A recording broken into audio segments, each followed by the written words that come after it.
Hello, my name is Dallas, and I'm back with more Metaphor ReFantazio. To pick up where we left off,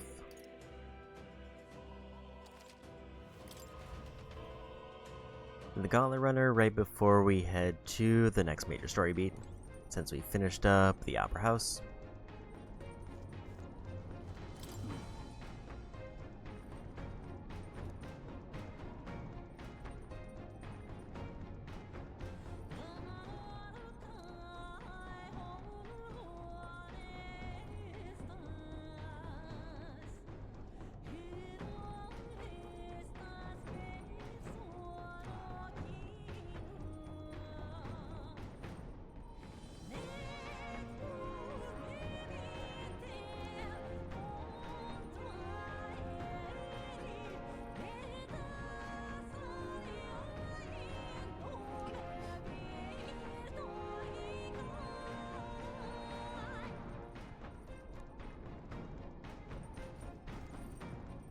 Okay.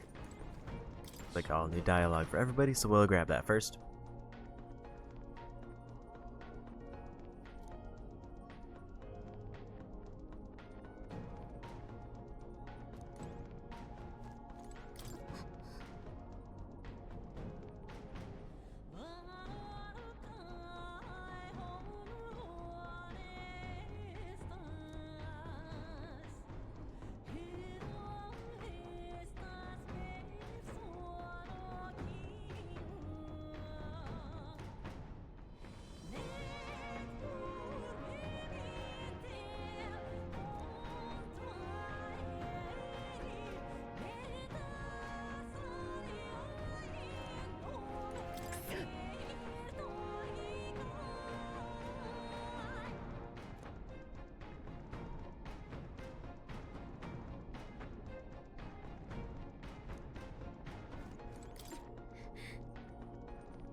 Then we check our daily things, because I don't know if it's been a new day yet. Okay, apparently it has been a new day.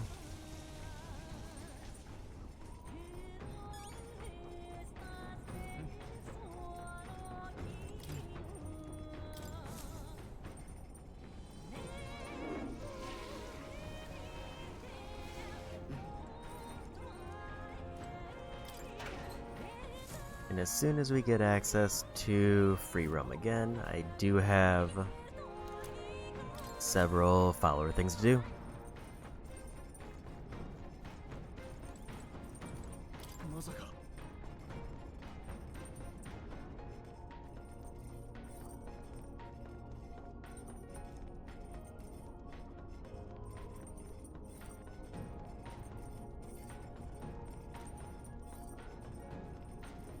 Okay, I think that's all the dialogue that we can get, and there's probably nothing else we can check, so we just head over to the Mage Academy.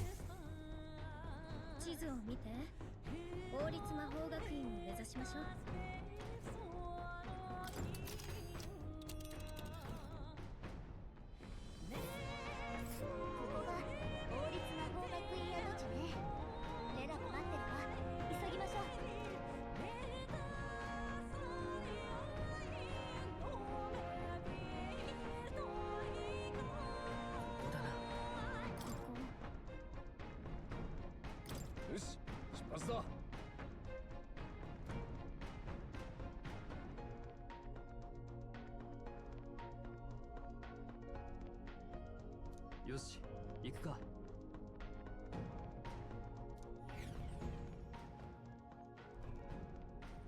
うひー、地図見たときは目を疑ったが、本当にこんな山奥にありやがるとはな。すごいですね。なんて美しい。でもなぜでしょう。なんだか体がカタカタ震えます。そいつはな、クソ寒いって言うんだ。参ったぜ。寒さはあんま得意じゃねえ。モンタリオの冬山は厳しい。モリッジでは初雪を過ぎたら麓に下るのは難しいだろう。なんだってこんな場所に？私もよく知らないわ。ただこの山にドラゴンがいるからなんて噂を聞いたことがある。ドラゴン、つまり竜神様のような。竜神様がマグラになって槍に吸収されるのを見たでしょ。ドラゴンは見た目は怪物でも生物とは違う失われた世界を今に伝える証人。その研究のためにこの場所にしたって話を。まあ全部もう過去の話だけど。レイラはなぜ聖教に自分の居場所をめちゃくちゃにされて、普通なら憎んでもおかしくない。それはきっと私と同じだな。家の呪いとでも言うべきか。実家のシグナス家は聖教の養殖を代々出してるすごい家なのよ。姉さんはそこの長女。聖教を拒絶する生き方なんて。そういう定めを彼女はどう思っていた？誇っていたのか？頼まれれば殺しまで受けてしまうほどに。そんなわけ。聞いてみましょう、本人に。これはこんな距離からもうマグラの気配、今までにない強い乱れを感じます。いよいよ近づいてきたみたいだな。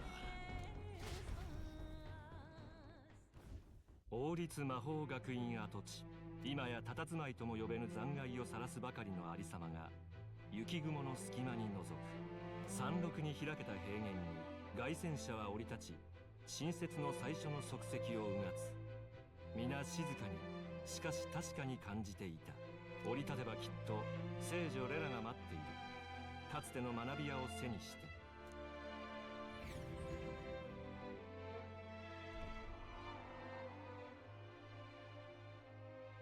あれが魔法学院跡地か。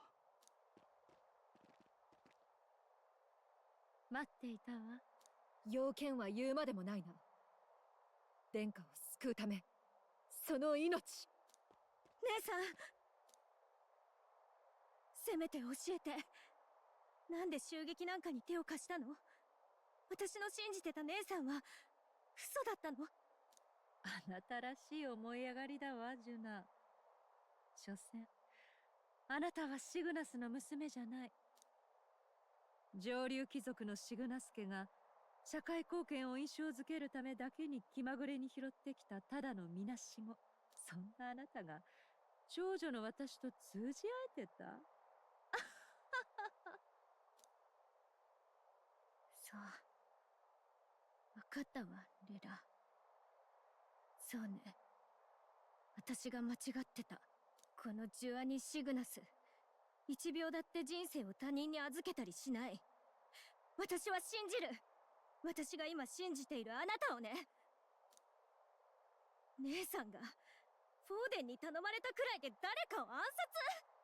ありえない。何を言うかと思えば、フォーデンは死んでいて呪いは解けていない。それが全て。違う？隊長さん。何か事情があったんじゃないのか？俺も正直信じがたい。王族殺しなど死を覚悟しての行動だ。12の子供だぞ。命より大事な事情など。命より大事。そうか、ジュナさんか。は？私のため？どういう妄想。姉さん、そんな、私を守るため、そんなことって。そうだとしても、ならどうして私たちをわざわざ招いたのです？顔岸を見るとあなたは今第2位です。大教主の死で散ってしまうと思われた信徒の支持をあなたは引き継いだ。もうルイとの決戦にだけ備えて身を隠していれば、他の誰も私たちだって手が出せなかったはず。なのになぜここへ招いたかですって。あなたたちに問うためよ。大切なことを。ルイを退けた者は王座を得るでしょう。でもあなたたちは残された聖教信徒をルイの世界では死ぬべき弱い人々を救えるの？朝ゆえに好かれず行き場を失って信仰に至る人たち、それを自由の名のもとに突き放すつもりなら、そんなのはルイと同じよ。受け止めるつもりです。まあ言葉だけならどうとでも言えるわね。王となるなら愚かで好まれざる者たちをも救う力と覚悟がいる。あなたが何者だろうとそれを確かめずに死ぬ気はないわ。この気配、もしかしてそれは。そう、滅亡戦争に使われこの地に封じられていた神器。あなたの島の槍と同じドラゴンを滑る武具。ドラゴンが強大なのは人が根源的に抱く御せぬ自然への恐怖、不安そのものの具現化だからよ。正しき王なら超えてみせなさい。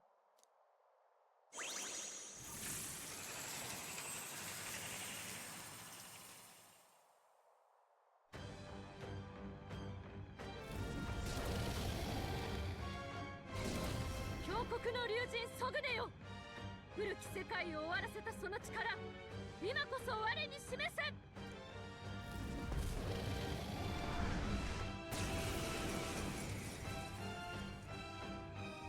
弱さや愚かさが悪徳ではない国、それをなす覚悟と力を見せてもらうわ。姉さん、いいぜ。あんたは文字通り命をかけてんだ。答えるのが仁義ってもんだ。さあ、強国のソグネ、滅亡戦争を招いたる五色の竜の一柱、その猛威を再びここに。戦うしかないのね。ならやるしかないわ。Okay. 集中。 Try fire because ice.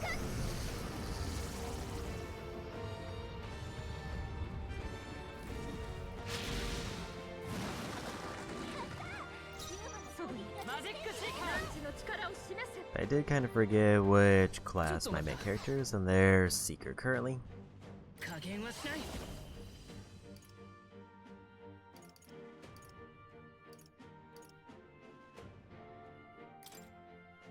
風よ。 Don't think I have a particularly good pick, so we'll just do that one. やってやるんだから。豪華よ。 Try to get a burn going.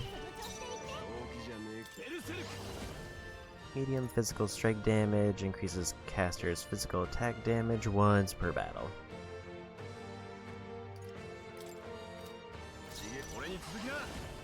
Extreme physical pierce damage to an enemy and decreases their attack. Heavy physical strike damage to all enemies. 頼みます。くたばれ。みんな行きます。来たね。 And gargoyle. Try for another burn if it's not already active, which I don't think it is. 弱き者を守る力、この力で見せてみなさい。支援するよ。 Gonna buff Yufa, cause she's doing the most damage right now. ドラゴンを甘く見ないことね。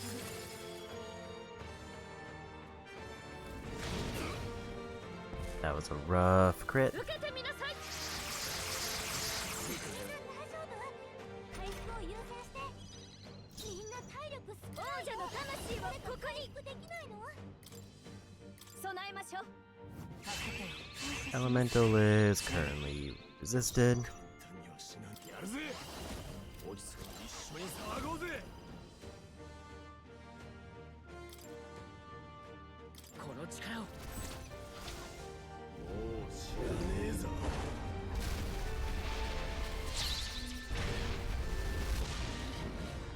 通れるわけにここは控えます。加減はしない。 Need to get a group heal. 癒しの力よ。 助かりました。助かったわ。助かったわ。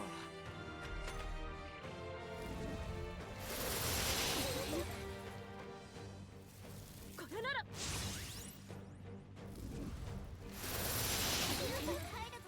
Those icy breaths are a problem.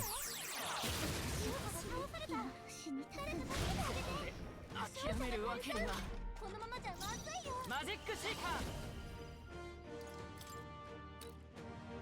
ー。まだ倒れるわけには。 I think this is a loss, actually. ってね。これなら。 Yeah, that's a loss.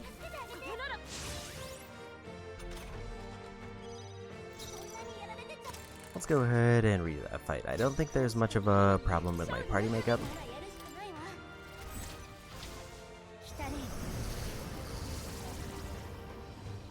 Problem seems to be that I just had Them removing elemental weaknesses was probably the biggest problem, and the attack that I followed up with didn't make up for it.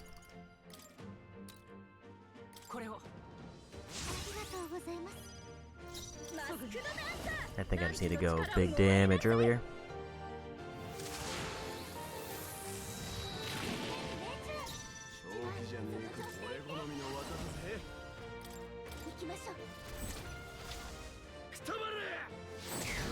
Technically, I should have actually probably not used that because it would have given me an extra crystal to do another dragon. And burn doesn't seem to be applying.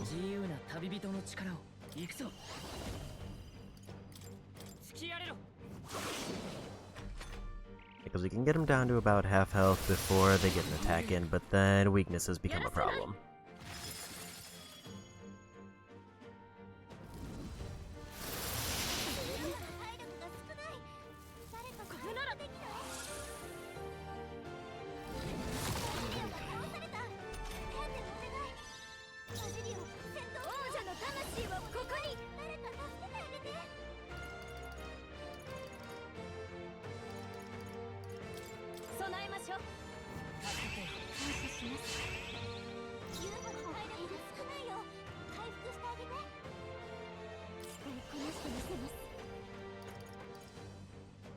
Slash damage to all enemies isn't a terrible idea.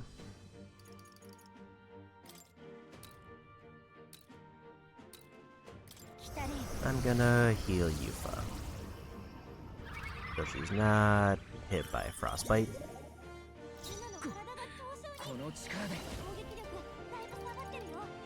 Fortunately, I think I gotta focus health recovery before the revive, because if I don't use that, we probably die here.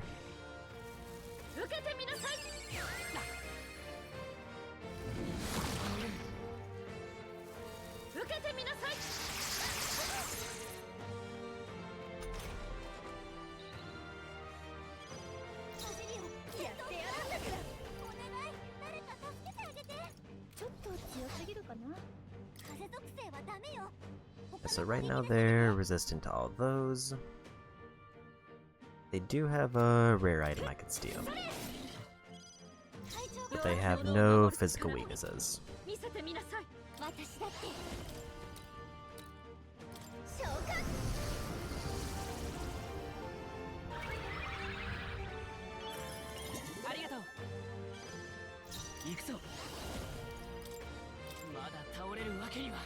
I think this might be a wipe. A tail swipe is gonna be a problem. And he's weak to light.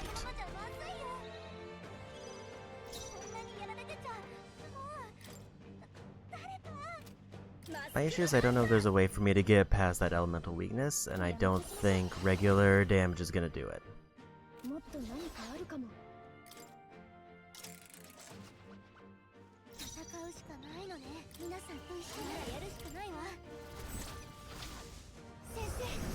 And both of them have a weakness that they can hit me with. Either they can hit me with an AoE light, or they can hit me with an AoE ice attack.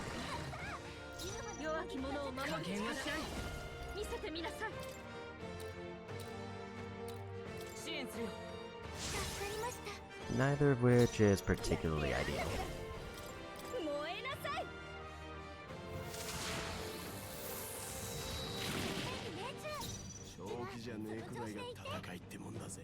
Maybe I need him to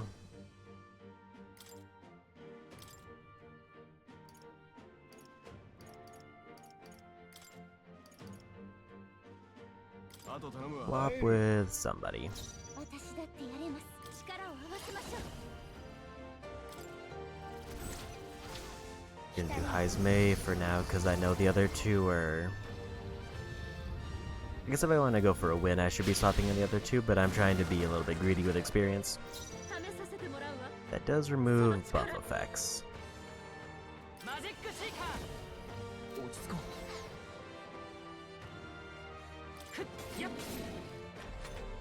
That was not a lot of damage. Could probably just guard it. Actually, if Dragon removes buff effects, then she might be fine as long as she doesn't get killed in one turn.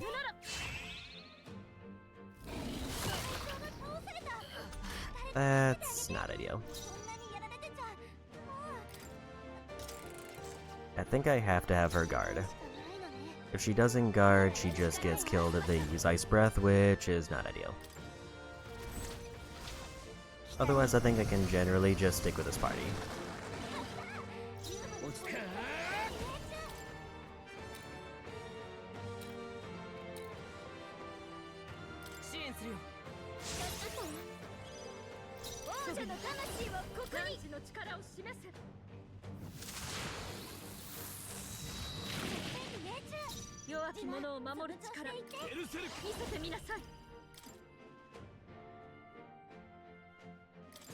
Yeah, I'll just keep him in. Have her guard.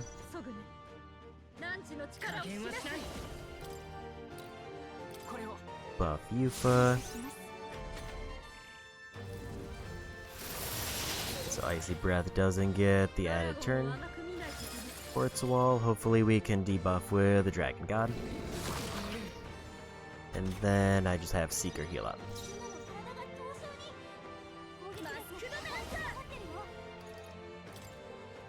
We'll use her to buff everybody's defense.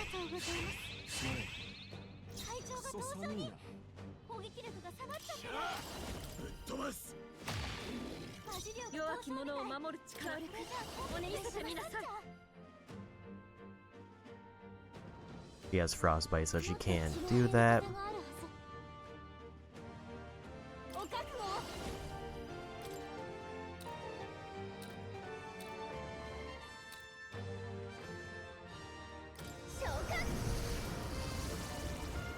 That Frostbite is a problem.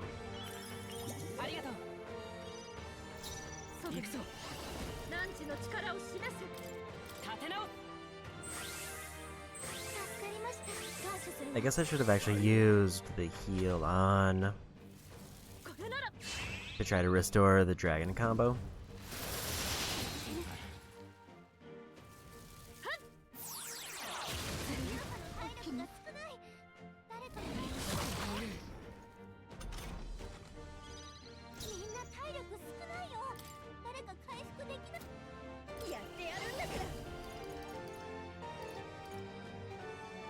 Attack and defense of one ally.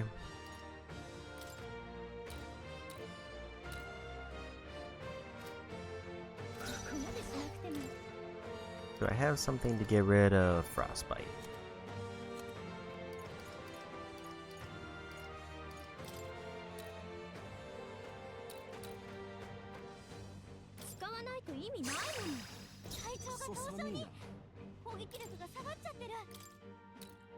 I think that's probably the best way to do this, and then I can try this to see if it removes the debuff, or removes the buff. And if it does, then we get a turn to heal.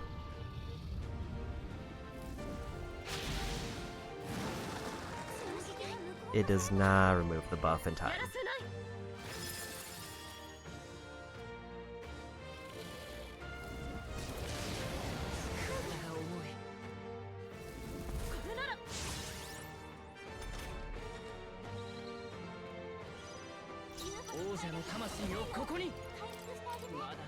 Luckily, they decided not to attack, because that would have been a wipe.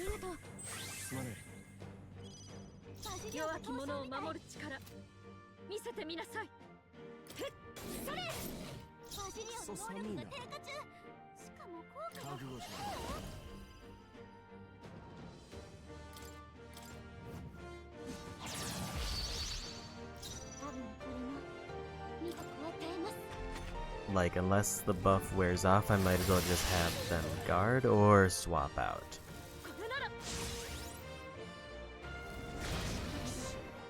Everybody died.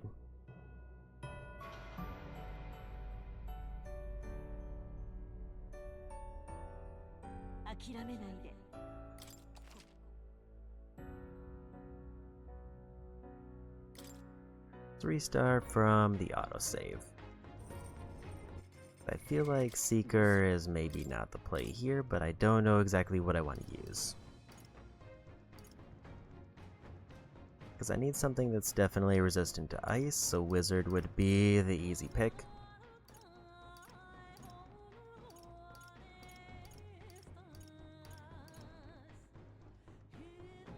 Mass Dancer's also resistant.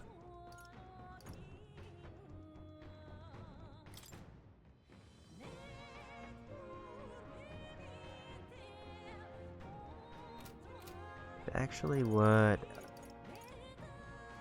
How did we get put into the Innocent Amulet?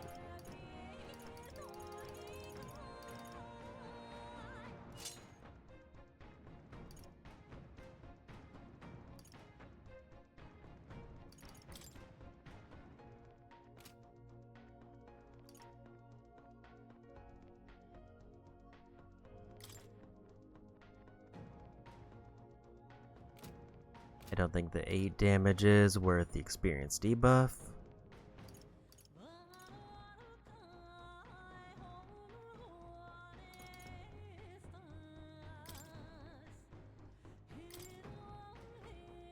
He didn't have any better armor on.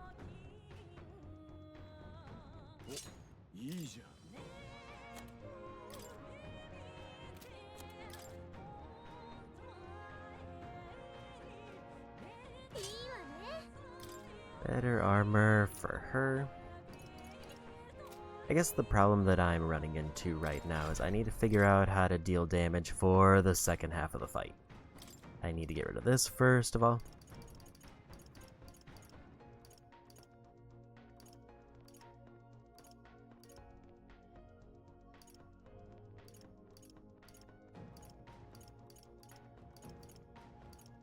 Also, because it's a dragon, I should probably have them off center.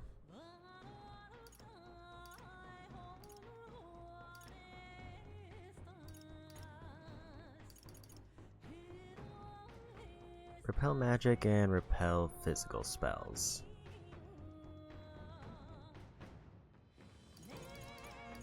Is that the one that they're using? Because if so, then I should do that.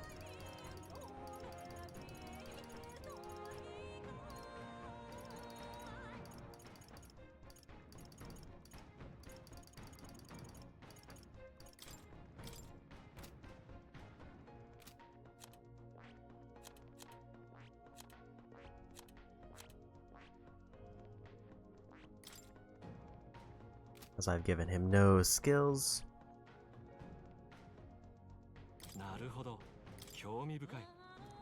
We need to, first of all, buy him a bunch of stuff.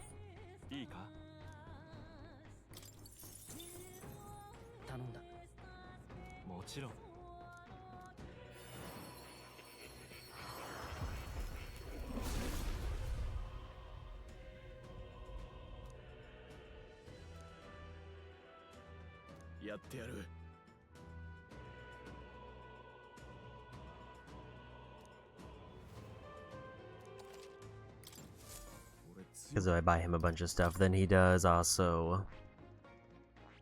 Okay, let's check his... details on Berserker. So they're weak to light. But they're resistant to every type of physical damage. So the question is, do I wanna...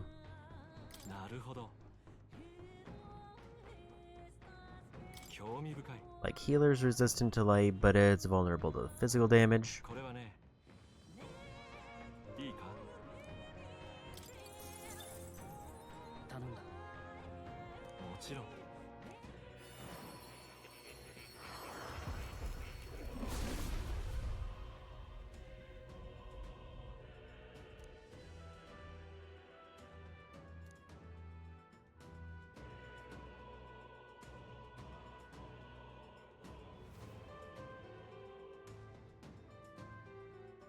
やってやる。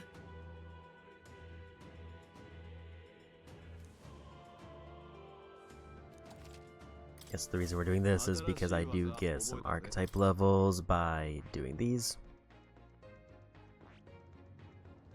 I'm just focusing on characters who are cheaper so we don't have to do all of them.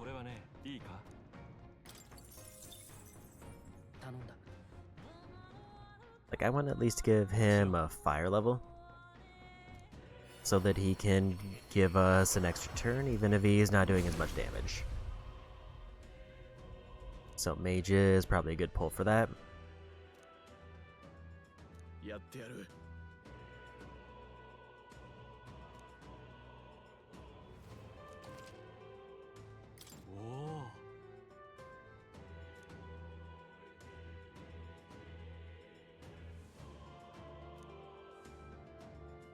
And we get our free experience because we learned enough classes. It's not a lot though, but it's something.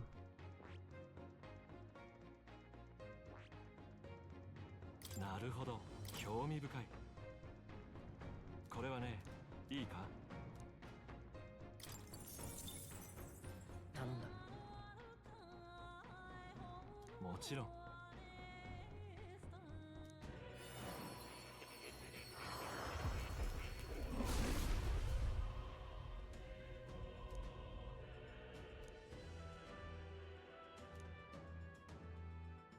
やってやる。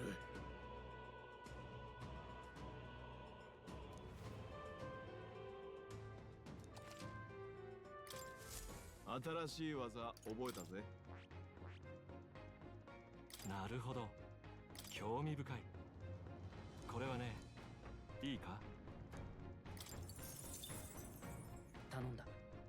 もちろん。 And as usual, I'm gonna probably give all the fruits to the protagonist.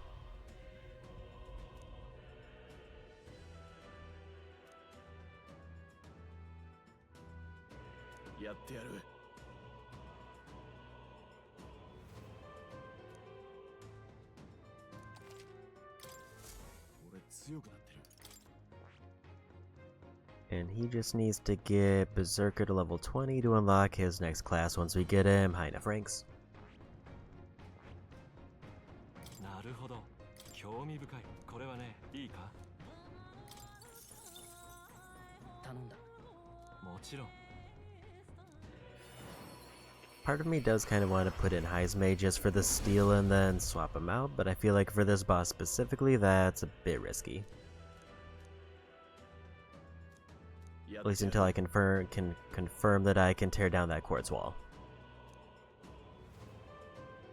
Because if quartz wall stays up, then it means we're doing minimal damage and we get no extra turns.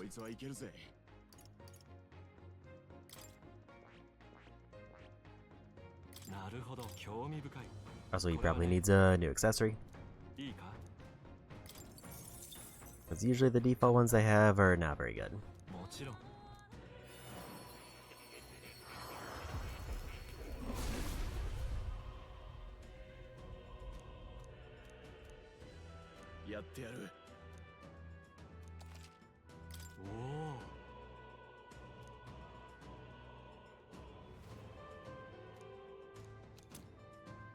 Another 5 hero fruits. なるほど、興味深い。これはね、いいか？頼んだ。もちろん。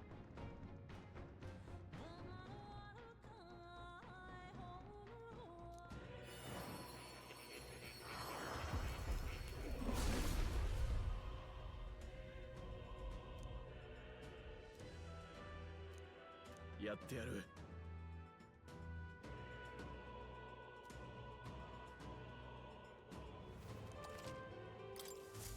俺強くなってる。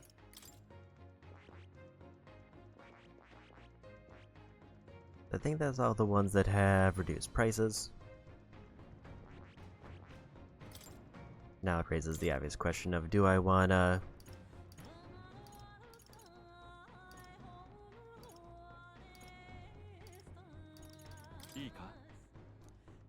So bot'll give us at least an extra turn. problem is, do I want to deal with him being potentially weak to light?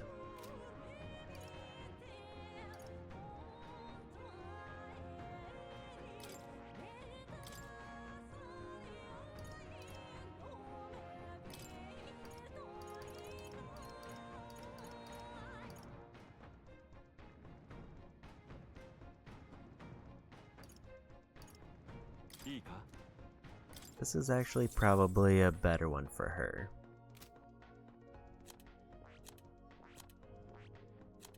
I wonder if that is the one I needed, not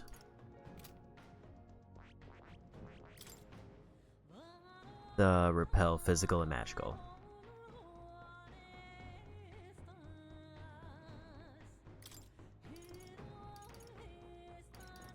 Because I definitely probably have that one.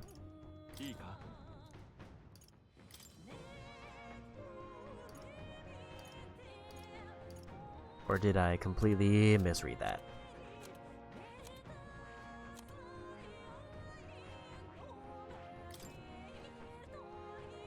So that is buff effects on all enemies.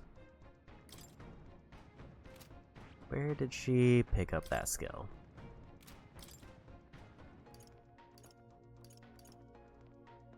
You got that from very far into Faker. Let's go ahead and use all those hero fruits. On what, I can't say for certain yet.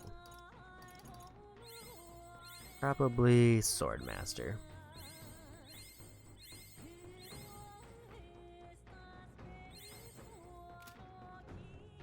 Okay, I kind of want to see how far I am in Swordmaster now. 2,200 from maxing that one out.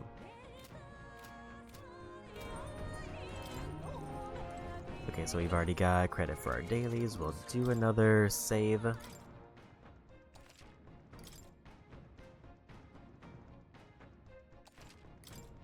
I think with those changes, we can make this work.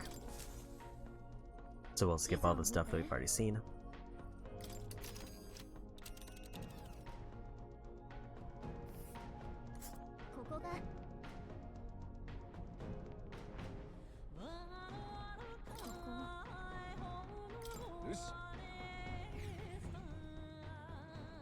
So the only thing I need to be worried about, my hope is that when I remove the buff, it forces her to rebuff so she uses less light attacks.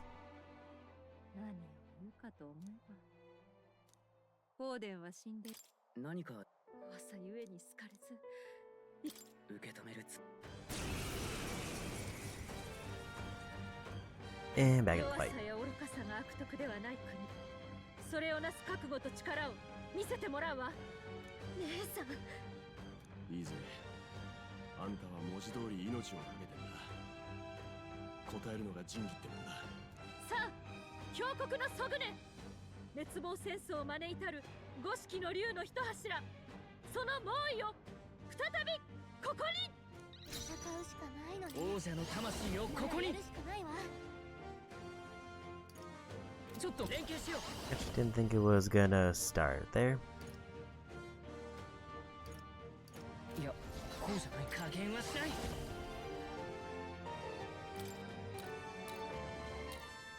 I do keep always tabbing exactly the wrong way.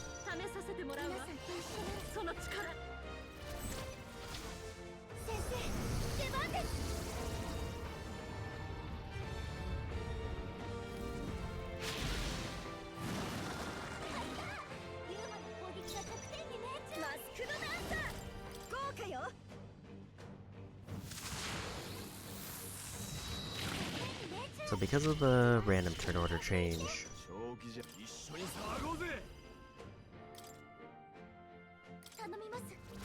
I don't get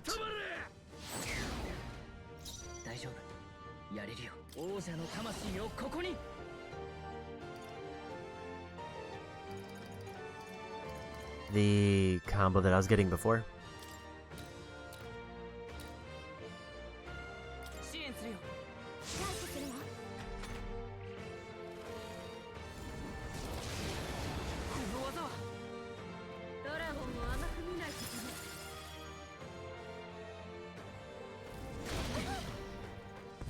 That's fine. 能力低下が重なってるからね、隊長。どうぞ。見てなさい。汝の力を示せ。 What do you mean no effect? 備えましょう。ありがとう。感謝します。助かったわ。ジュナ、正気じゃねえくらいだったらなんたらの魂様よ。てりゃ落ち着いていこう。加減はしない。 What do you mean no effect? そうじゃない。攻撃は効かないから。王者の魂をここに。癒しの力よ。ありがとう。すまない。 Like, they definitely put a buff on that reduced their 受けてみせます。 elemental damage.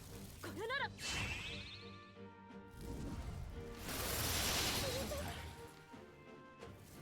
これなら。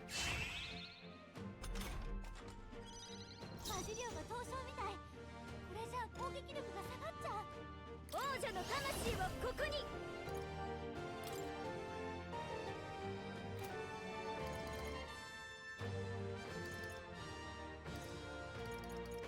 ちょっと強気な。 Like, I don't know why I can't remove that. マスクドダンサー。これを使えば。悪いな。ジュナの体が凍傷に。攻撃力だいぶ下がってるよ。覚悟しろ。潰れろ。能力恥ずかしくない。 74 is not a lot of damage. 立て直す。助かりました。感謝するわ。すまねバジリオ、私だってやれます。今は防御。 I think it's best just to have her guard because yeah, that would have done weak 受 damage. けてみなさい。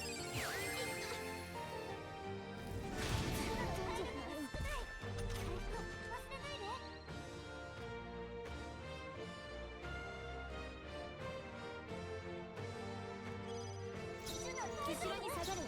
やってやるんだから。備えましょう。 Go ahead and give everybody more defense. 悪いな。ジュナの体が凍傷に。攻撃力だいぶ下がってるよ。やるぜ。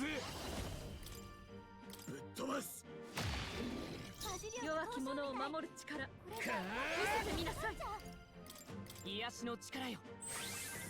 ありがとうございます。助かったわ。すまね皆が見て距離を取ります。 Like, I need to see if a quartz wall will eventually just fall down.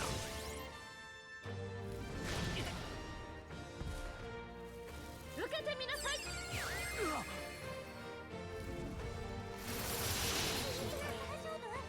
回復を優先して。みんな体力マスクドダンサー。誰か回復できないの？これを使えば。ありがとう。感謝します。助かったわ。バジリオが凍傷みたい。覚悟しじゃあ攻撃力が下がっちゃう。潰れろ。ジュナの体が加減はしない。立て直す。 Otherwise, this is just gonna be a very long, drawn-out あり fight. がとうございます。ありがとう。すまねソグネ。汝の力を示せ。使いこなしてみせます。来たね。 I guess I can probably try to get her doing some damage. 使いこなしてみせる。 We'll remove his buffs.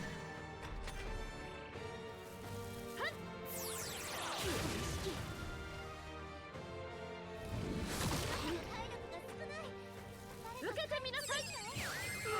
体力がわずか。無理しないで。死にたくない。 That was an unfortunate knockdown. ユーファが倒れてる。俺好みの技だぜ。もっと違うのだ。 I kinda need those turns so I can pick everybody back up. 癒しの力よ。これから挽回します。体が凍傷に。攻撃私だって下がってるよ。様子を見ない。攻撃は効かないから。サマナーを使って。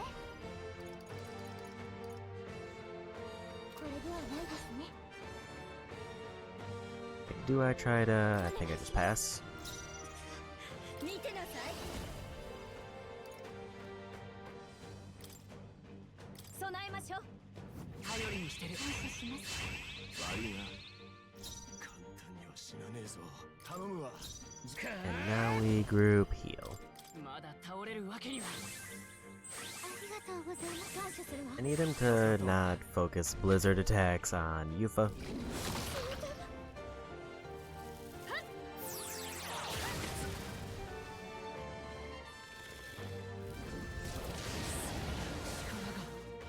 That's fine.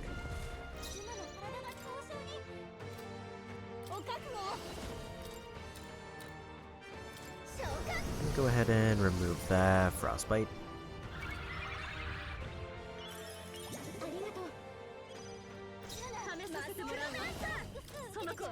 And we'll just keep going for defense boost to hopefully stall this out.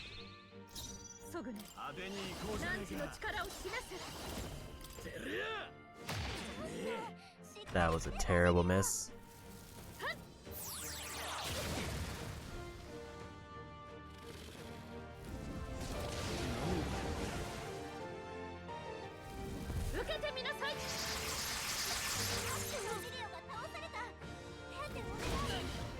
And that's a wipe.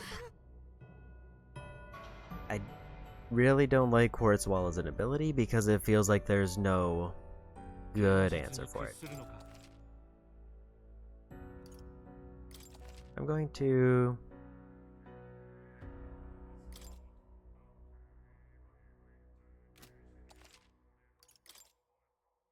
I did actually forget to change his equipment.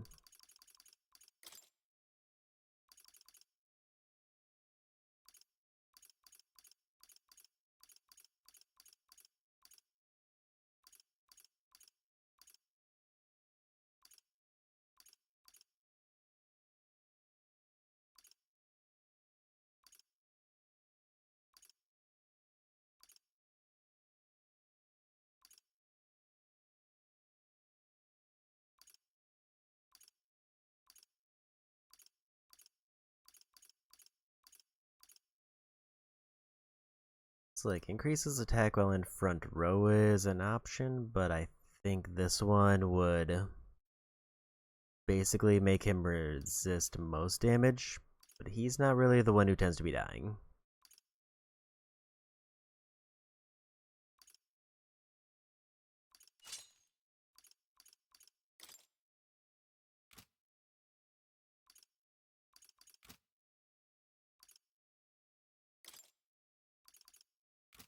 And I didn't see anything that was like resist. I mean, I guess I could give her the resist weak damage so she doesn't get hurt as much by ice and can actually be on the offensive.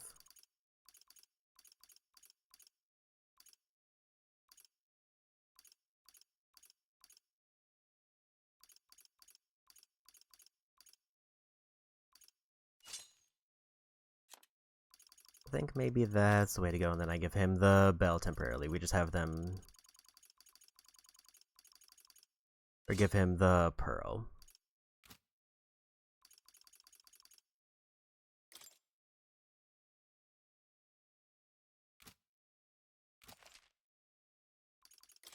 Let's try that. I don't know what caused my main character to start going faster.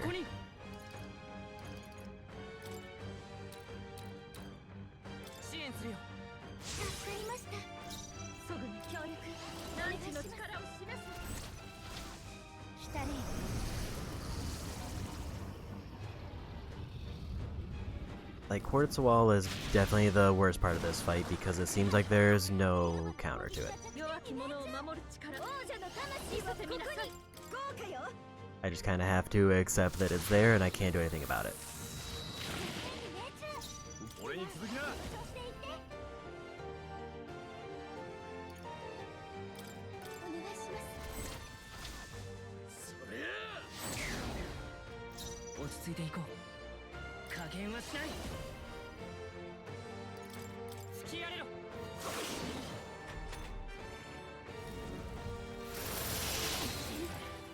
Okay, that definitely did make her more resistant to that.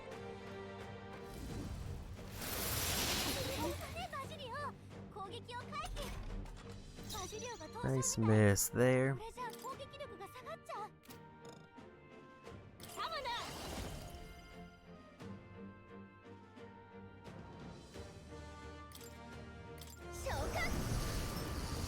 think I just need to have at least 2 people dealing damage. Which would be Yufa and Cilia, which we can kind of accommodate for now. And then I have the other 2 characters on support.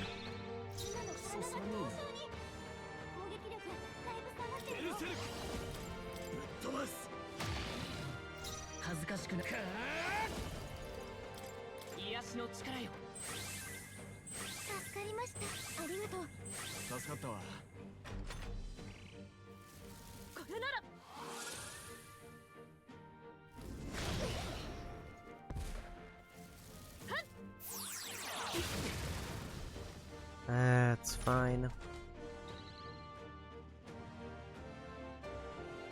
Everybody recover from frostbite.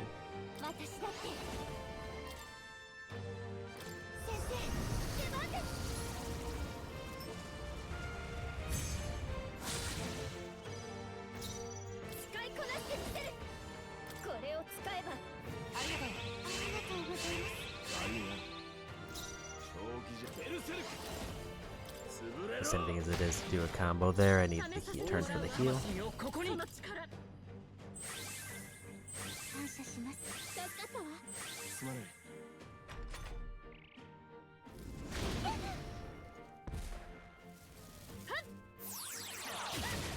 I wonder if Quartzwell, I still haven't seen if Quartzwell has a finite duration. The answer now seems to be no.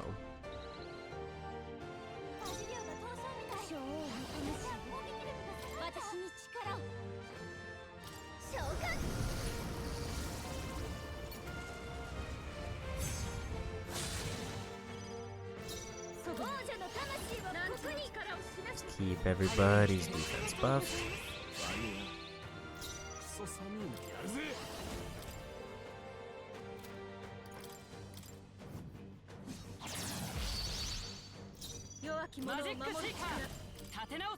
I wonder if charge is worth it. I said it was once per fight, so maybe it just does a ton of damage.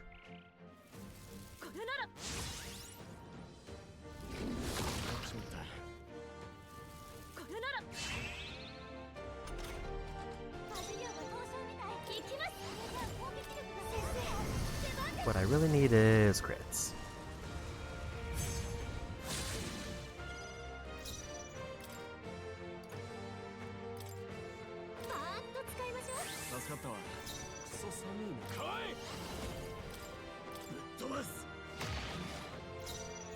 I did kind of forget. So there's no way to break through that.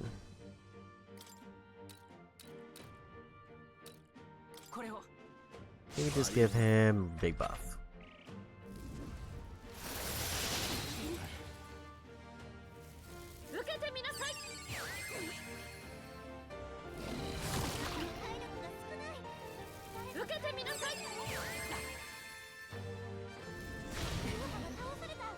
That was a rough hit. They kind of focused her quite a bit with weakness.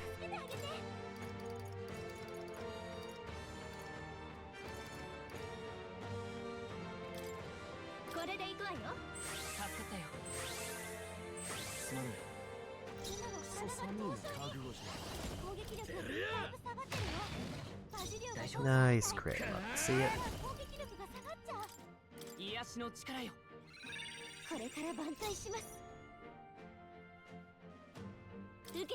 We have her guard, but she might just get killed again.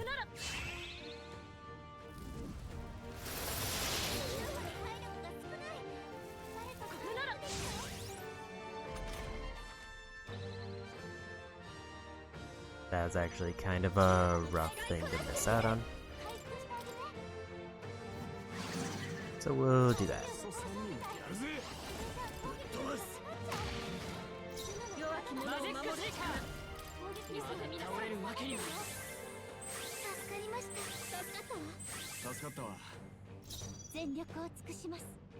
I kinda don't want to risk another, like, 4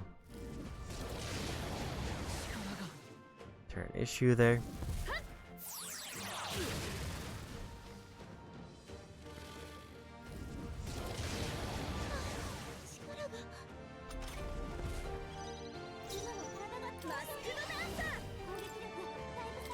Buff everybody's defense.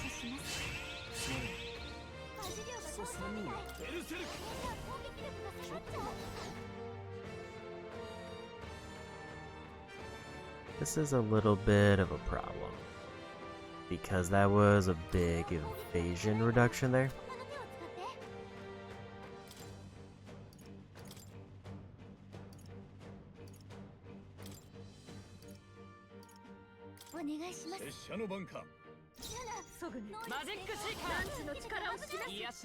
I kind of needed to swap somebody out who's not debuffed.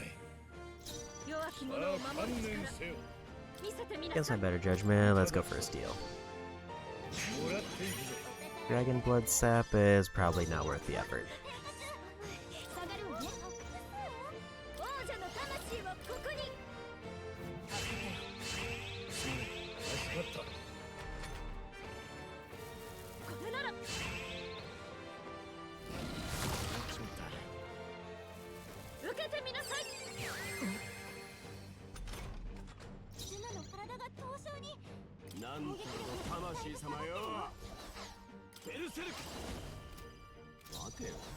Oh yeah, I can't do that because of status, so I guess we'll do this.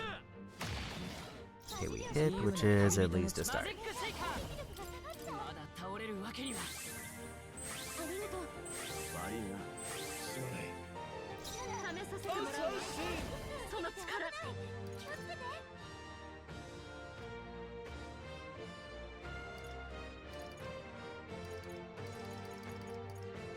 Doesn't really have a good regular attack, so the options would either be try for Hex or we do this.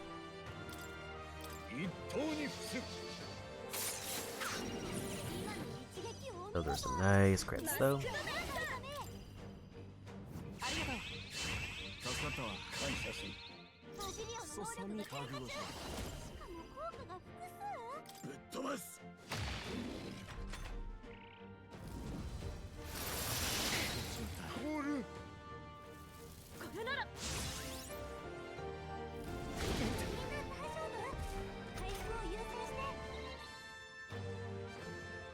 Everybody's hit and evasion is back to normal.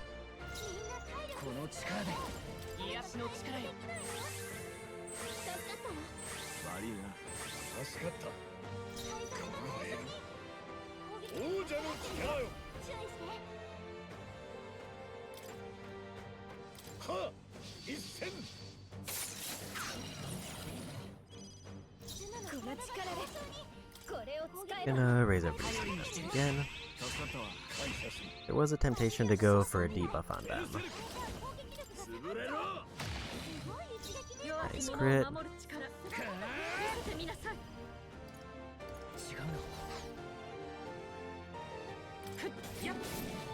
I didn't really have a good follow-up for that.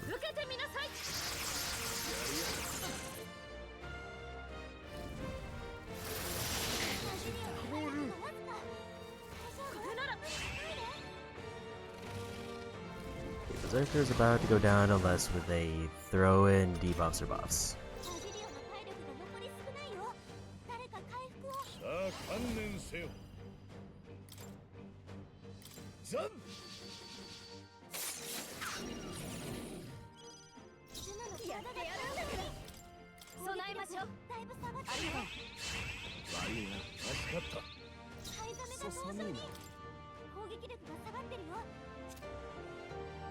I'm just gonna have him block. Because we need to heal, and I think they're probably gonna get hit with light again.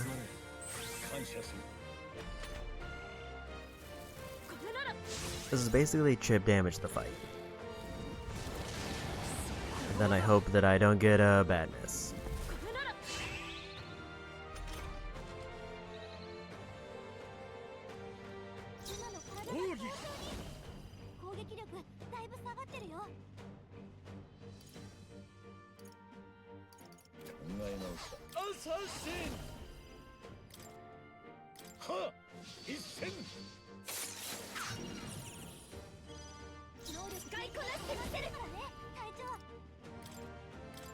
I'm gonna go ahead and get rid of all those buffs.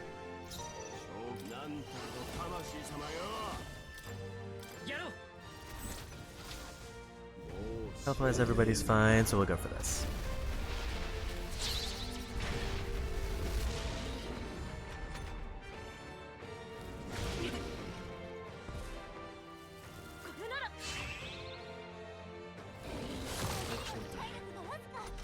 Back down to 9 health again.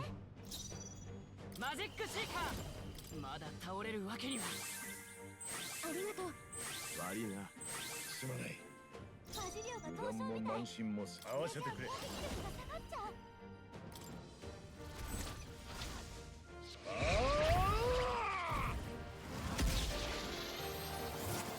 思ったよりやるな。 All buffs are removed. 見てなさい。これを Give everybody some more defense. 助かったわ。感謝する。これなら。バ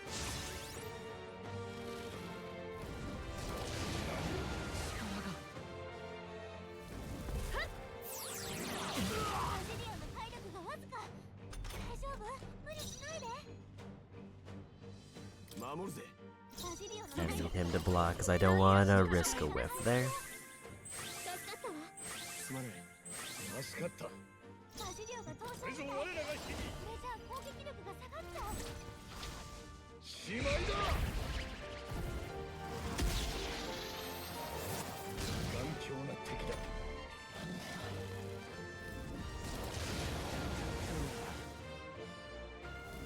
受けてみなさい。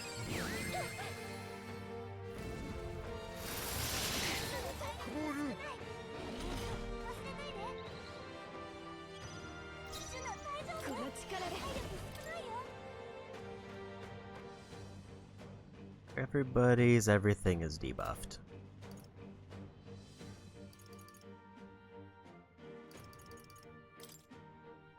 備えましょう。ありがとう。助かったわ。感謝する。いつでも行けるぜ。やるぜ。 下がってるよ。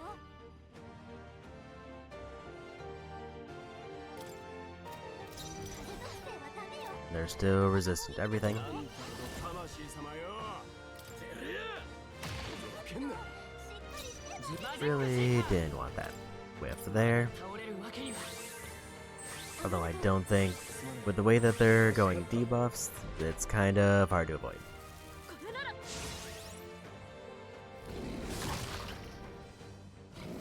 これなら。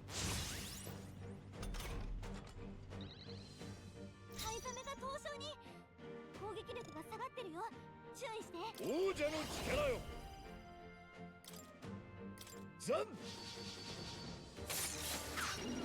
思ったよりや At るな。 least one of those hit. 着物を守りなさい。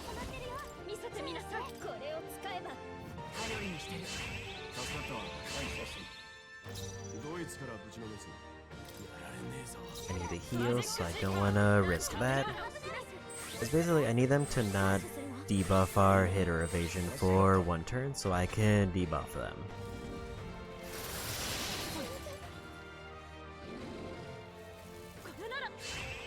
We take that miss.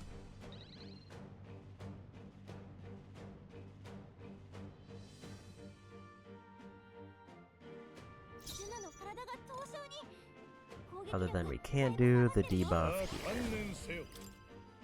は一戦。すまん。後を頼む。 We'll go just to remove their buffs there. As much as I'd like to do a combo, we need a heal.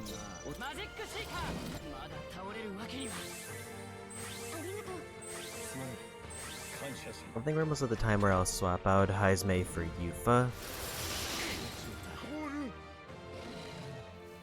受けてみなさい。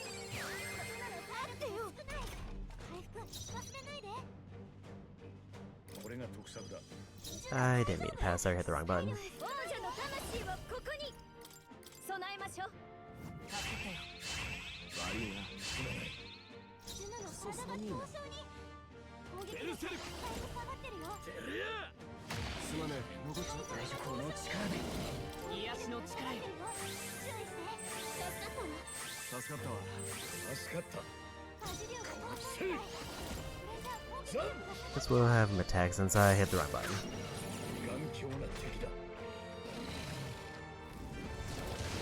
Because now if I swap in Yufa, she doesn't have the debuff.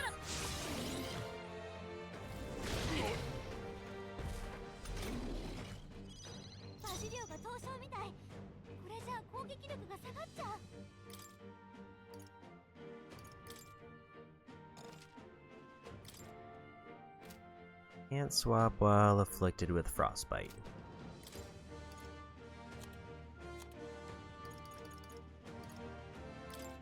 I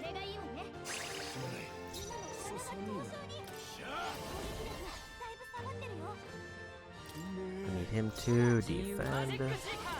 Group heal for everybody.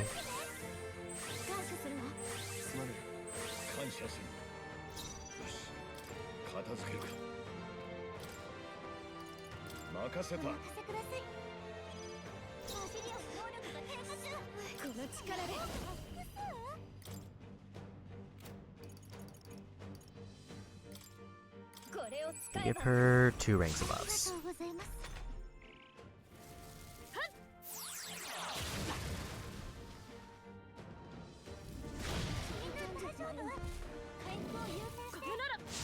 The 2 ranks is almost not enough.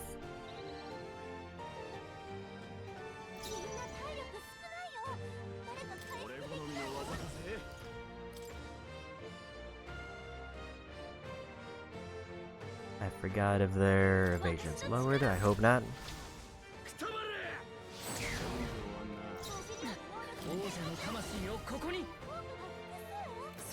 We are out of MP, which is a problem.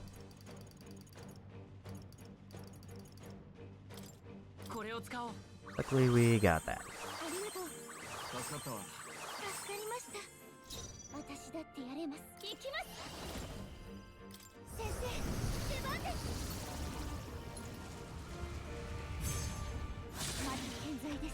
They're so close.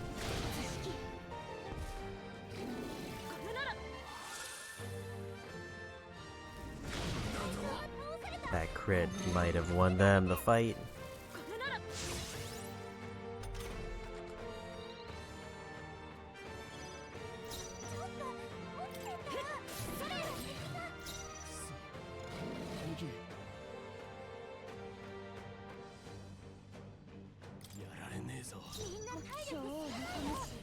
I can't risk a miss here, so we had to go to her.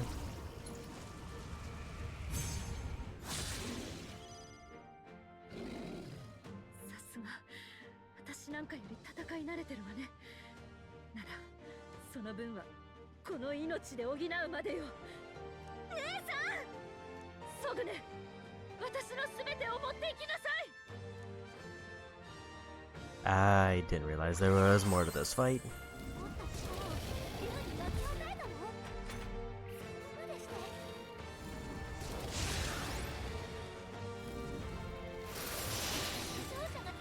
And they get a turn immediately, so we lose.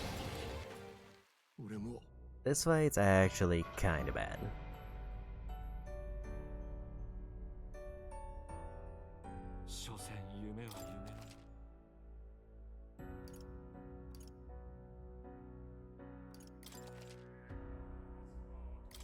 We're gonna go ahead and take out... I guess here's the thing with this one. I think my starting party is fine, other than Basilo can probably go out.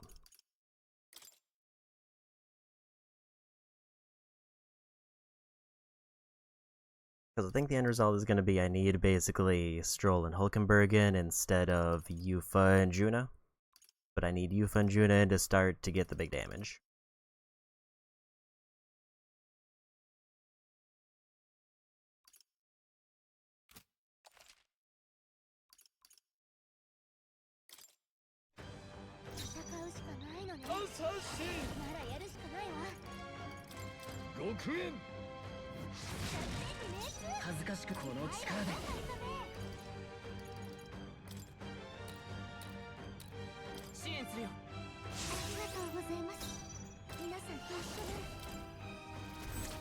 Like, them just canceling out all their weaknesses is such a weird work to the fight.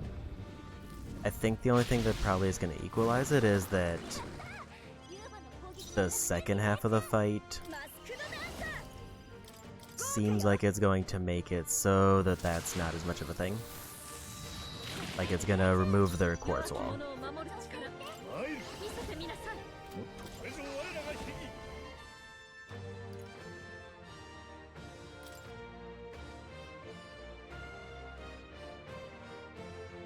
I'm trying to think of who's next after this. I think it's protagonist character.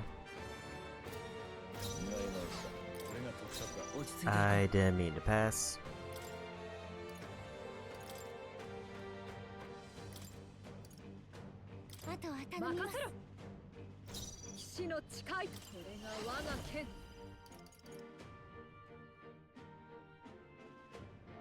/ Piercer Strike.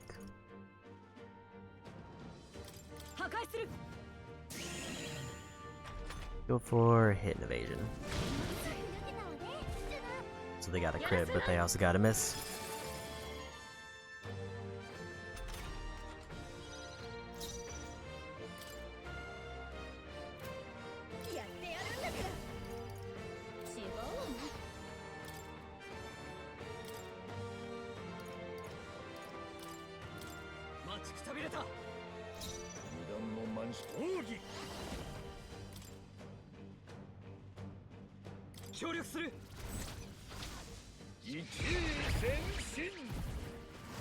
So now we should be doing way more damage.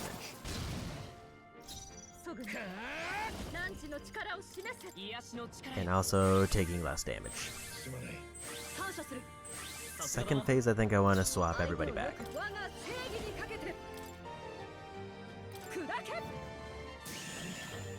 We'll have her keep debuffing with that.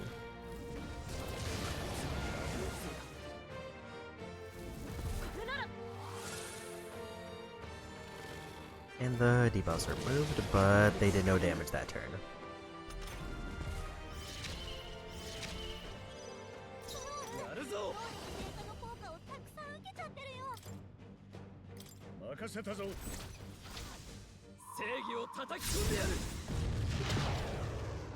Hopefully this doesn't miss, because that would be a problem.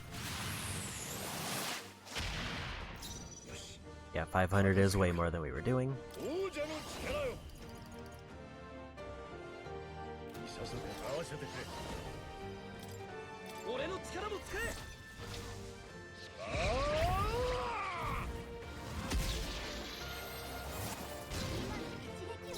Love to see a crit there.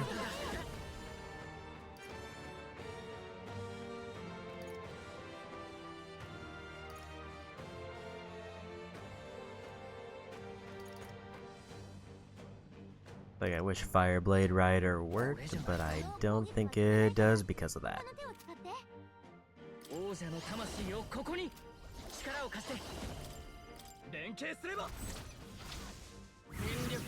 We'll try this.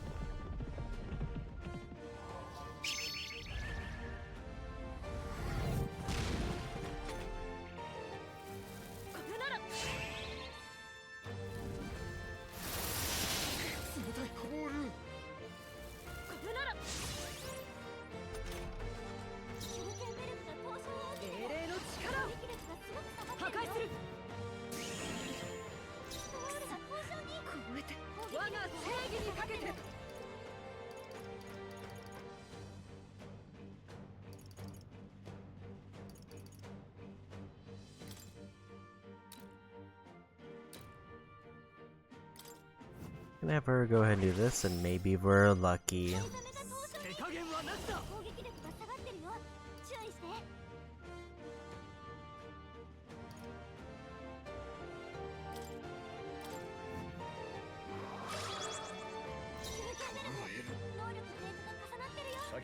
Now I need to pass because I need a heal.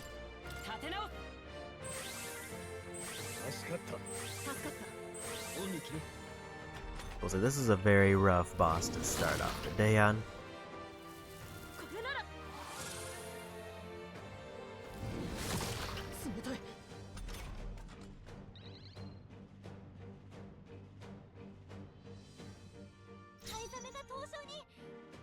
マジックライト注意して砕け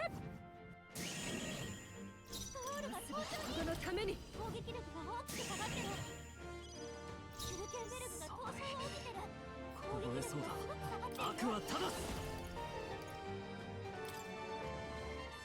叩き切る That was not as much damage as I was hoping. 任せる弱き王者の者を守る魂をここに見せてみなさい感謝するすまないありがたい受けてみなさい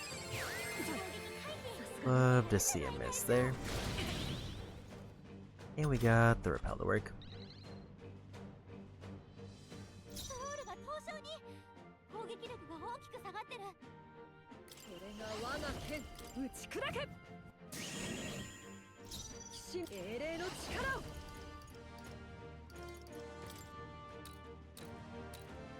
私が守る頼りにしてる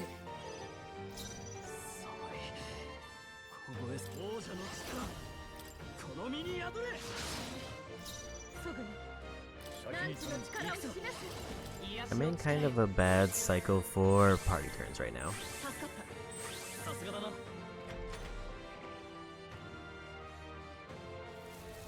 れなら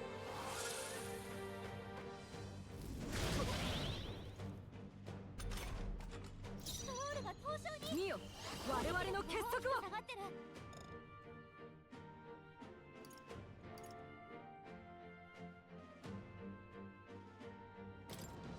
任せたよ守りの力を That's actually going to be very strong. 助かったこれが我が剣死なせはしない恩に着る And then she can heal everybody up. 覚悟はいいかどうこれなら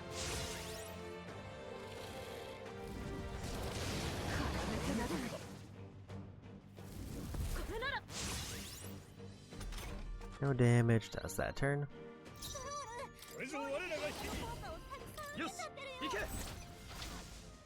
So we can do a bunch of combos. And hopefully, maybe we're lucky, we'll get a crit. 弱き者を協力しよう見せてみなさい俺の力も使え If not, then it's just a bunch of damage.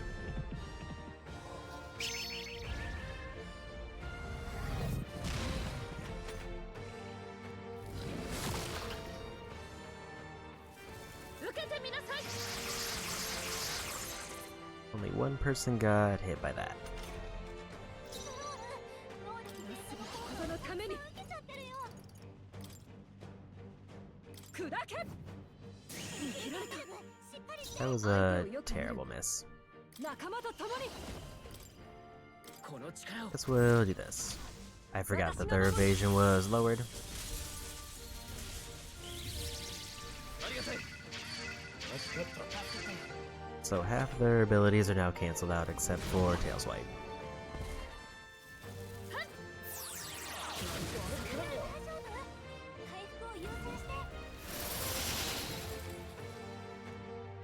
Which they did those in a different order.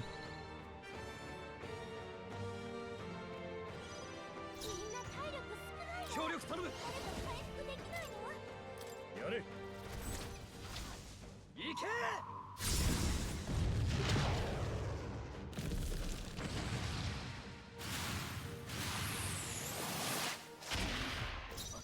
That was quite a bit of damage. これが得策だこの力で立て直すすまない感謝するさすがだな試させてもらうわその力そうじゃないマジックナイト I feel like it was a little bit too close of a call last time, so we're gonna do a small heal for everybody. 感謝する This Tail Swipe did too much damage. これなら Love to see a miss there. この力なら任せ Now た we can ぞ do another like 900 damage. これで終わりだ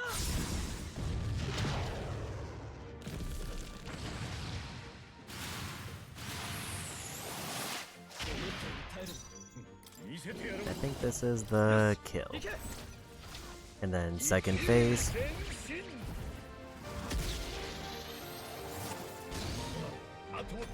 Never mind, they have a little bit of health left.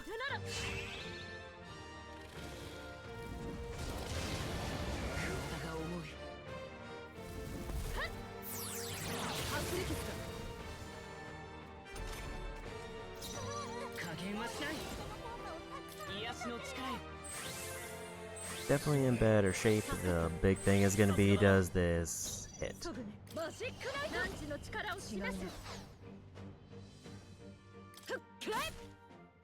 I forgot that's an elemental based one.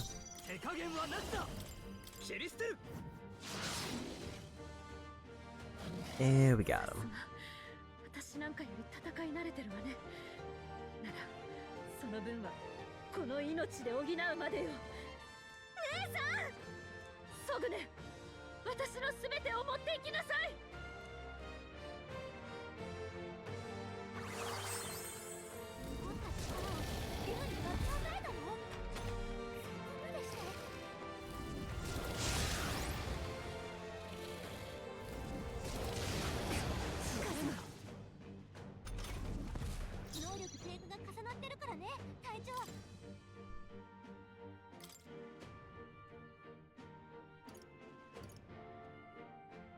Wait, before I do this, Quartz Wall is down.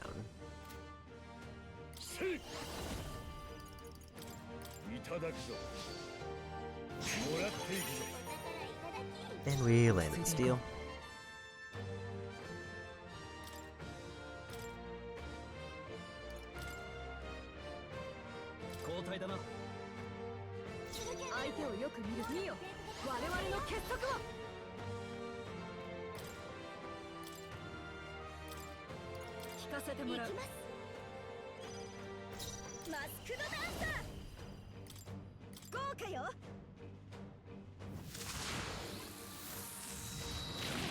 It might have actually been worthwhile to go for a debuff there.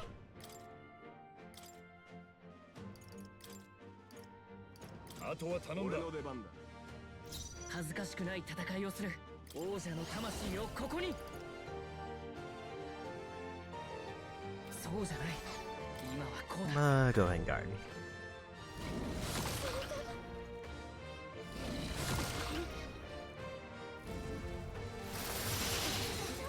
That was a very rough order of operations.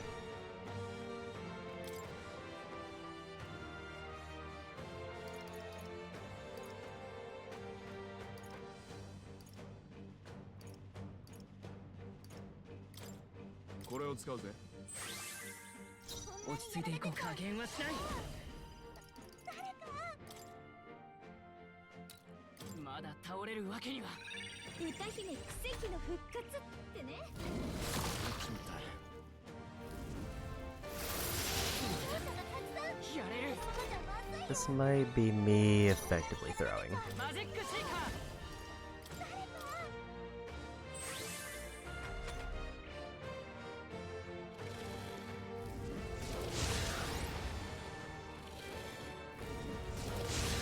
Two buffs is kind of a problem.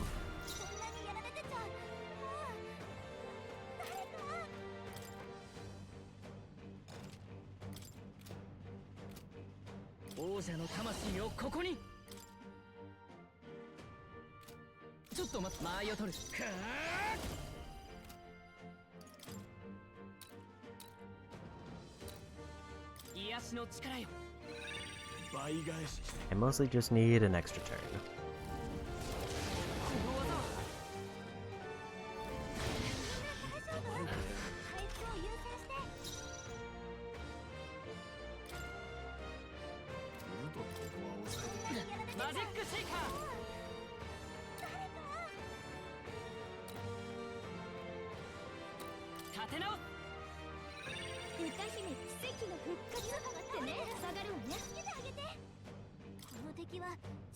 I guess the question is, do I want to go...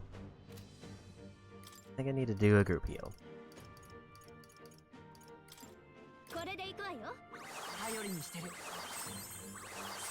If she can live through one turn, she can get a debuff on him. which will then probably cause them to buff their next turn. So yeah, that whole turn of theirs is wasted. I can revive Yufa,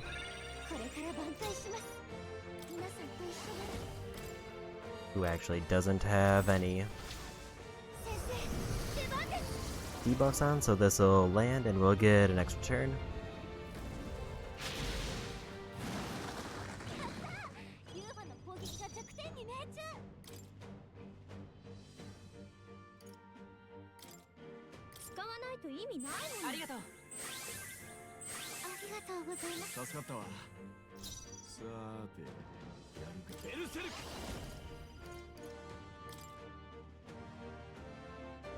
And I think he just goes for an attack.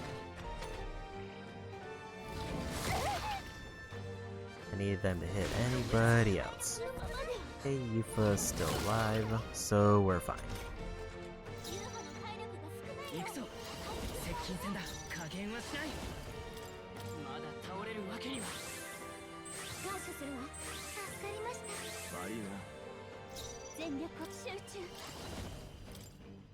More Dragon God.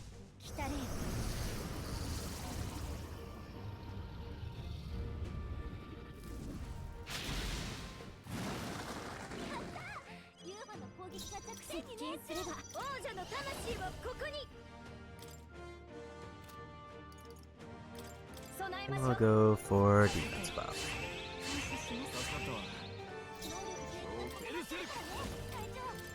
He can do bot.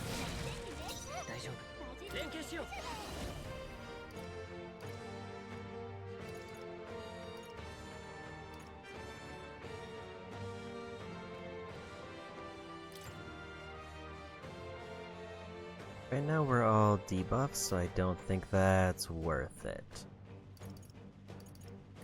Actually, it'll outlast the debuff unless they roar again.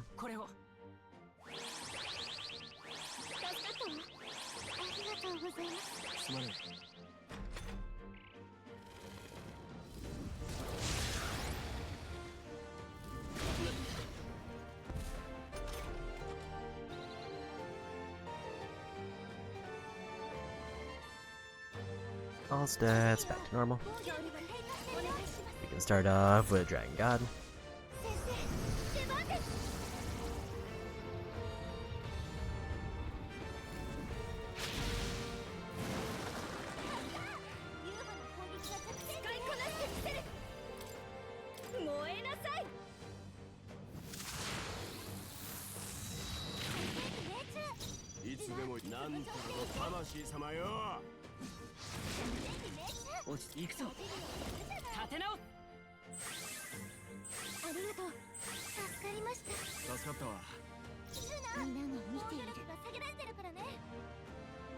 I'm gonna have her guard to play safe.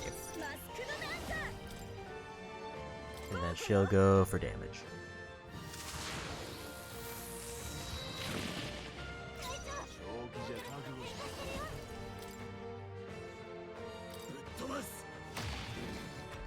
$218 is definitely more worthwhile damage-wise than the bot.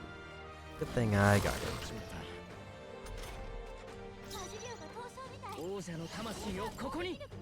Quick heal for everybody.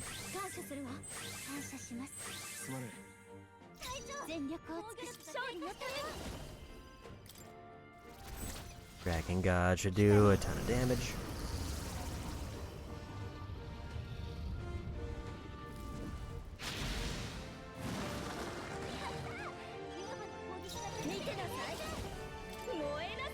Crimson Flame also does a ton of damage.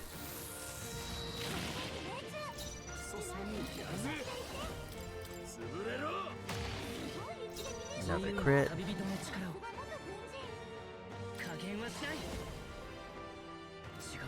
I need to save magic.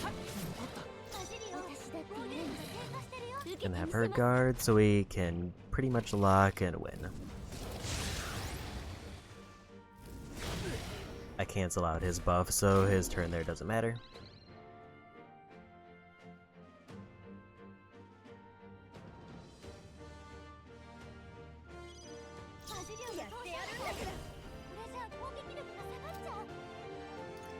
I think actually if she uses her big fire there, she doesn't have enough magic for Dragon God, which is a problem, but we won anyway.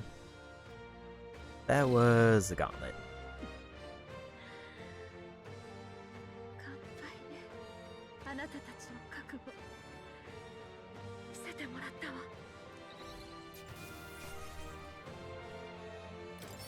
いいぞ。 Everybody who's at Master got a rank up, and also regular level ups. さらなる高みを目指す。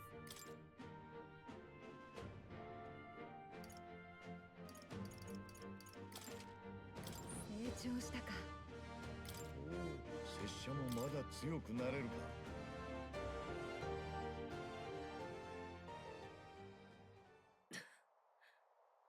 見事ね。滅亡戦争のドラゴンさえも退ける力見せてもらったわ。レラ、殿下のためなすべきことをさせてもらう。すまないが依存はないな。私が魔法をかけた信徒たちのことなら心配いらないわ。あれは支配の術じゃない。とっくに正気に戻っている頃よ。でもその命もらい受ける。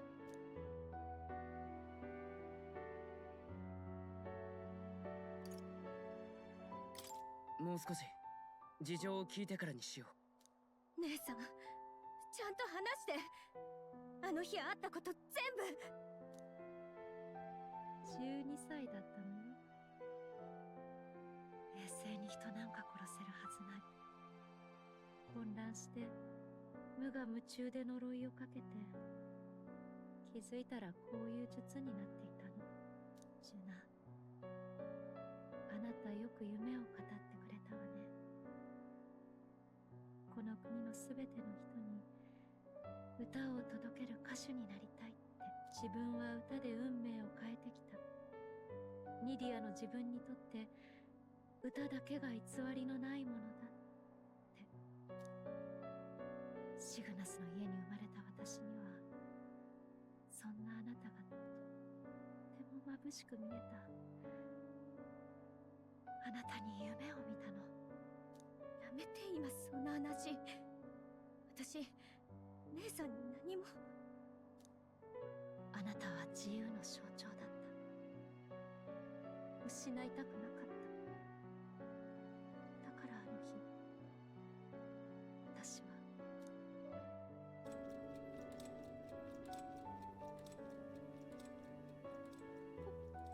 王子殿下を殺害。そんなことお気は確かですか？シグナスの一族が長年交換に取り立てられているわけはお前も知っていよ。この類の仕事は一族の皆がしてきたこと。お前の父親もしかりだ。しかし王族を手にかけるなど、そんな大それたこと。王が連れてきた汚らわしい楽園。このままではエルダの血を引くあやつを次の王と仰ぐことになるのだぞ。おまけに近頃別の厄介者まで首をもたげ始めた。ルイとかいう正教にまるで敬意を持たぬ青二歳が急激に名を上げ、今や将軍に押す声すら出始める始末だ。この上は楽園の子を討ち、その咎をルイに着せることで双方をまとめて退けるほかない。だがルイの仕業に見せかけるには魔力に長け、かつ少年のルイに背格好の近いものが必要なのだ。賢いお前ならわかるであろう。王の心は弱り、もはや連合王国を束ねる覇気はない。あの様子では遠からず玉座を手放すことになろう。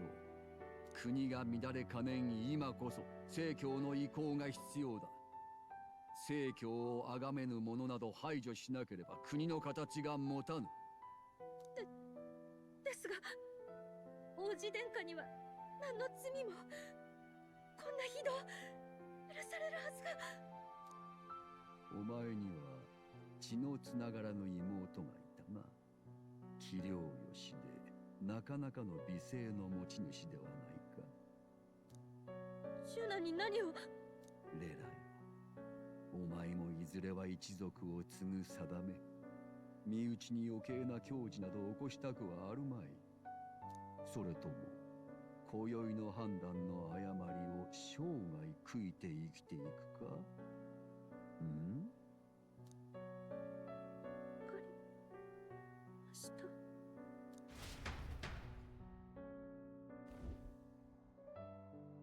シグナスは汚れた名家。両親は権威にへつらい。魔法の腕前でしか人の価値を測ろうとしない。ずっと失望の中で生きてきたわ。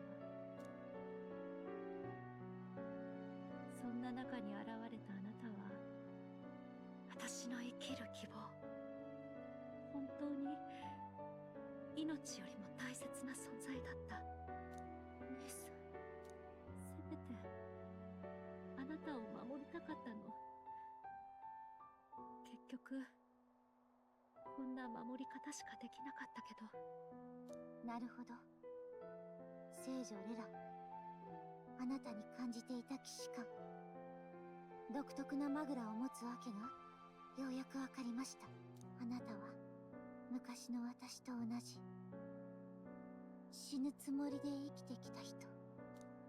あなたたちがルイの設計図を持って現れた時は心臓が止まるほど驚いた。いつか誰かが聞きに来るかもと考えてはいたけど、まさかそれがジュナだなんて。運命がついに報いを運んできたんだと思ったわ。だからあれ以来あなたにずっと注目してた。失われた秘宝アーキタイプを持つ候補の活躍にあなたなら私が望む力を持った存在になれるかもしれない。それをこの目で見極めたいと思ったから。あなたが望む力。ルイはあなたが思っている以上に危険だわ。あの男の望みが単に王になることだとは私にはどうしても思えない。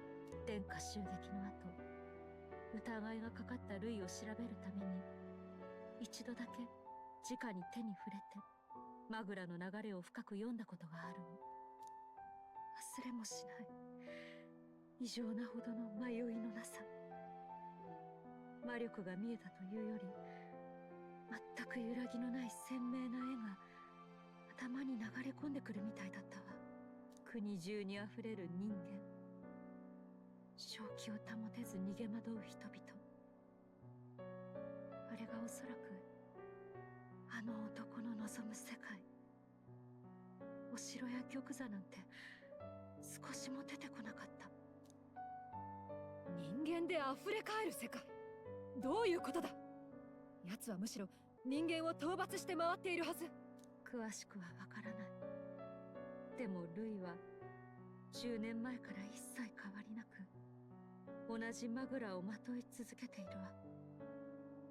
王になればきっと現実になる。そういうことか。王子を救うために自分がたやすく死ねばもう誰もルイを止められないかもしれない。だからドラゴンまで呼び出して試したんだな。俺たちが世界を、弱い者たちの国を守れるのかどうか。あなたたちは十分に力を示した。これで願いを託せる。もう思い残すことはなくなったわ。姉さん。じゃあ最後の仕上げに真実を知るべき人たちに事のすべてを打ち明けるとしましょう。どうするの？アルタベリーに集う大勢の信徒に私の言葉を届けます。そのための下準備を演説した時に済ませました。演説に混ぜていたあの魔法、信徒の意識を自分と同調させるようなことをした本当の理由はこのため？あとはこの神器の力で魔法を少し強めてやればアルタベリーまで言葉が届くでしょう。神父の皆さん、この声が聞こえますか？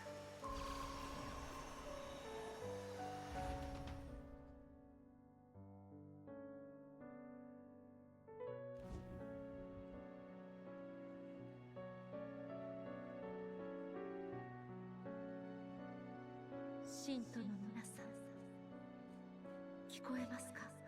なんだ、頭に声が。声？俺には何も聞こえないが。驚かせるようなことをしてごめんなさい。私はレラ・シグナス。魔法で信徒の皆さんの心に直接語りかけています。聖女レラ様か。まさか町中の信徒に聞こえてるのか。たまげた、なんて魔法だ。王子であると名乗った少年の候補。私は彼の真実を確かめるためあえて戦いに臨みました。そして今確信を得ました。信徒の皆さん、彼こそはまごうことなき真の王子殿下であらせられます。今こそ皆さんに明かさねばなりません。かつて亡くなったはずの殿下、その襲撃についての真相を、殿下の暗殺を企んだのは噂の通り大教主ポーデンです。聖教の力を高め王の座を奪うための蛮行でした。私がそう言い切れるのは、私こそがその資格、殿下を呪った魔術師だからです。しかし幸い殿下は秘密裏にお城を逃れ、長年の呪いに耐えて今もここに存命しておられます。本当にフォーデン様が死亡者だったの？何を信じたらいいの？ああ、神よ。信徒たちを、こんなものまやかしだ。耳を貸すな。くそレラめ、こんなやり方で暴露されては止めようがないではないか。フォーデンはすでに行いの報いを受けました。そして私ももう皆さんの前に現れることはありません。罪の倉庫となり下がり、長年国にあだなした代償としてほどなくフォーデンと同じ場所に向かうでしょう。ですが信徒の皆さん、不安に怯える必要はありません。王子殿下とお手合わせしたことで私は確信しました。殿下ならば我ら迷える弱き者たちを力強く認め守るために類と戦ってくださるでしょう。信徒の皆さんが信じれば正しき王の下で暮らせる国となるでしょう。そうなるように心から祈っています。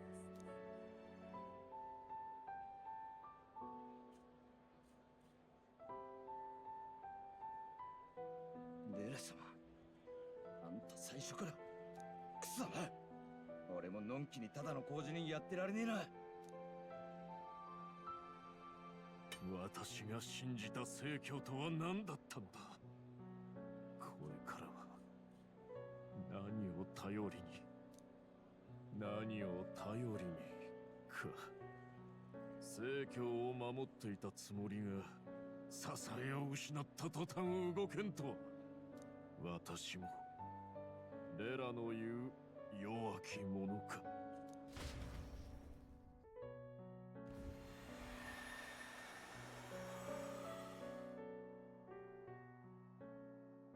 うやく私の役目も終わる。ジュナ。ごめんね。守ったつもりだったのに、結局一番辛い思いをさせちゃうわね。姉さん。ねえ、教えてよ。私、どうしたらいい？バジリオ、教えてよ。どうしたらいいの？ジュナさん。信徒たちもきっと悲しむでしょうね。聖女様がいるって安心したばっかりなのに、こんな本当はあまりあなたに見せたくなかったけど、ジュナ、ご覧なさい。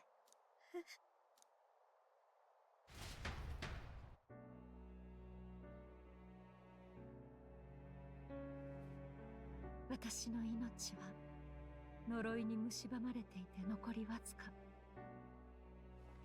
この後に及んで殺してもらおうなんて虫が良すぎたわね。ジュナのこと、この国のこと、頼むわね。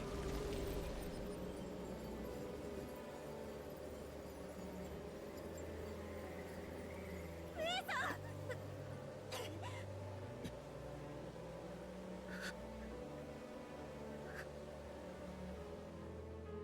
ありがとう、ジュナ。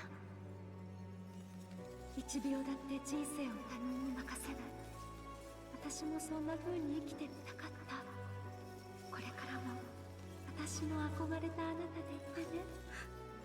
でも、もう少しだけ見てみたかった。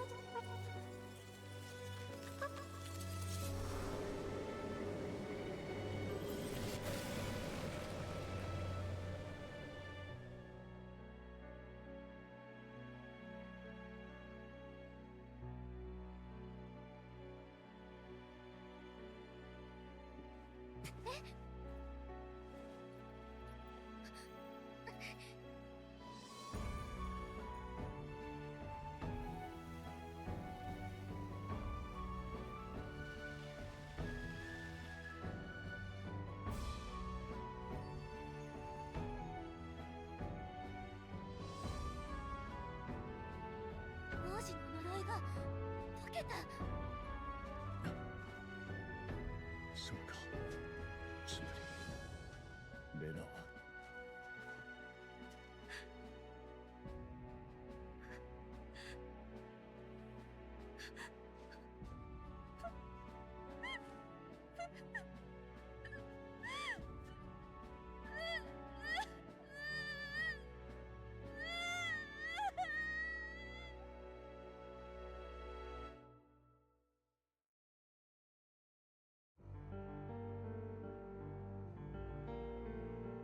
くそ。何やってんだ俺は。兄貴ん時みてえなことジュナさんには味わわせたくねえってずっと思ってたのによ。ただ償いに逃げたかったわけじゃ。守りたいという願いも彼女の本音だったんだ。そうだな。何しろ家族と聖教に帰依する人々を命を投げ打ってまで守ろうとしたんだ。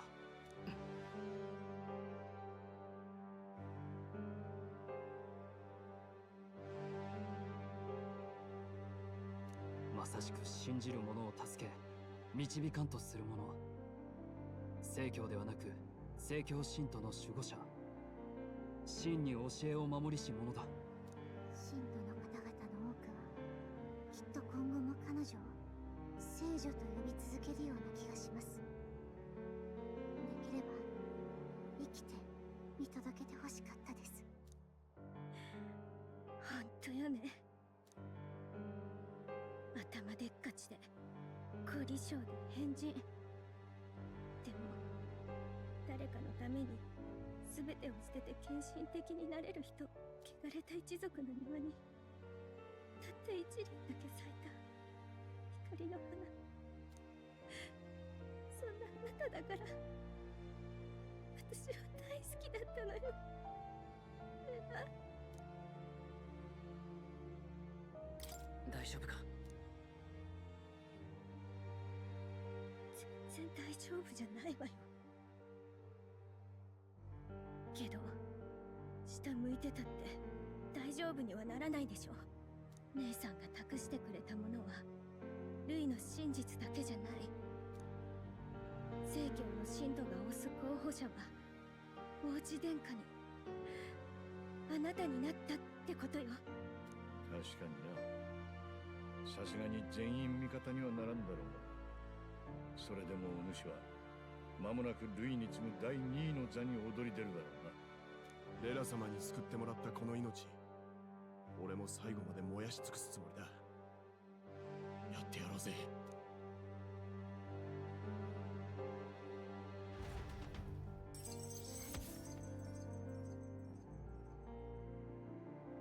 Clear the quest for the curse.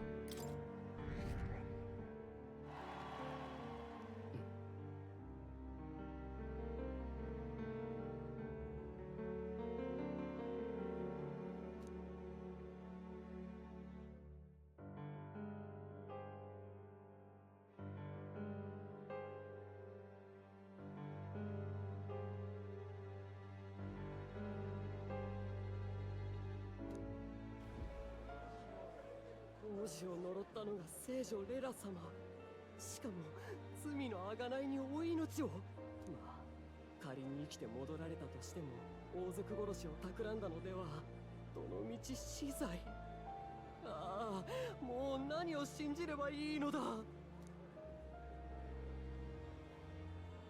それより聞いたか、王子。本物らしいじゃねえか。生き延びてたんだってな。王様の本当の子供がルイを撃つために表に出てきたってことだろ。面白い。これは押すしかないぜ。皆さん、しばしお耳をお貸ししていただきたい。実は我々は事前にことづてを預かっております。ルイ候補からの書簡です。正直これを皆さんに読み聞かせるべきなのか迷ったのですが、我ら工事人も職責を果たそうということになりました。これが読まれているならば、レラは死に王子を名乗る少年が勝ち残ったということだ。もはや玉座に手が届くだけの指示を得た者は私と少年だけである。他の全ての無名なる者よ、敗北を受け入れ矛を収めよ。無意味に噛みついてくれば無意味に命を散らすであろう。このルイか少年か、王冠を受けるのは2人に1人だ。俺、つまり果たし状って意味じゃないか。なれば前王の定めし期日を待つまでもない。どちらが王にふさわしいか白黒つけようではないか。来たる9月の24日、私は王との大聖堂前にて一騎打ちを提案する。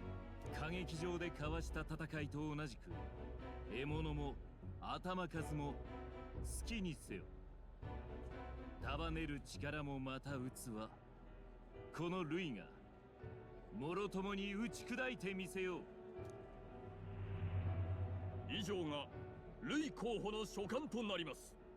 すっげえ、やっぱり決闘だ。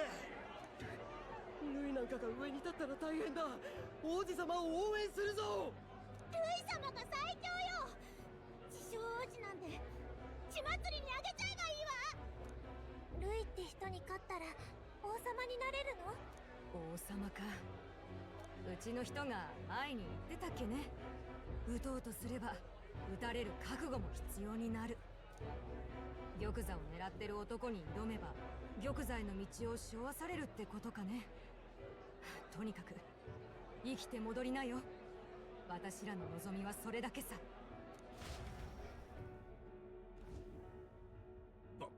バカなレラめ。正教ではなくあの小僧を立てる形で死ぬとは。あやつ、ここでは小心なふりをして初めから裏切る気だったのか。まだだ。腕利きを集めレラのさらなる後釜として立候補。さて、今さら勝てる見込みはあるでしょうか。レラに勝るほどに人心をつかめるものなどどなたかお心当たりが。聞けば総兵団長の義ドもこの戦いから降りるとか。正教から次の王を出す道はもはや断たれたのです。なら我々はこの先どうする？ルイと少年、どちらが勝っても我らの地位が崩されぬよう今のうちから手を打っておくべきでしょう。ルイが王座につくような地位どころか我らを処刑することもあり得る。泥臭くとも考えるのです。もとより醜悪な所業ばかりの我々でしょう。いいよ。だがその通りだ。最後まで生き残るための方策を。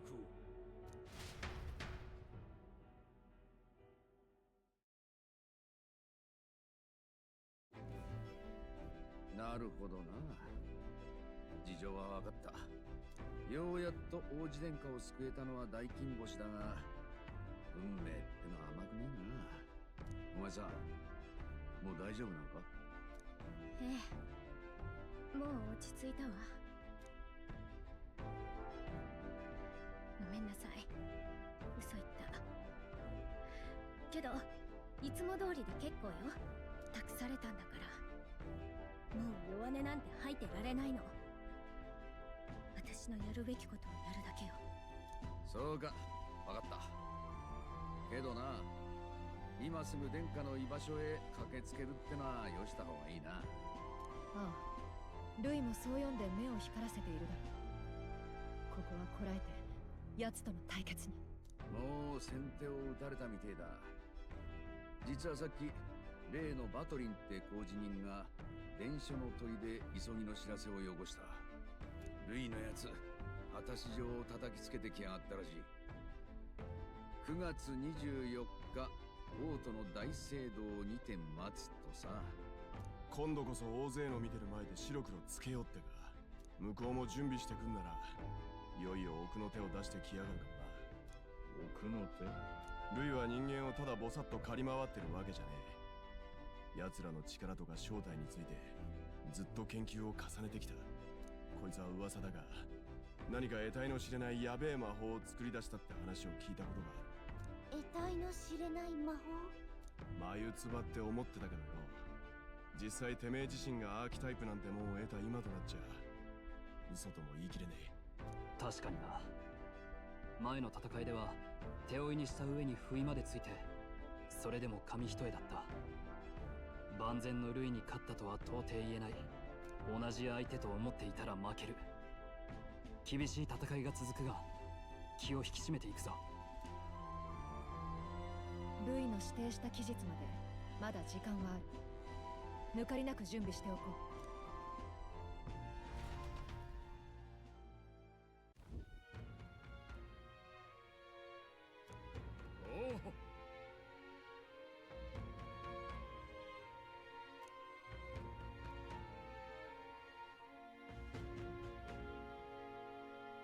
いや、ああ、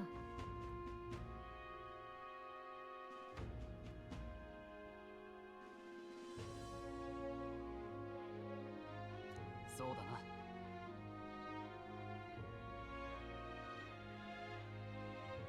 すみません。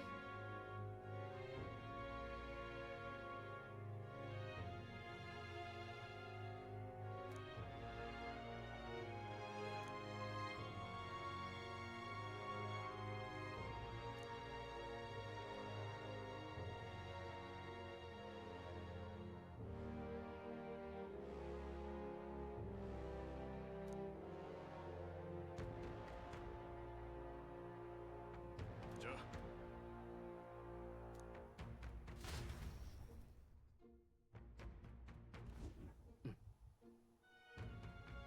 休みましょう。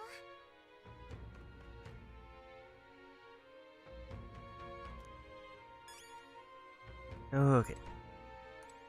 Quite a bit of the story section.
羽さん。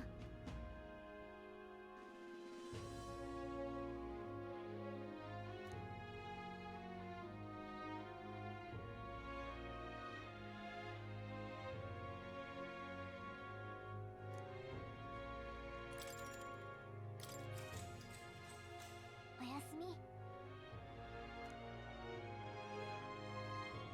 So we've got our news story deadline.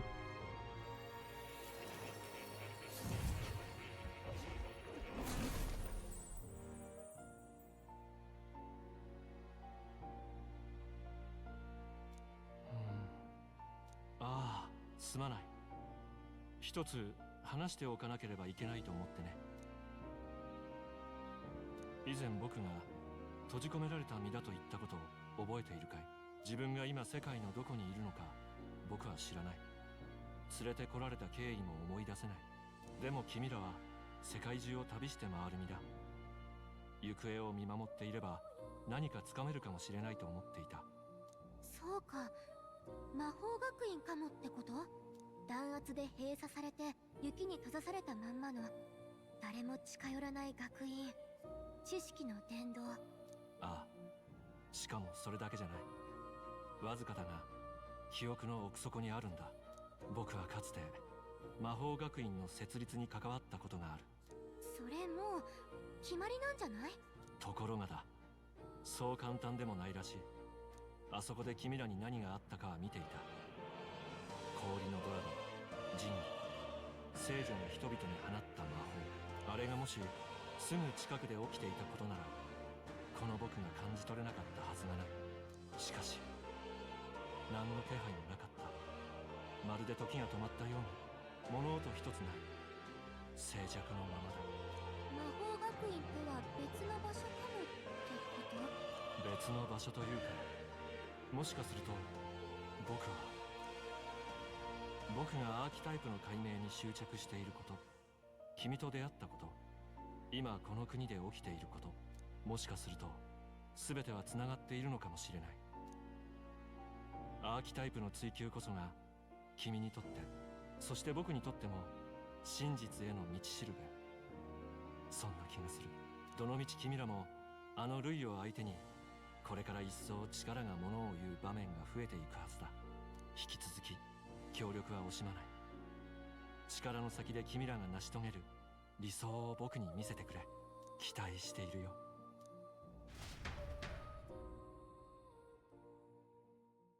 神王が決する日にまた一日近づく。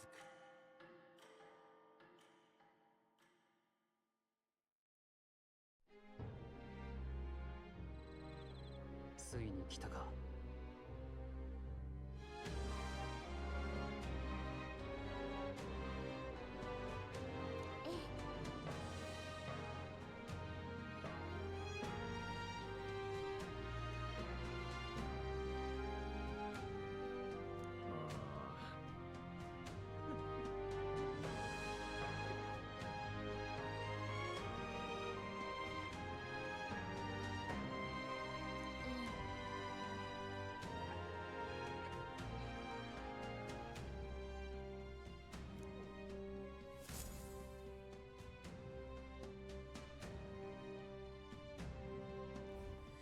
決戦に備えて頑張りましょう。 Okay. So deadline is that because we leave on the morning the day after, so only 10 days. Not a bad with Louis. Grand Chat approaches. Spend your time before the designated day, making sure you're fully prepared for the fight. Skyrunner to fly to previously unreachable locations. Brave new challenges. Be cautious of snow and inclement weather conditioned around Altaberry. Information in town on what powers Louise commands is an Archmage. よし。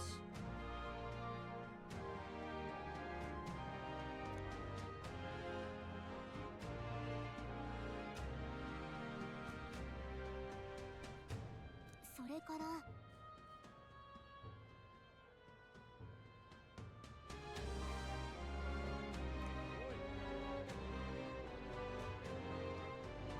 Okay.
Have to buy somewhere else and we get tolerance.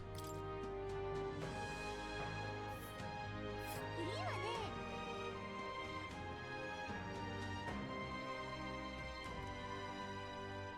村だね。やってあげようよ。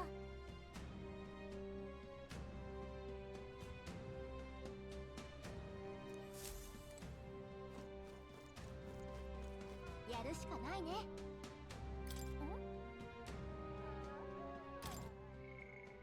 Yeah, Hulkenberg is ready. Yufa also apparently has a thing. Maria is the highest priority one of the bunch. And then Ivor, we're not quite level 60 yet, but it is kind of tempting to try out the one quest fight that I have. やるしかないね。ねえね Okay, so there's also a new bounty.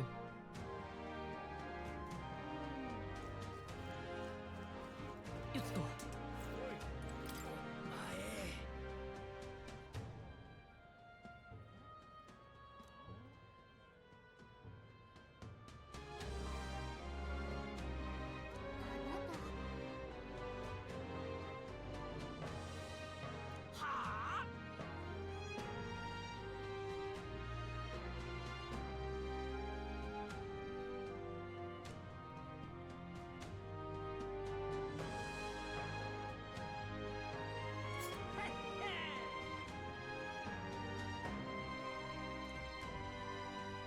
凱旋者だ。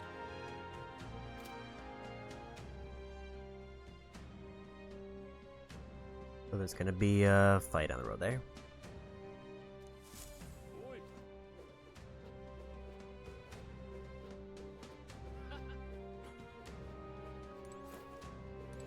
And it said we need to check for bounties.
Wonder if these are basically considered side quests.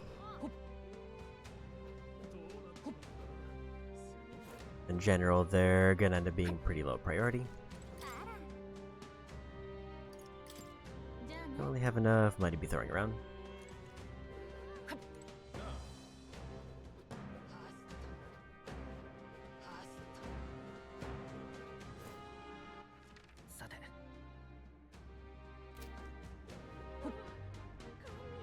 So I will need to check back there later to get the weather eventually, but we want to figure out all the stuff that's available first.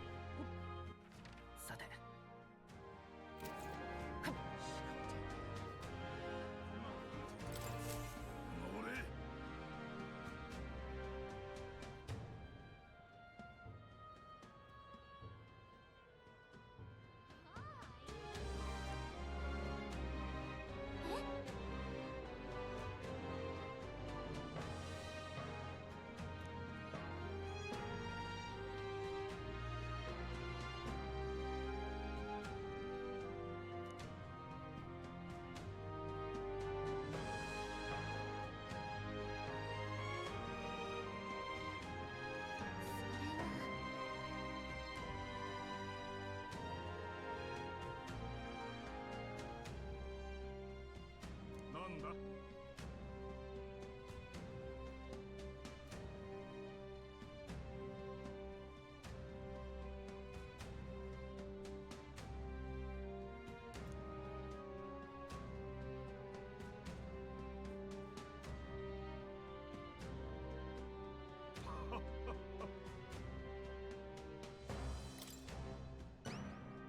ま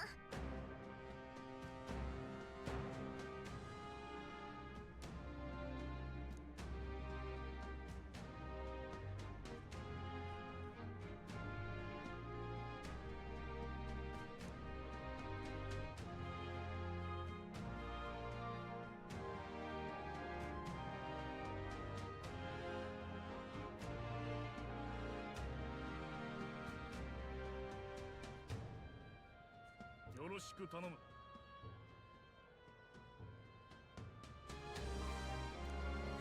頑張りましょう。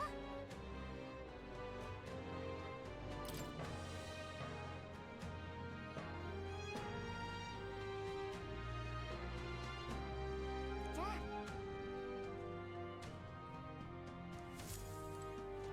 I didn't see if that one had a deadline, but I'm guessing a lot of these will. Never mind, it has no deadline. So today there is supposed to be a debate. So with that, I may still go for that because I need to... Eloquence is the only one that isn't level 4.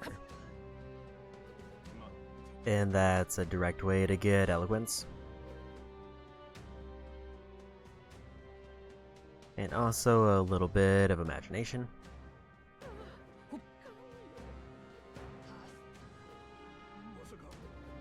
So once I'm done picking up all of the quests here, we'll probably...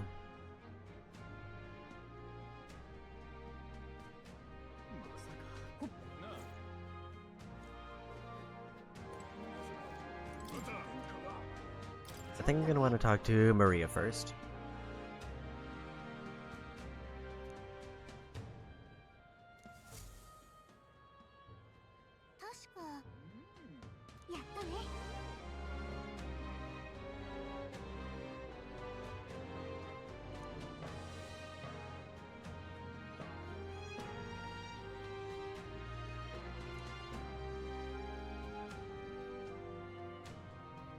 Because if I finish Maria's thing, I think she gives bonus experience, and we also get bonus food if we use the Gauntlet Runner.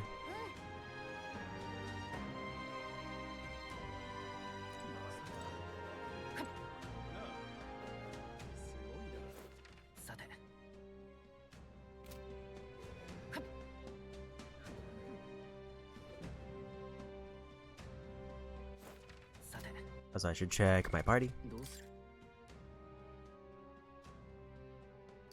Party is fine currently.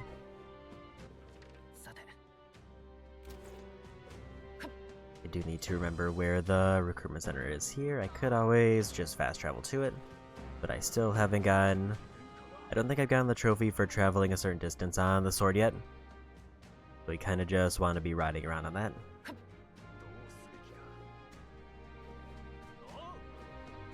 There's a recruitment center.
ほどね。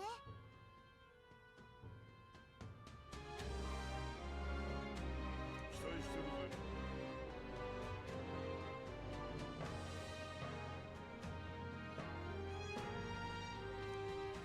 やろう。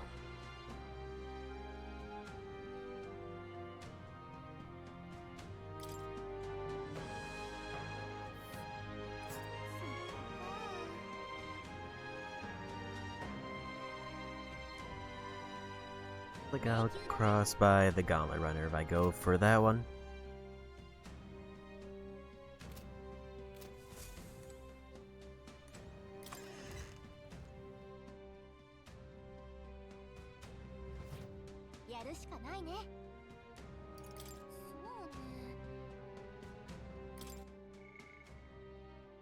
So out of these, obviously the lowest difficulty is the one that's just go to a shop. Proof of Power is higher level.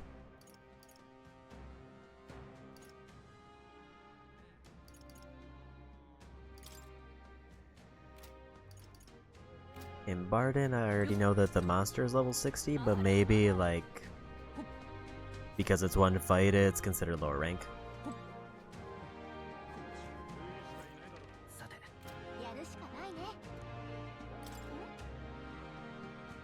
We need to go talk to Maria first. Because specifically, I'll get post-battle experience buffed, and we make a bonus dish for every dish in the Gauntlet Runner. So once that's made, we'll start a ton of cooking, which costs no time when we're in the runner. However, we won't be able to get her new class until the next rank.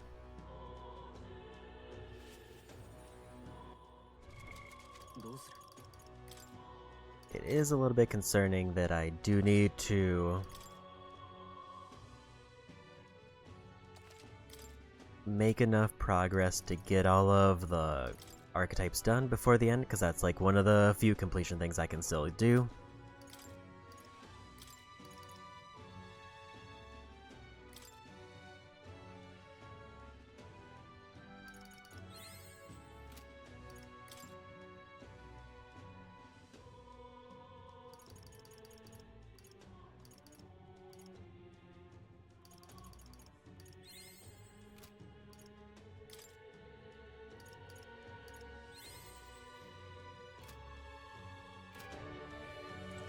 So I'll do this one, and then I'll try to do the debate for the eloquence points.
がとう。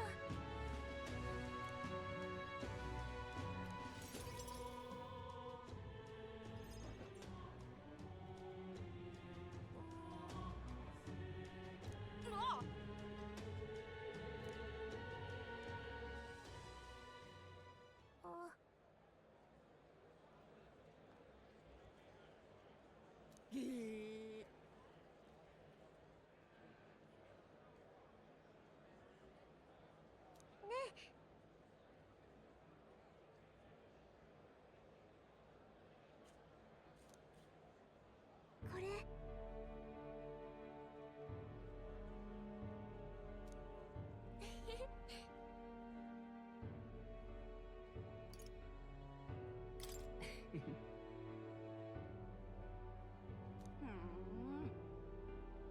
あのね、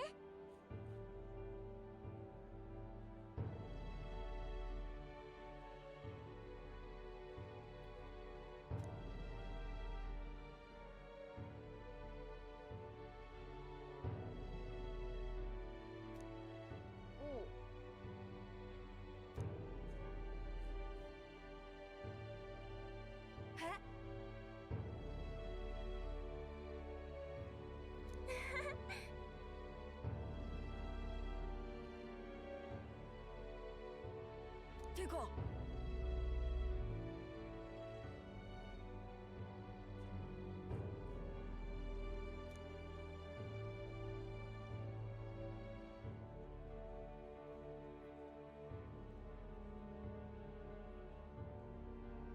っこいい。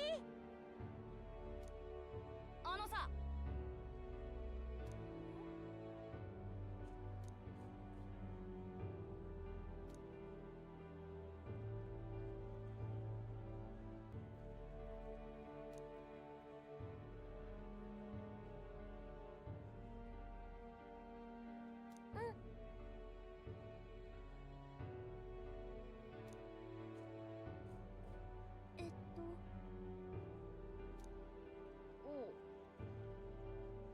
ありがとう。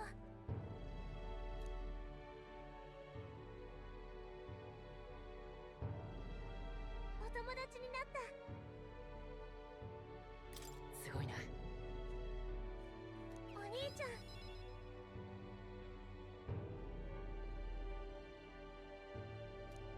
あのね、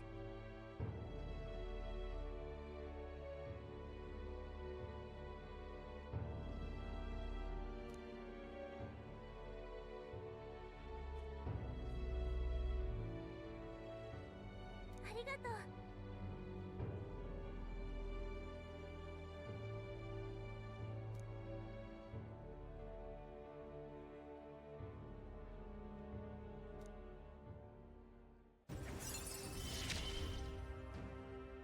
お兄ちゃんに勇気もらった。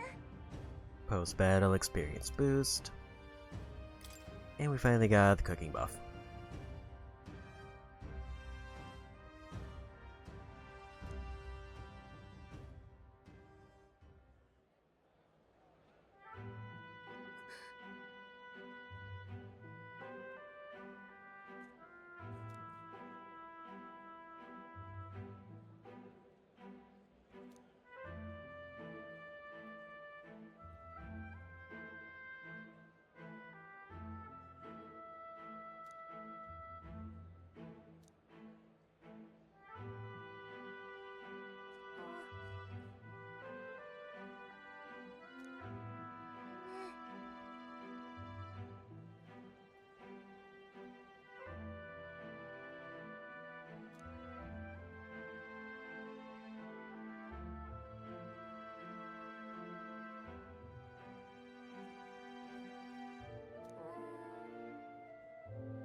わかった。じ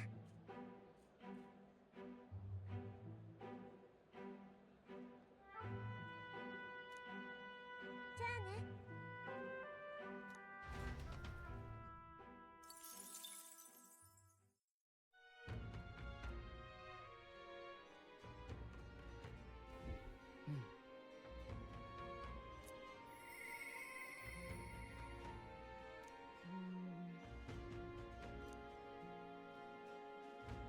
I guess I can actually just meet with her now. We don't have to find her from a random Gauntlet Runner event. But we're gonna try to do the debate. I didn't realize she was gonna do a dialogue there, so I pushed circle to activate the sword.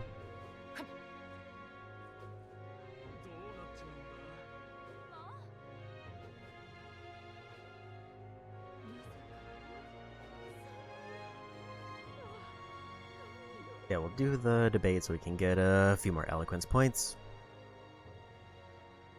やるしかないね。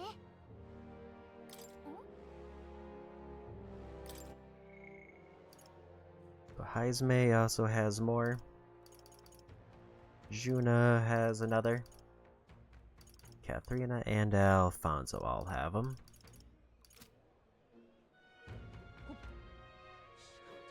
やるしかないね。確か。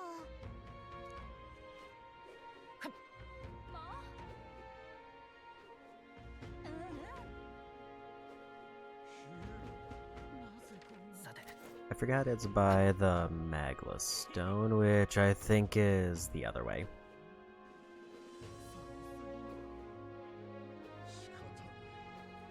So the problem right now is in terms of time available. I know that there's still like another month after this deadline because I saw like the last date for the story. So the problem I guess is gonna come in. I need to be very thorough in both getting my quest done, but also clearing out the followers. Because I feel like I fell behind in the followers, not realizing that I need to build up virtues for them.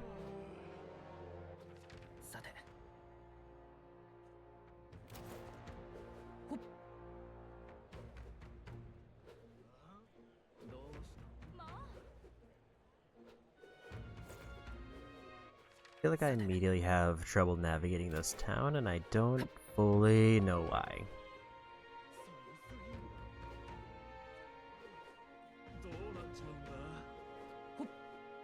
My assumption is that if I get to level 4 for every virtue, I should be nearly done with supporters.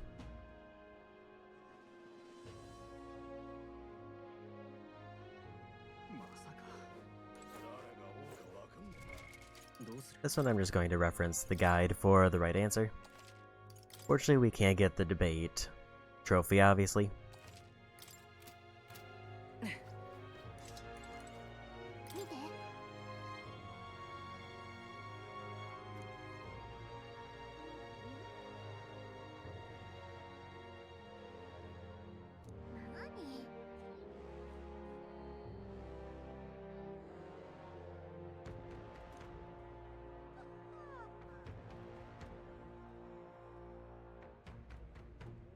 Also, this is the guy who apparently would give me the last book.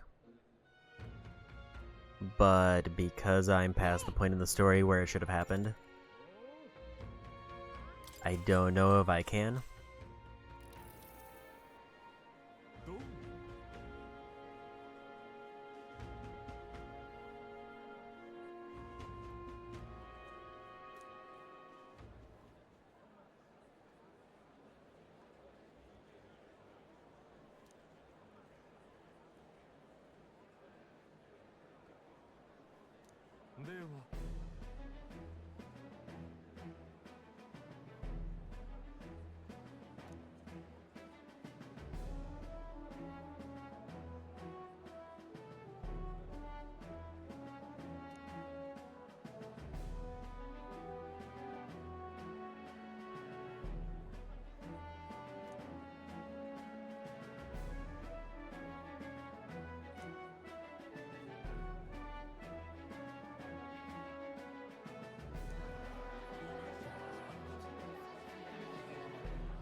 Like 3 is the right one.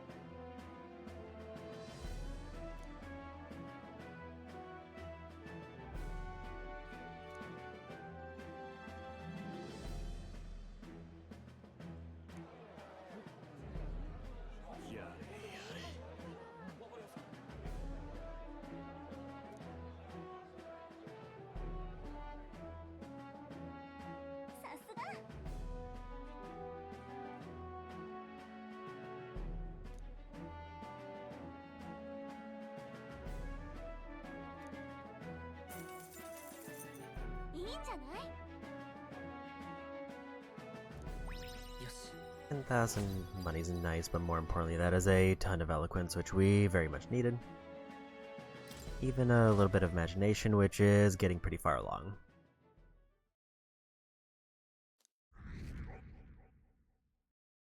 So if I talk to Hulkenberg next, we finish Moore's quest pretty much automatically. I forgot to do the Gauntlet Runner stuff.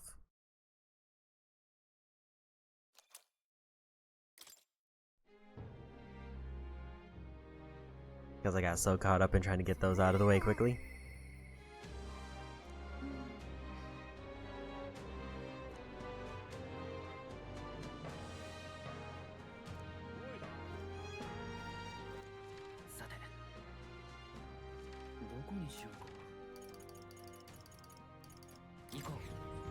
Let's do those now so we don't forget. Also, I want to check Nurse's book to see if he's revealed the location of the next relic. I can't imagine every one of his points will be tied to relics, but I also can't rule it out. Because I don't know if there's going to be enough time in the game to work in enough dungeons to get all the points he needs.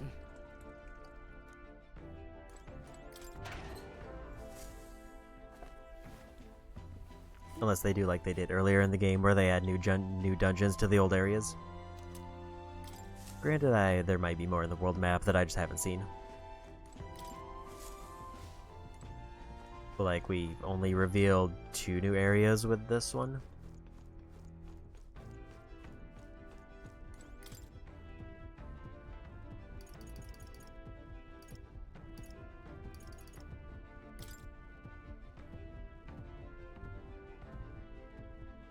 Okay, so 1 in the forest.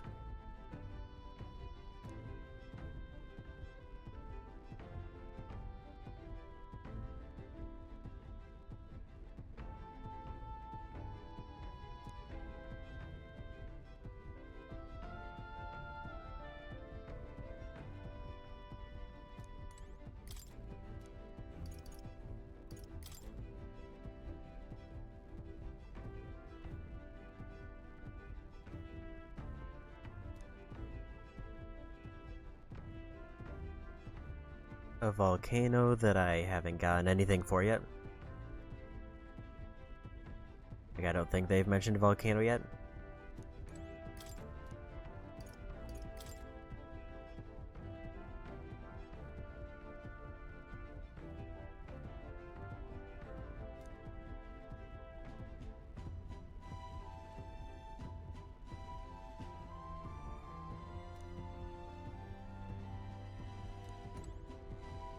And then 1 that we have no info for.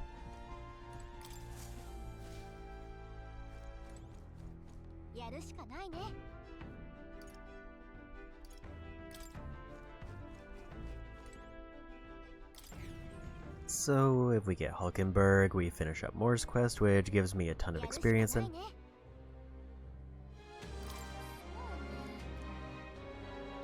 No new requests. So yeah, probably the forest would be the next go-to if I pick any of them.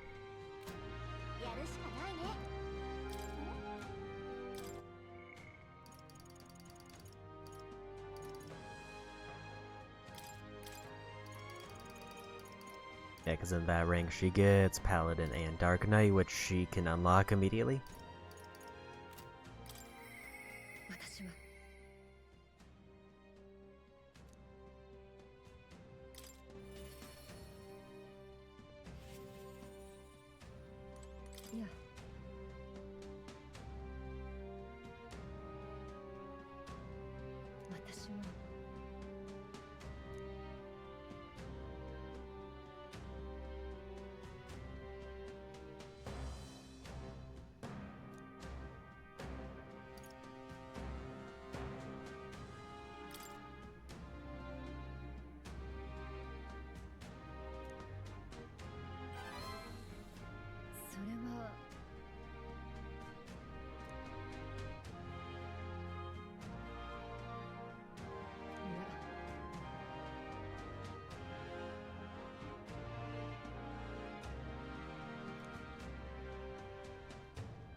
聞け。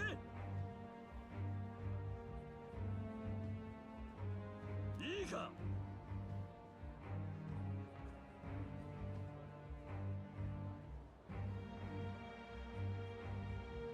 待て。おっいや、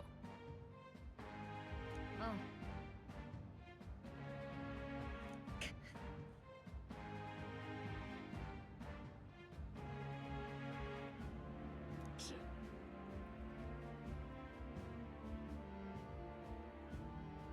いや、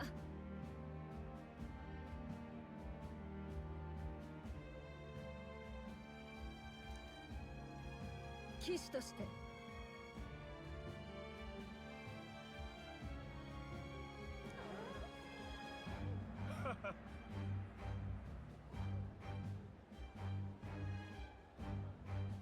はっ。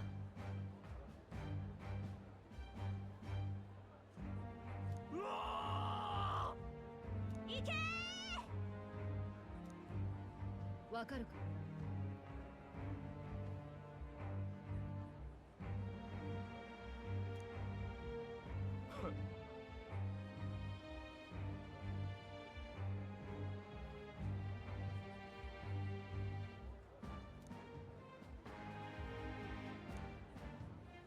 おい。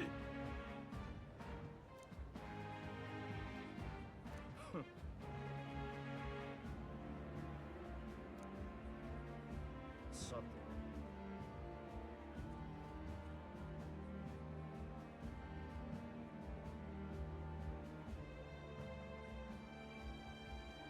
て、行こう。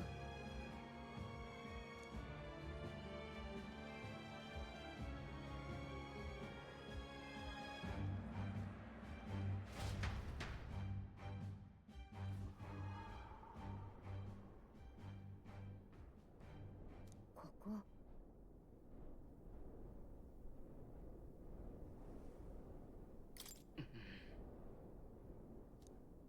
さて。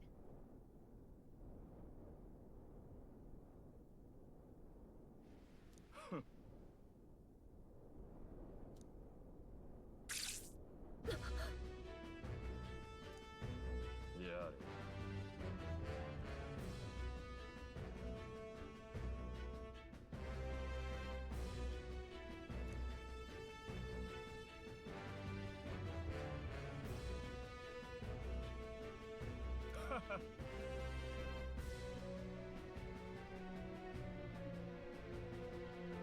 お前。おのれ。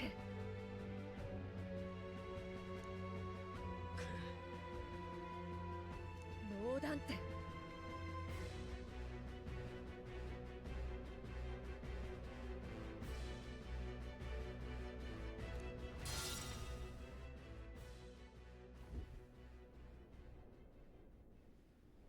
ローダンテ。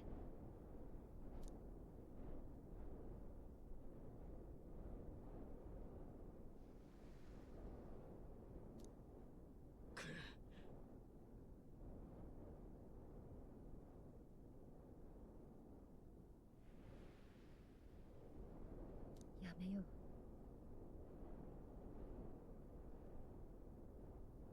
黙れ。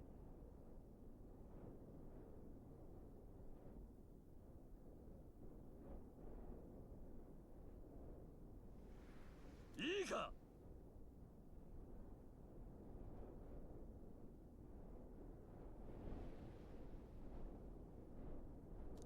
いや。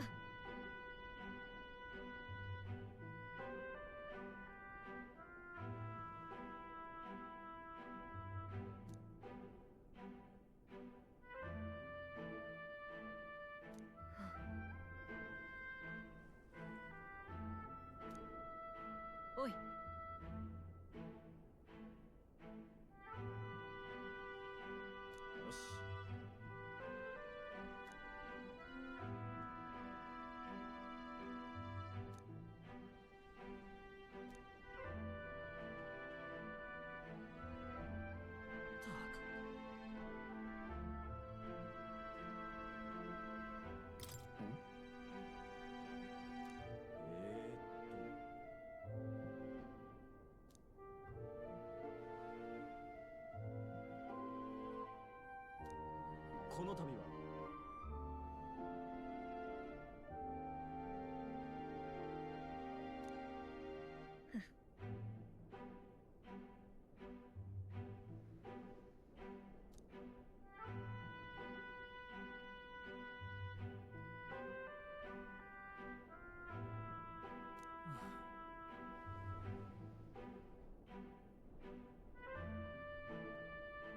私は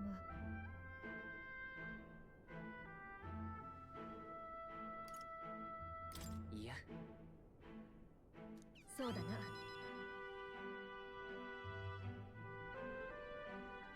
ええ。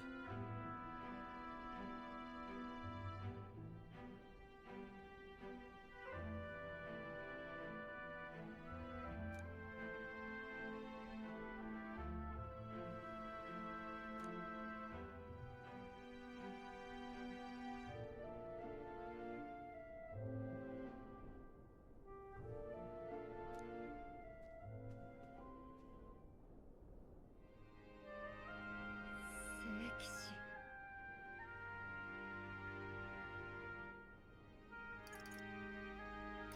すごいよ。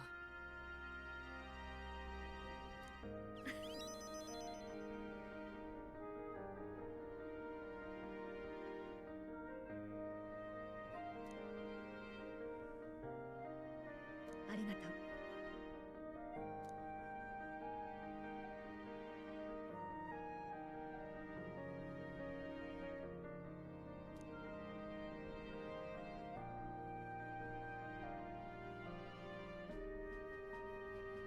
感謝する。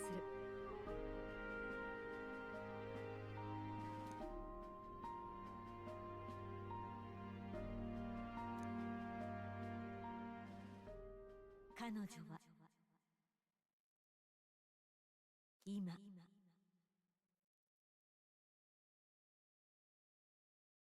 新たな力を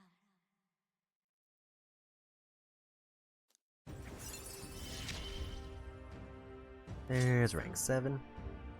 So we got Paladin and Dark Knight,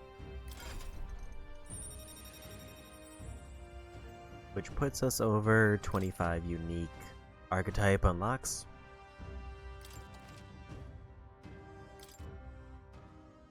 Sate.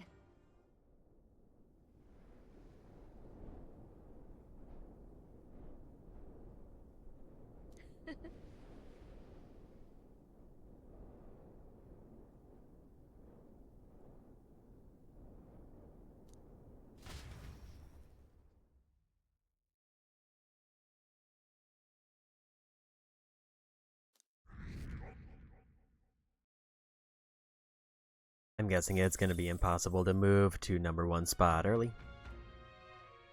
For obvious reasons.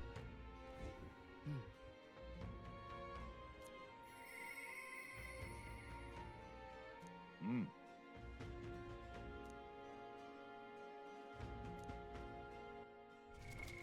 どうする？ So tomorrow we get bargains on everything, so I think I'll do all of my shopping tomorrow. But before anything, first I want to check. So she's barely into the rank for this one, so she should just go to the next one. Auto counter physical attacks and healing skills, making it a versatile shield.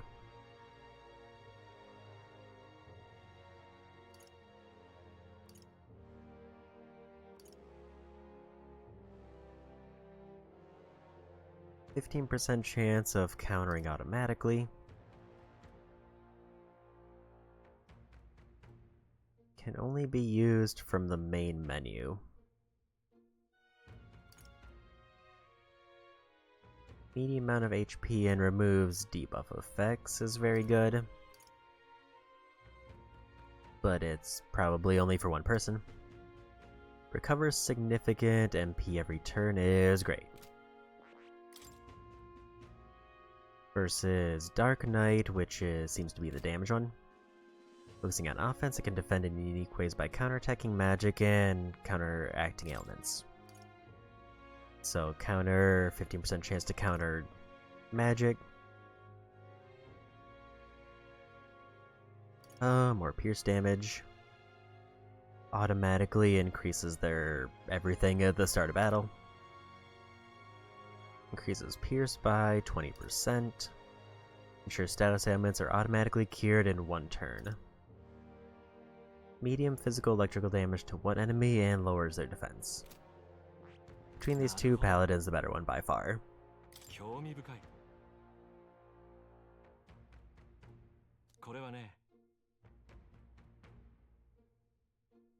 We do need to buy both, but this is easily the better one. 頼んだ。もちろん。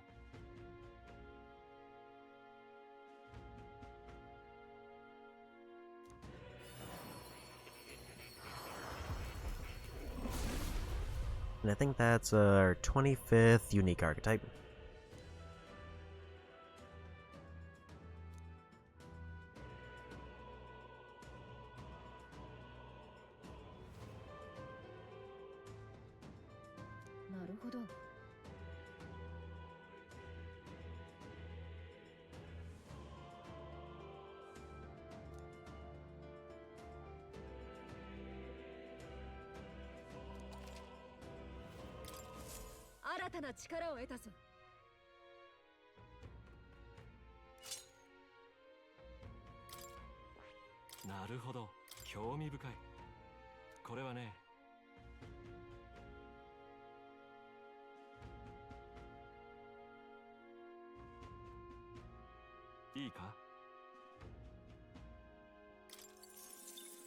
They're getting pretty pricey to unlock.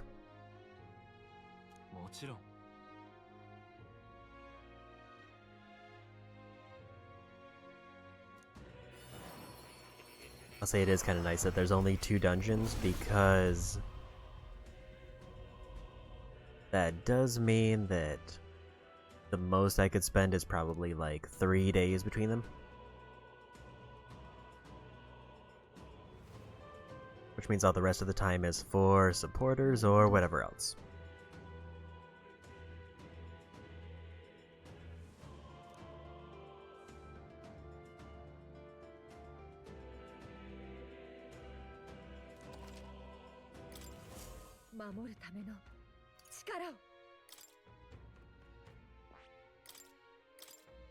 You need to remember to put on the new abilities.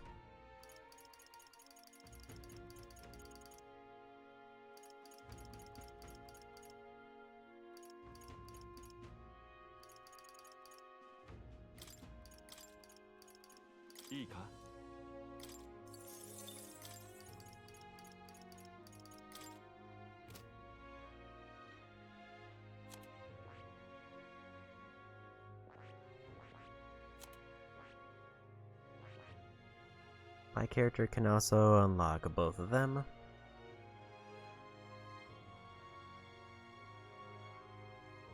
I'll say Paladin is so good, it's almost tempting to make that the main one.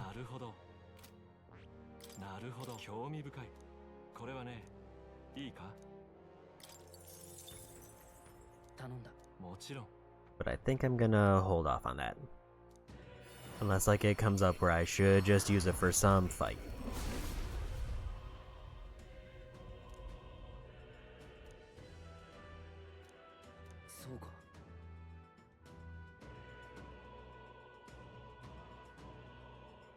I mostly want it for the MP regeneration.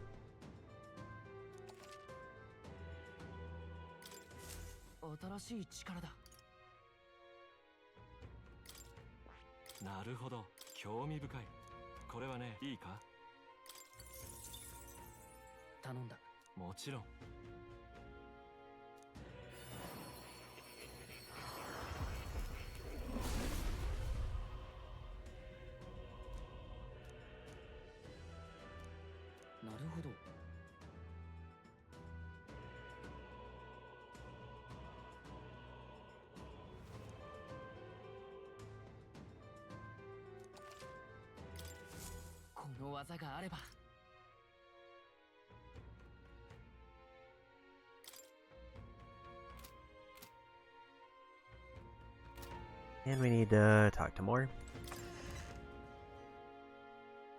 don't think his quest progressed time, so it should be free. 慎重に行こう。はっ。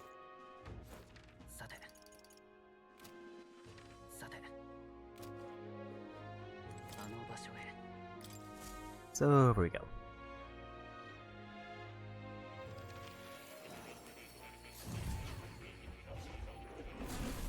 興味深い。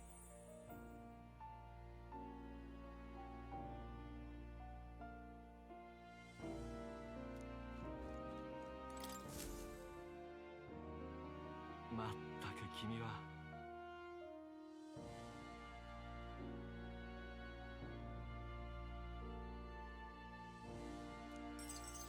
素晴らしい。 I kind of forgot that also gives me an imagination boost, but the jeweled roots are real nice. よし。 Not enough for anything major though.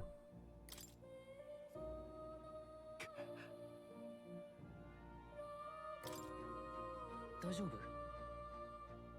ああ。頼むよ。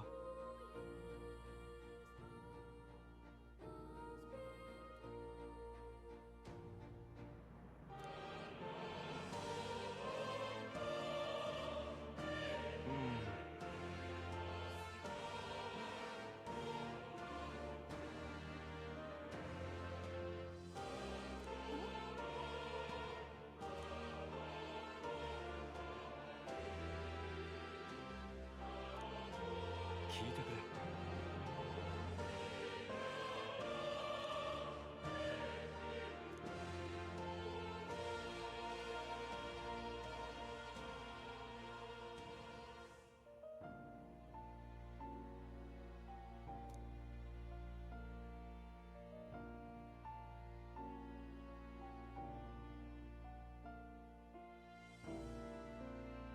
うん。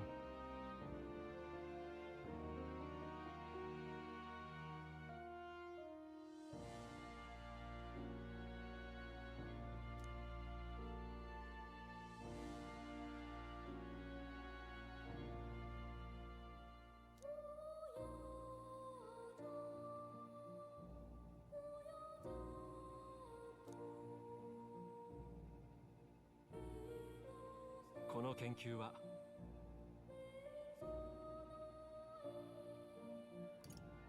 任せろ。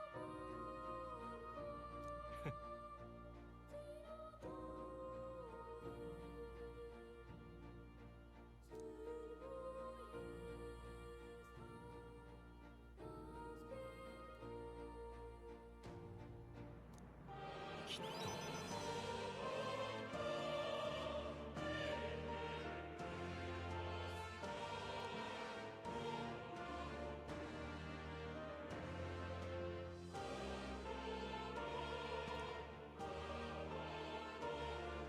礼を言う。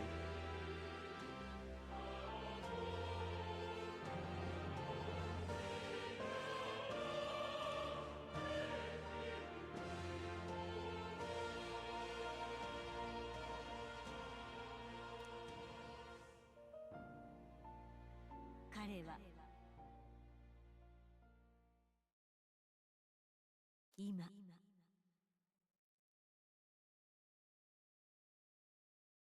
新たな力を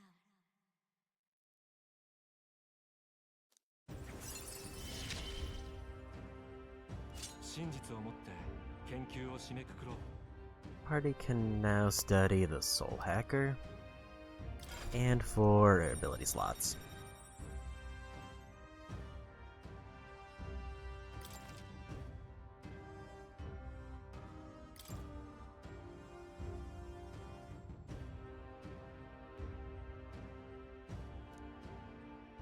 聞いてくれ。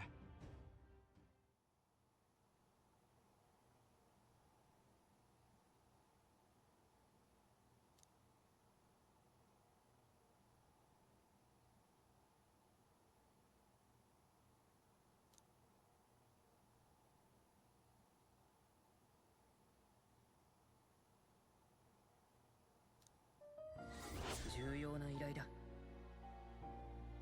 Get an elite archetype to rank 20. That is actually extremely easy, given we've already started that.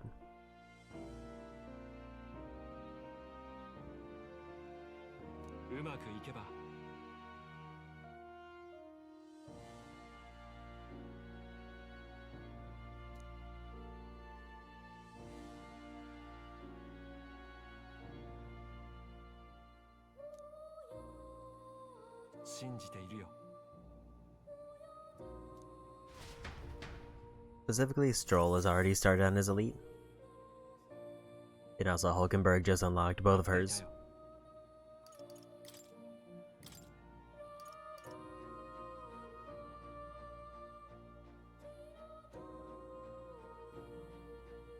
I can make Soul Hacker immediately, but I do need to have Juna and equip the mask.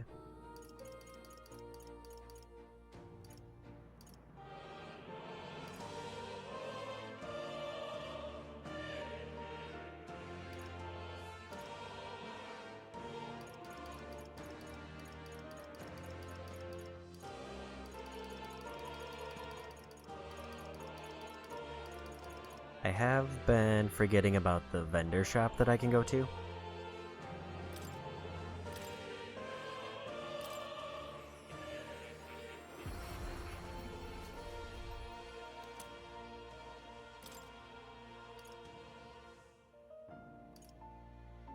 So I need a Justice. And then I can make Paladin. Need a Priestess to make Healer.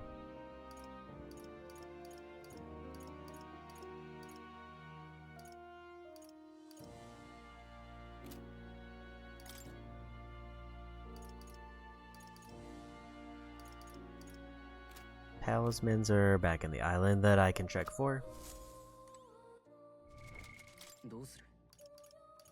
I need Juna to take off this and put on anything else.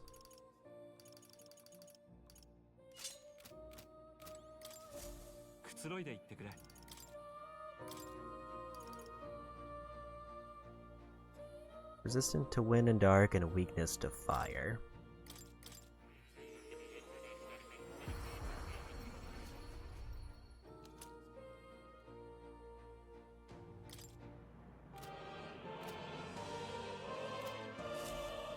That's all we can make until I get more parts.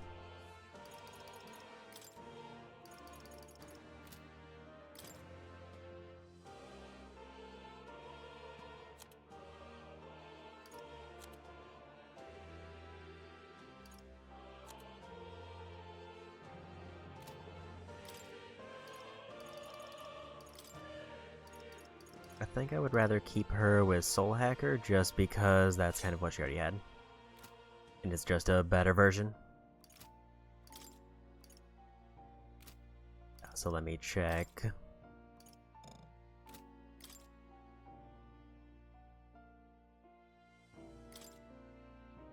Stroll is already rank 16 of 20, so if he gets 4 ranks, then we get Moore's quest done. Which means Moore will be ranked, or will get his rank up.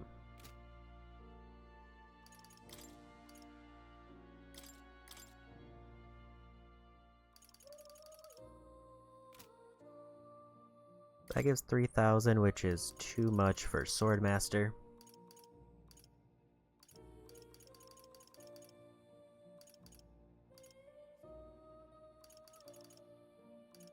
If I were to pick one that I should probably put it on, I would say Paladin. For the same reasons as earlier.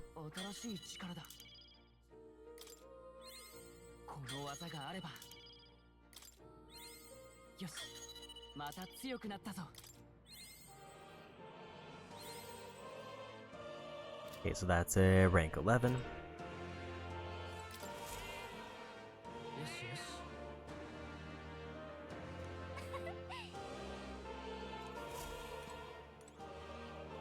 Because if I get it to rank 20, then I get a passive MP regeneration, which is probably very good.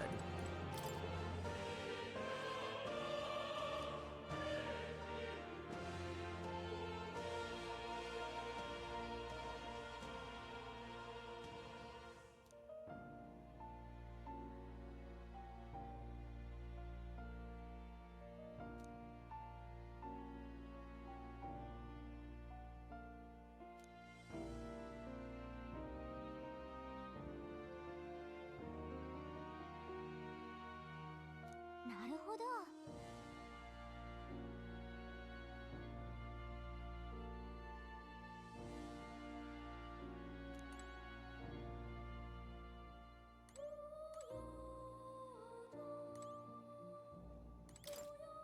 That seems to be everything there. Oh yeah?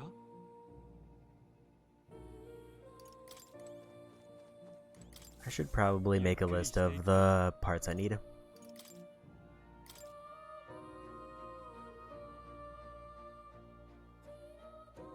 I didn't save them last time, and I probably should have. But I think I bought most of them.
So the problem that we're going to run to for most of those is pretty simple, that I don't have a lot of money.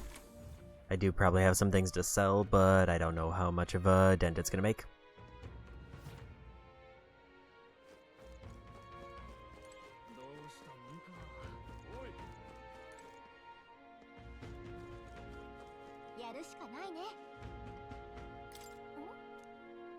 I did forget I want to check if there's any quests at night that I missed.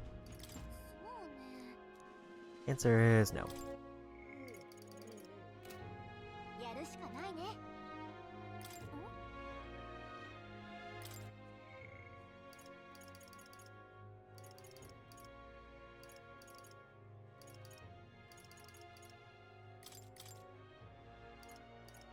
So he'll get Ninja unlocked.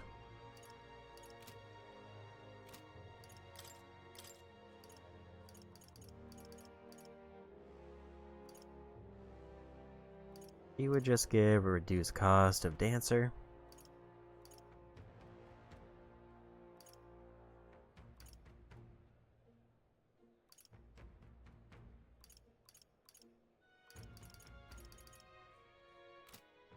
But if she maxes out, everybody gets MP regen. Location of items in unexplored areas of a dungeon.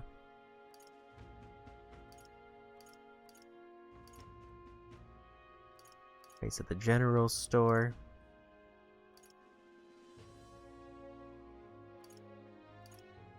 And then she'll just hop in as a support randomly. Rare items at magic shops. Analyze data for all enemies with certain exceptions.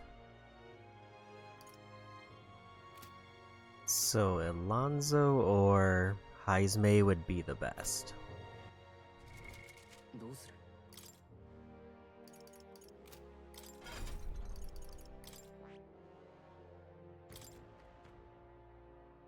He's about 200 experience in, but he would basically unlock Ninja immediately.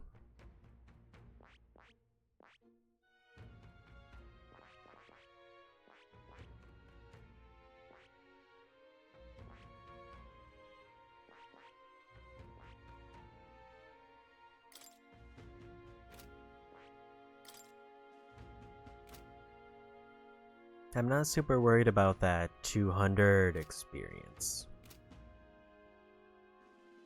I guess here's kind of the big question.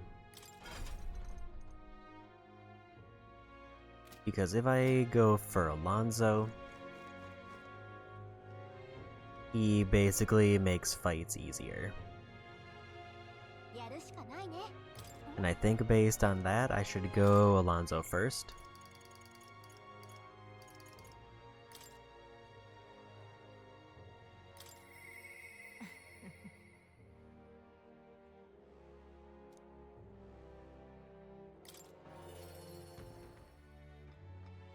Because the way that I'm interpreting that is it makes it so that when I go to view monster information, it's already detailed.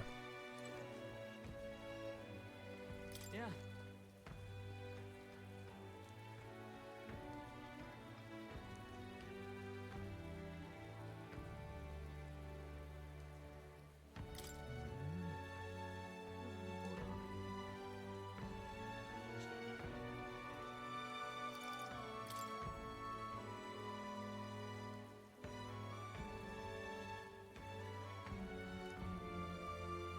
So some characters will require level 5 virtues.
なんてことを。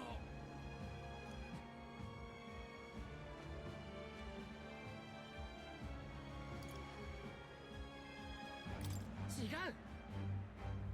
さて。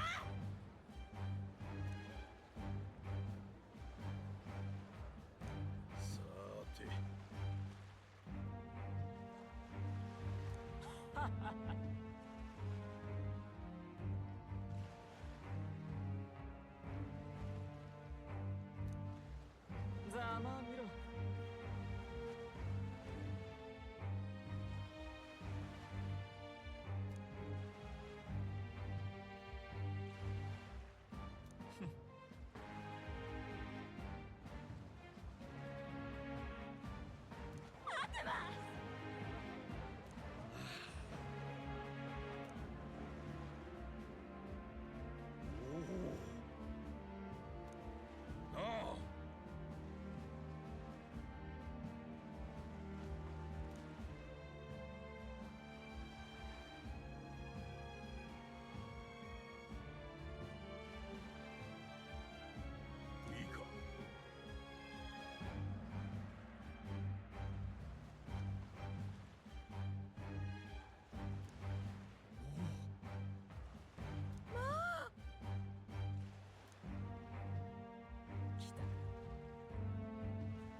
神王が決する日にまた一日近づく。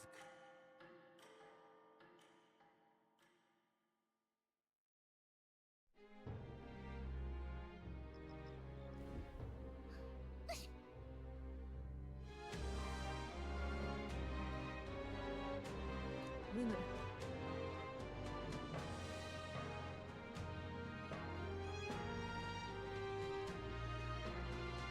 そういや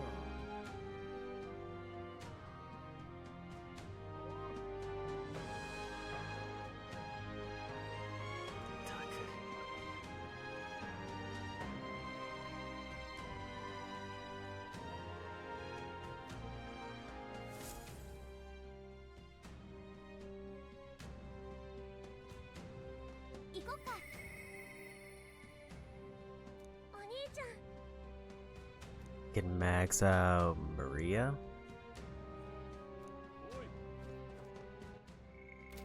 やるしかないね。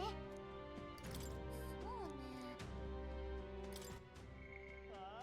But I think we need to start going for the dungeons. やるしかないね。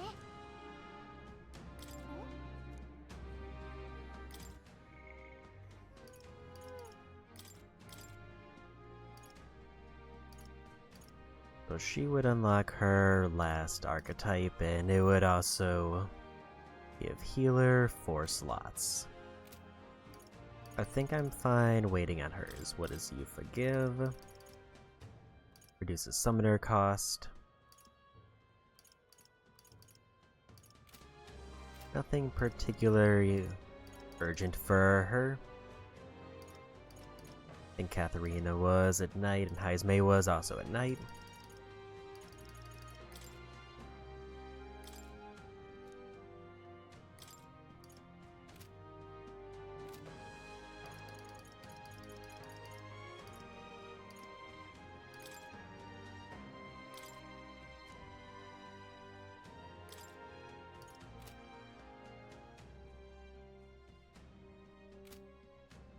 Oh yeah, remember, if they have the silver mark, then that means that I can talk to them, but I don't have the stats, if I remember right.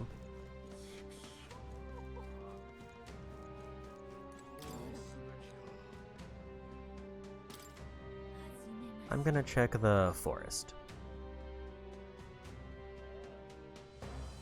If the forest has decent weather, we'll go for that.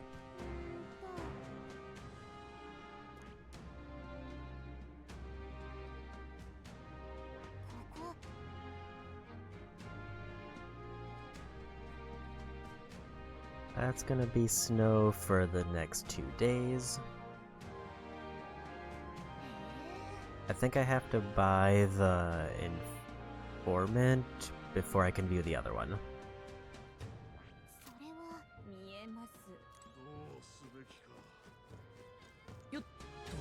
Which I should actually do now because it's Idol's Day, which should mean we get a discount. So buy all the information he has.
So he swaps between elements to buff his sword, and then he attacks whoever's weak against them.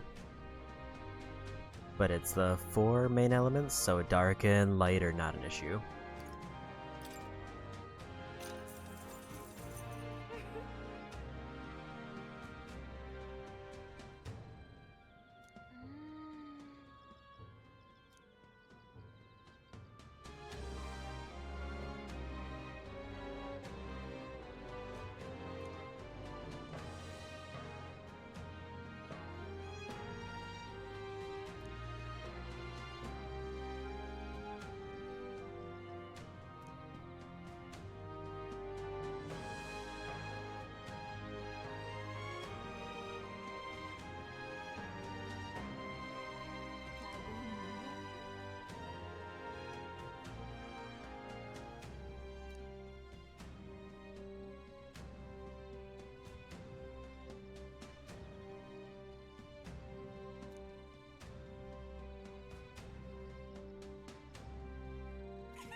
So the big thing I need to check is if I can reach the forest in a day or if it takes multiple days.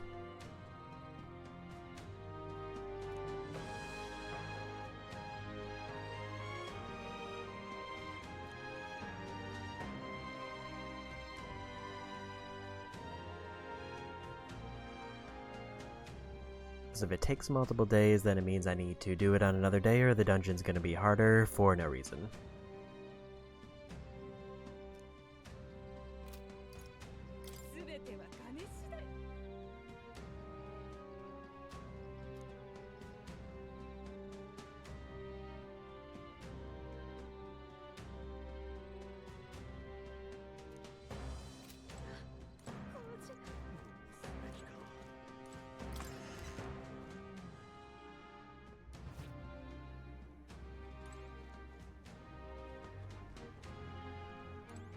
Just highs may there. The big thing I would like to see is if I can find Julian, the candidate who I had a debate with, because basically if there is any chance to get the book achievement, it would have to be me finding him.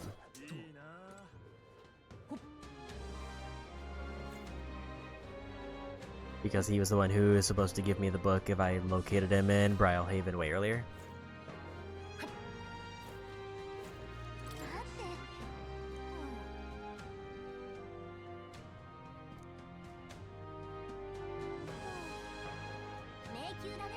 Snow for 2 days there as well.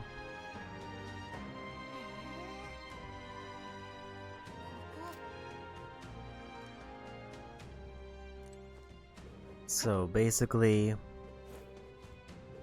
if any place takes me longer than 2 days to get to, I have to deal with snow.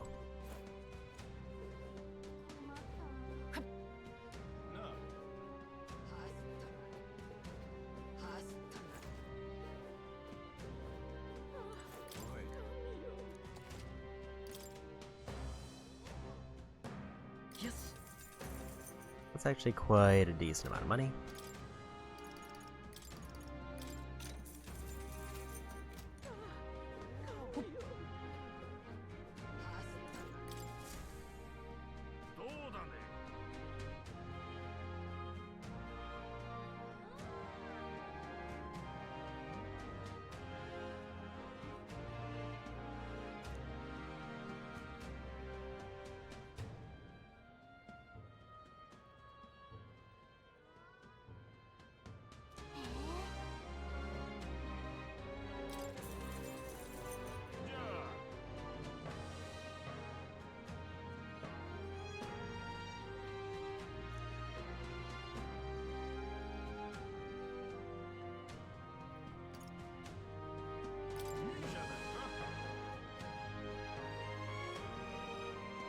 I'm wondering if these count as recipes that I have to make.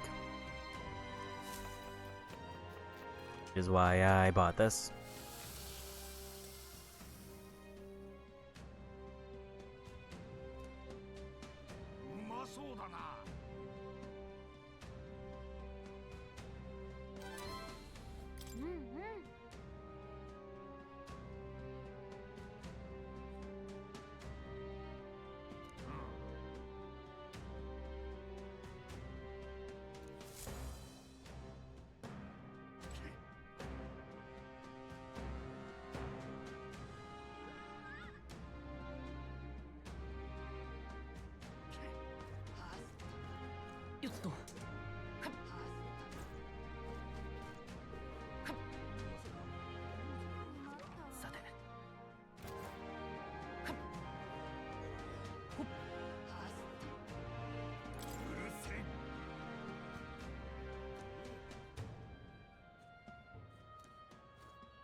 One thing I should probably be doing that I haven't been doing all game is, if I see somebody with a dialogue option, I should select it, but just kind of skim through it.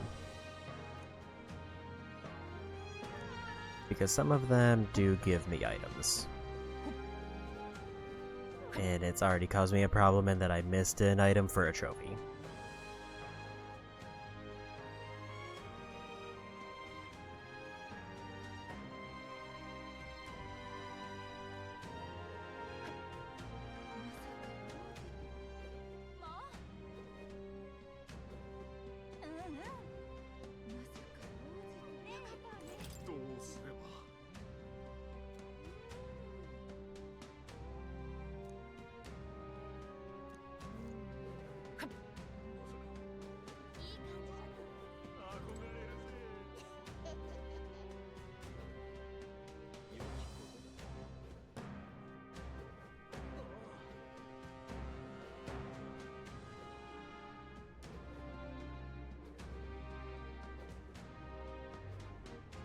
I don't see any of the other candidates around, or if I do, then... Unless I just outright miss them.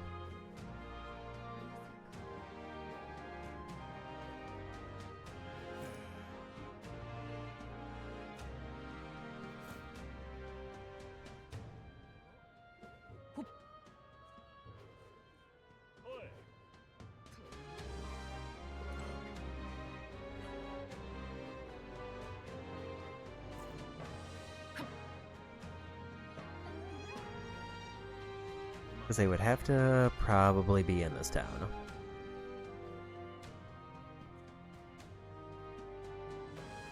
So I think if I were being ideal and trying to use my time well, I should do a dungeon, but I need to find one that's going to have good weather when I get there. If the forest can be reached within a day, I need to prioritize that one. ちょっとね。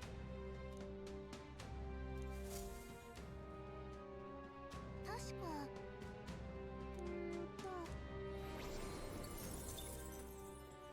At least now we're getting quite a bit of mag out of that.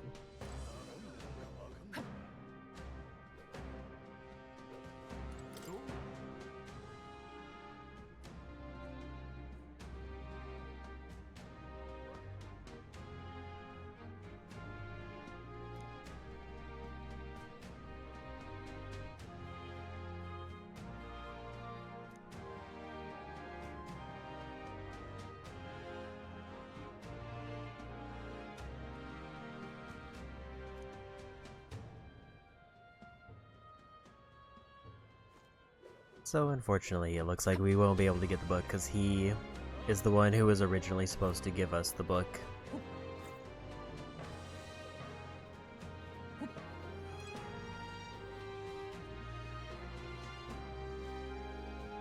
So the only thing I could hypothetically do now would be to shop and then see if we could maybe do a dungeon.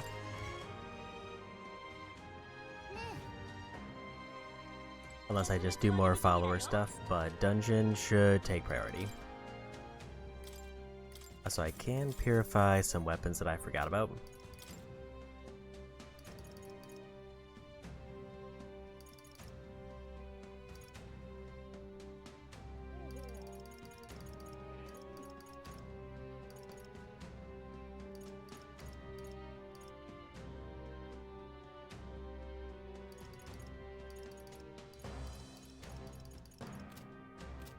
A few tempting ones there, but I think I want to hold off until I'm more confident in how much money I'm going to have. Mostly because I would probably lean towards the sword, because I don't really want to use the bows, even though one of the bows would technically be good.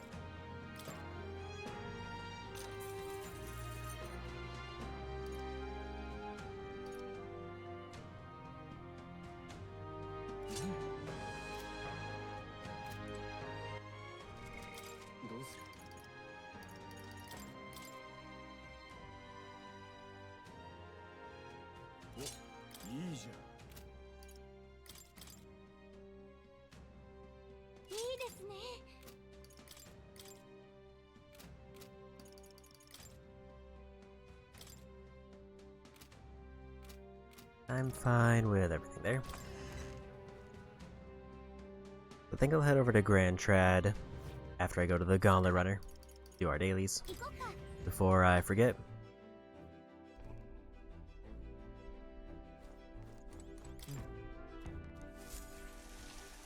Also, I should just check while I'm here how far each path is.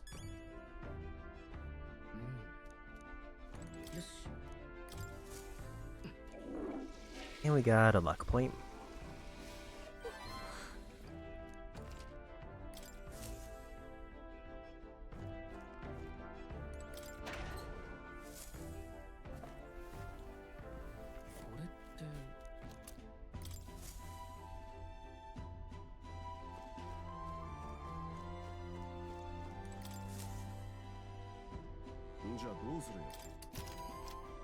So yeah, all I want to see right now is how long it takes me to get to each area.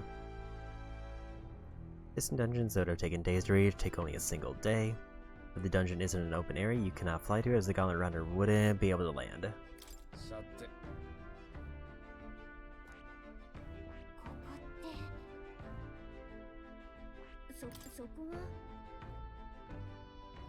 It only takes one day to get to the forest.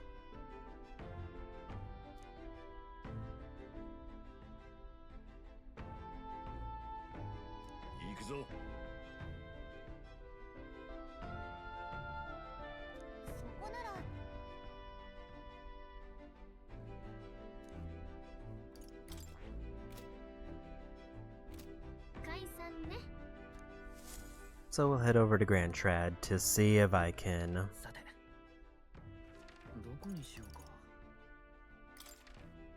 There might have been a way for me to purify stuff where I was, but this is the only way that I know for certain.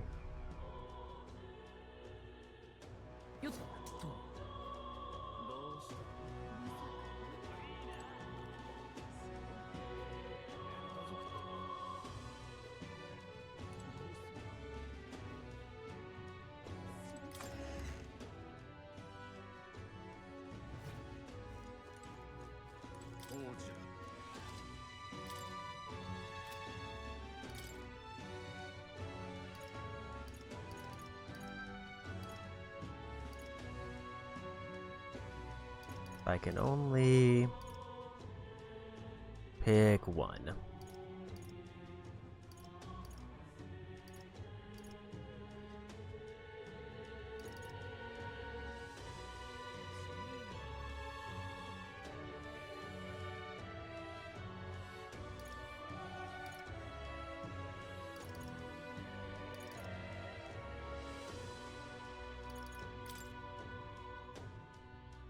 This one seems to be the best of the bunch.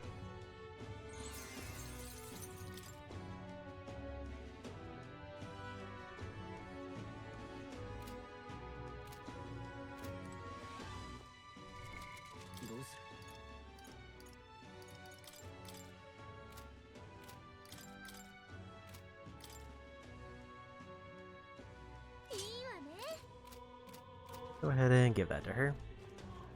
I think it's time for a dungeon now. We'll go ahead and do the forest because that's currently the lowest level one that we have.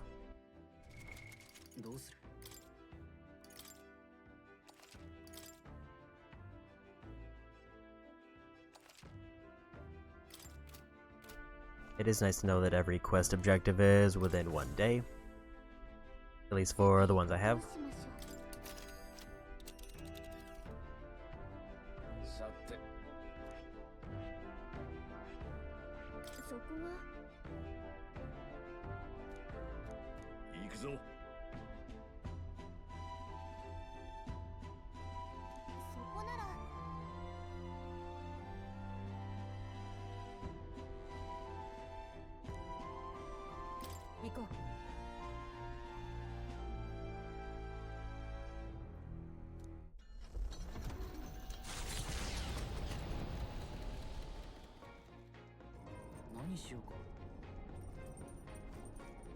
Definitely don't want to go for courage, because it's already maxed.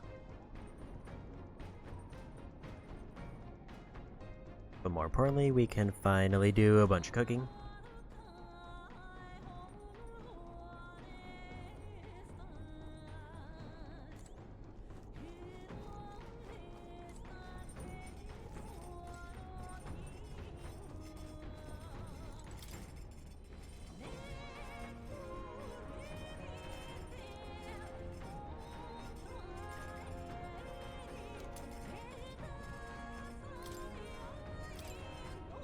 I need to make every item.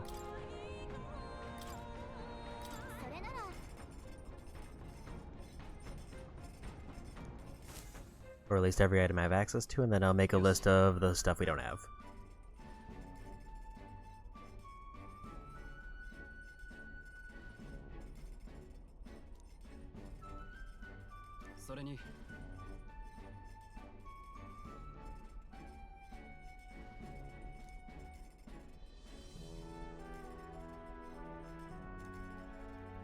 いか。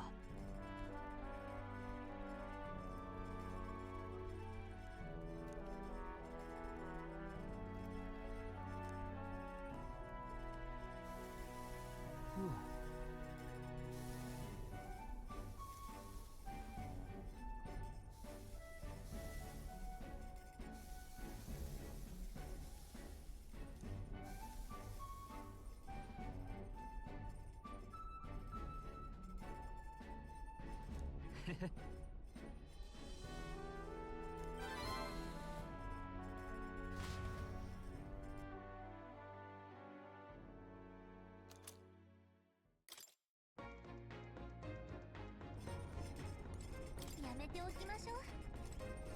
やめておき That's actually problematic. I thought because it said time won't pass, it would let me cook as much as I wanted. But apparently I can only cook one thing. It just doesn't, it lets me do another activity.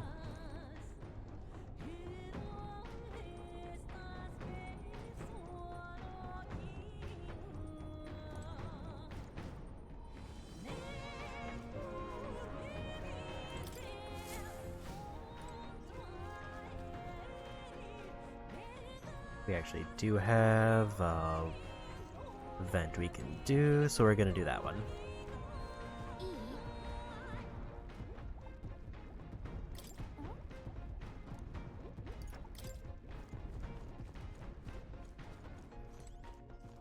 In fact, it's probably safe to just go for that right now.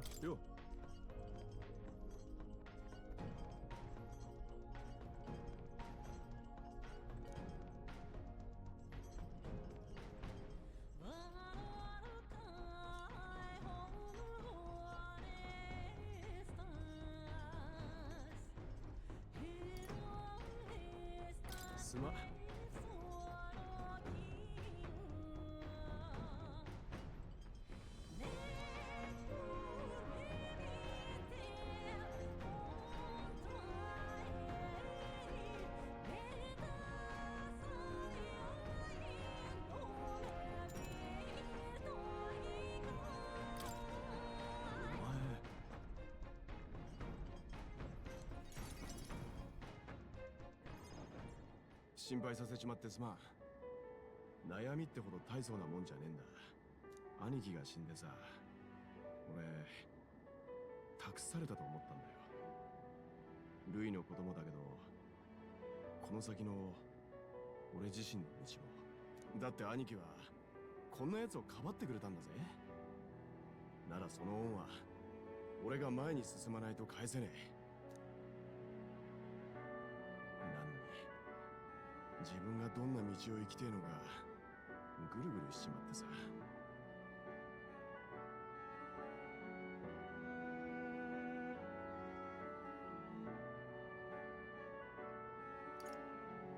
深く考えすぎだ。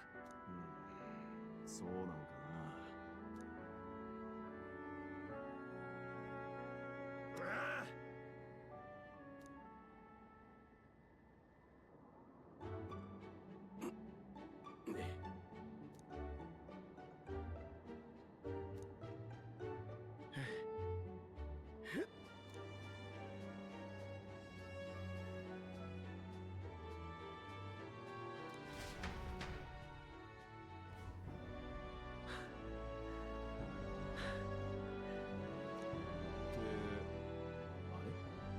さっきまで何の話してたっけ？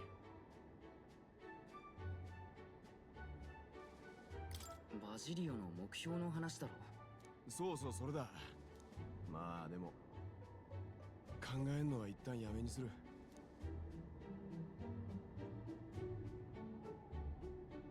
ルイは強いやつこそ正しいと思ってやがった。俺たち兄弟も一時はそれに夢を重ねちまった。けどそれって自分がガキの時に嫌いだった大人たちと同じことしてるんだ。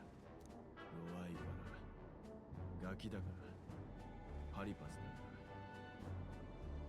ら全部誰かを見下すための言い訳だろ。それが良しとされんのだけは止めなきゃいけない。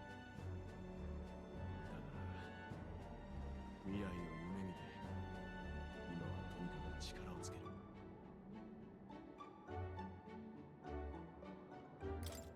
してるよ。ありがとな。じゃあ兄貴に託された分までこれからも頑張っか。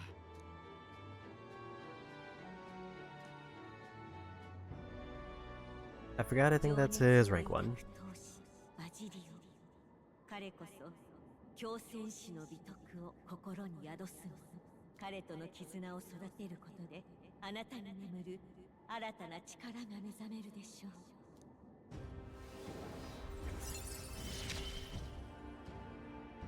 今日はいい日だ。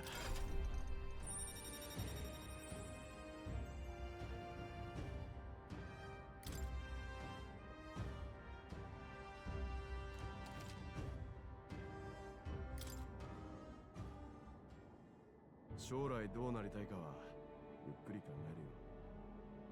こればっかりはすぐ答えなんて出ねえ。ああ、いや、なんでもねえ。ちょっと古い傷がな。じゃあ付き合わせちまって悪かったな。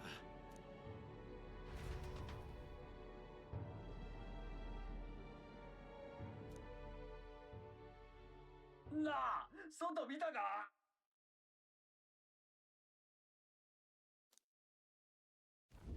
行く手に広がるのは秋と冬の交点。魔法の影響により通年で秋と冬の両方が見られる土地である。その圧巻の美しさは旅人たちの心を癒してくれるが、長居をしすぎると山に見入られるとも言われている。季節を固定するほどの強力な魔力に導かれたのか、凱旋者は実り豊かな木々の前に足を止めるのだった。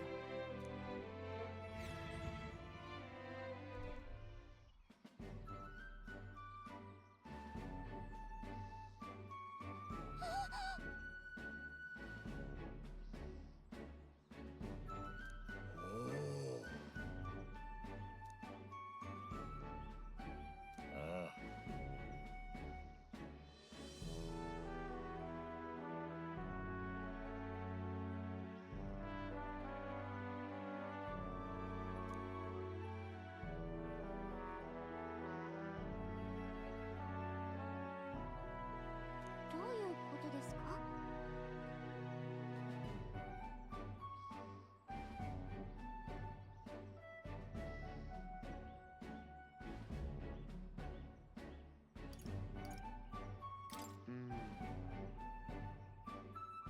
そうなんですか。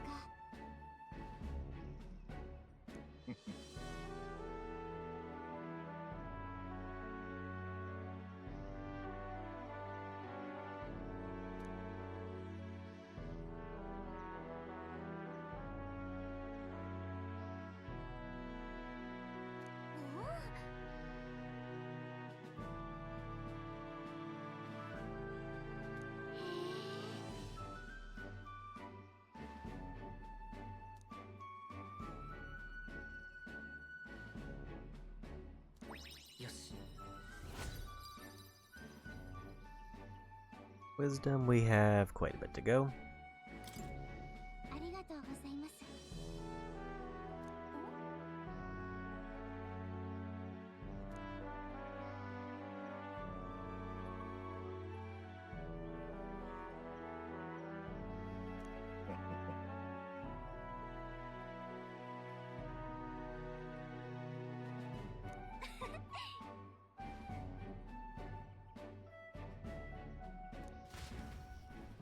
ふう。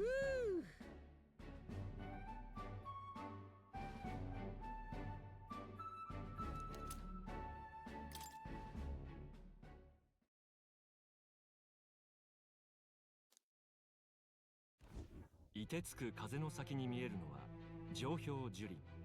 モンタリオ公国北東の山中に位置する林道である。オセアナの海がわけもなく宙へとそびえるように、この地もただ周囲からの温度変化を拒絶し続けるのだ。全てを凍らせるような空気の中、凱旋者は滑るように樹林の入り口に足を止めた。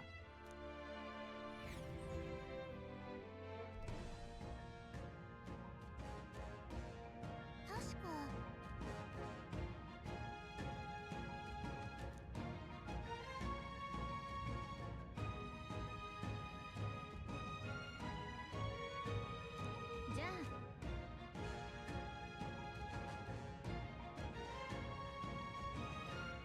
いえば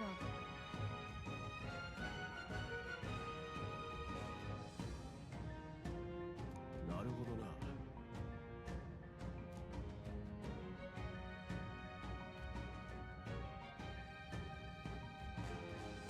行くぞ。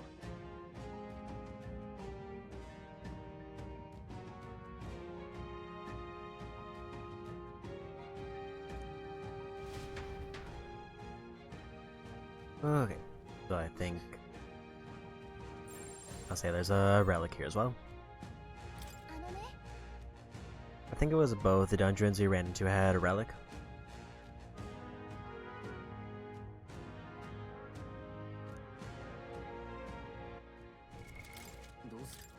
I'm probably gonna wanna put on. So I'd want to do Wizard if I'm fighting the boss, but Merchant would be the better pick for everything else. 商いだって大きな力だ。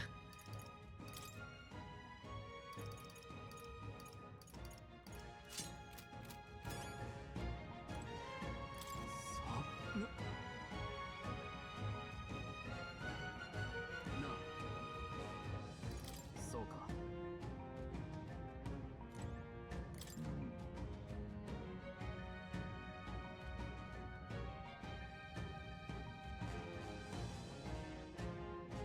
よし。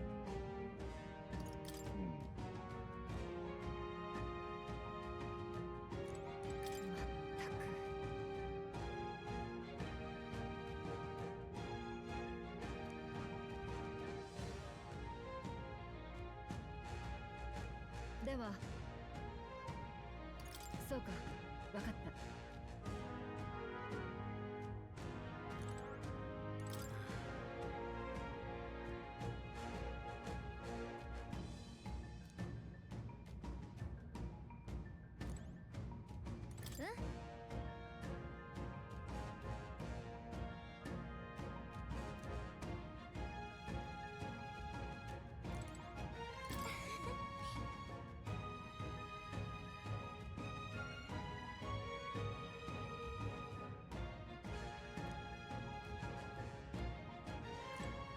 So in we go. So pretty much the plan is, if everything I run into is low level, we'll stick to Merchant. If I run into anything that's my level or higher, we'll go to Wizard.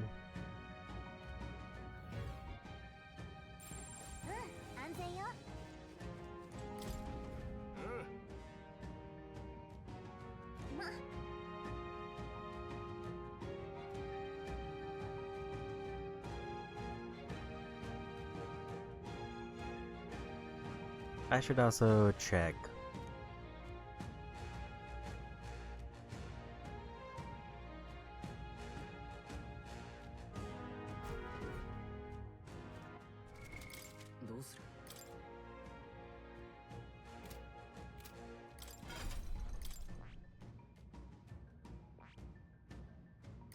I'll go ahead and buy this. 興味深い。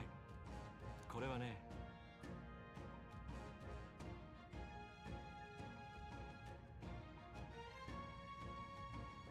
いいか？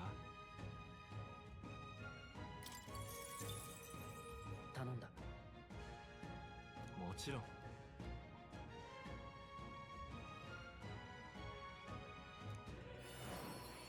Mostly I want to see if I get any other bonus experience because I learned another thing.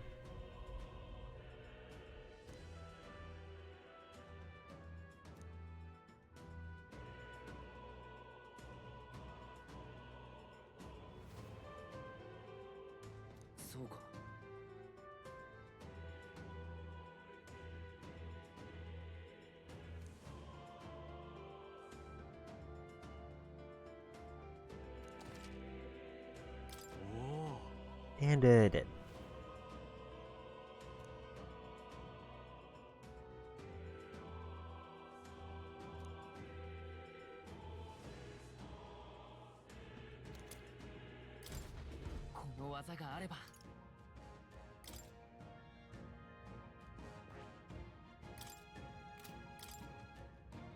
We want to get rid of this for a better fire.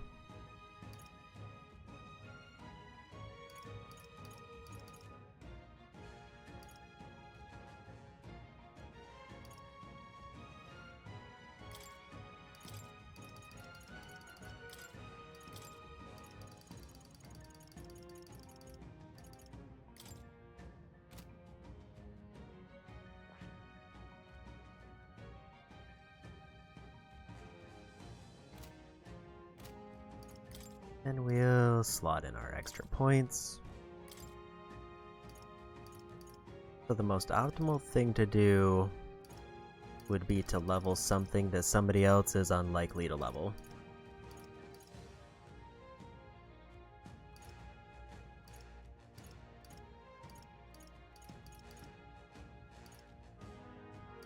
Which I want to say probably Magic Seeker or Cleric.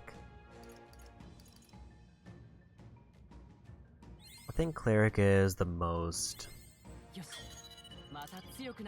likely one. And if I get it to max rank, we get a full health revive, which is just good.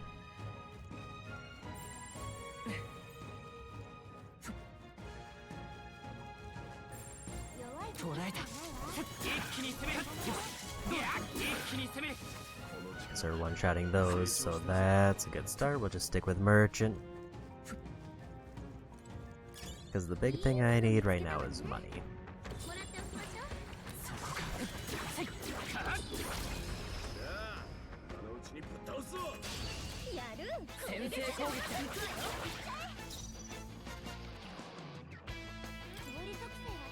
So it did immediately start us off with the abilities we can see.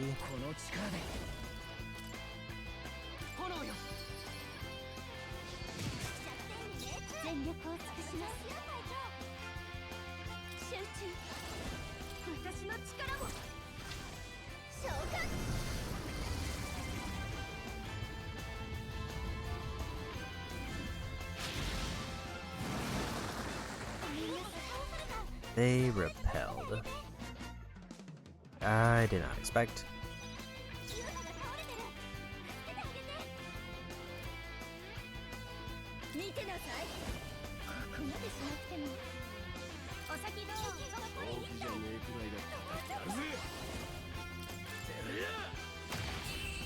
I didn't expect that to one-shot. I was kind of hoping it wouldn't.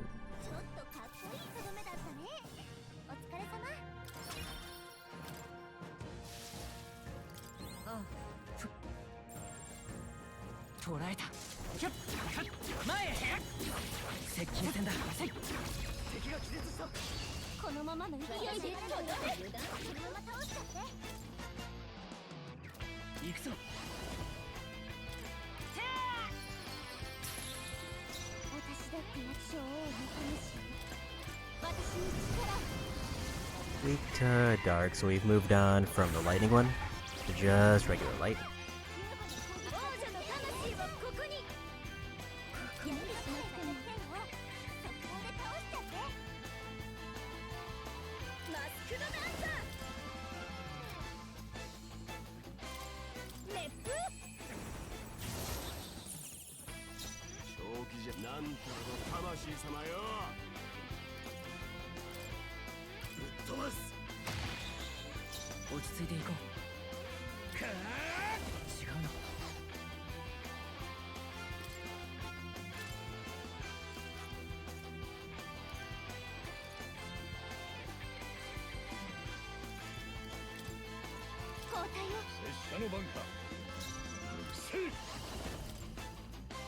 I think they're still stunned, so I'm gonna do this.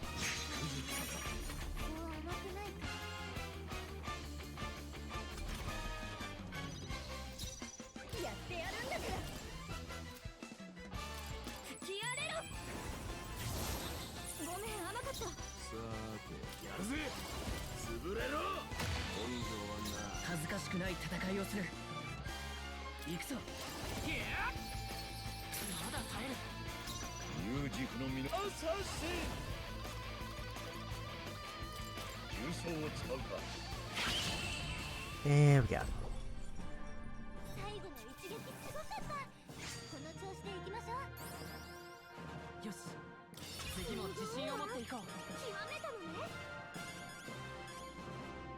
I think I saw 2 rank ups for a few people.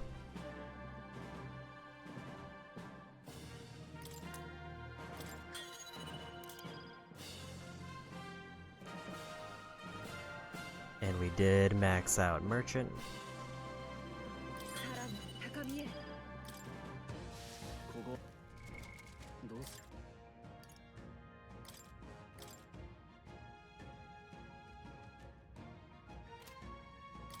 I didn't see who all had max, but I'm assuming protagonist had one.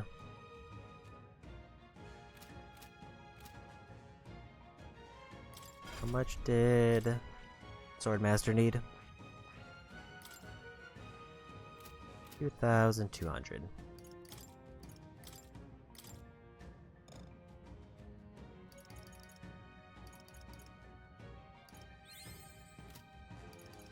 Because the two who I know definitely got it were Juna and Heismei got 2, and I think protagonist got 1.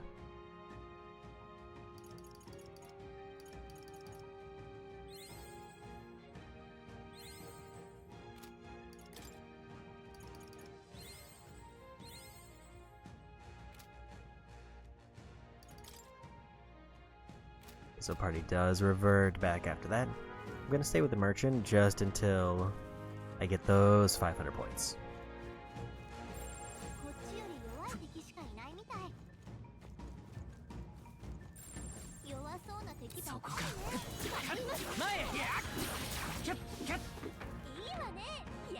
Because I can't buy Tycoon, but I can finish off this level, which will give me another 1,000 points to something else.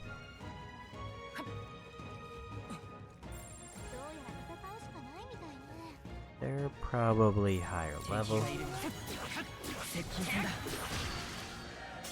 They are, in fact, higher level.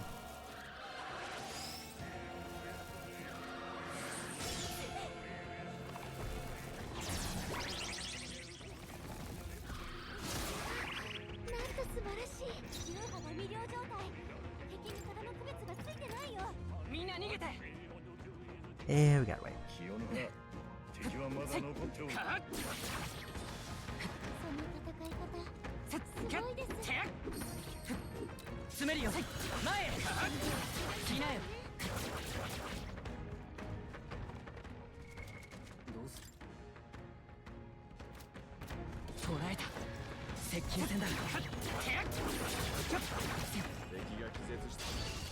That should be good enough.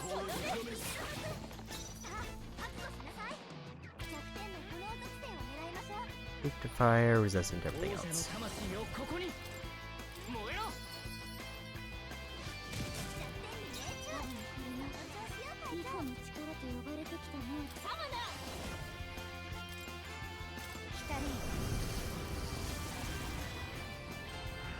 I haven't been seeing how much magic I'm getting back.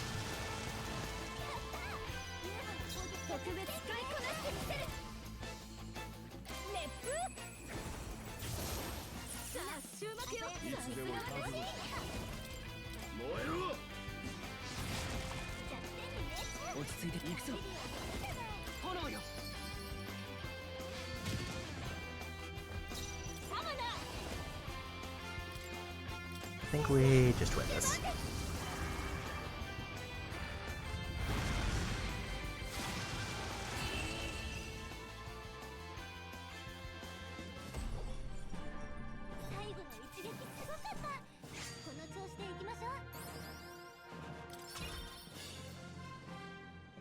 Okay, there was the rank up I wanted.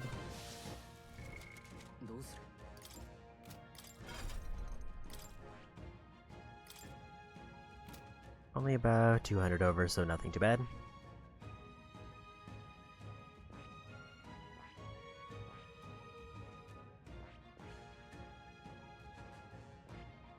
Question is, what do I want to go for now?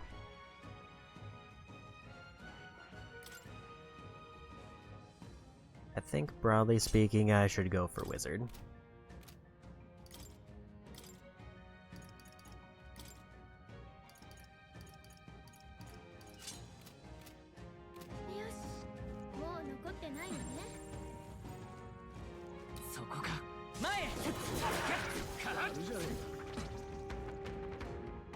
At least until...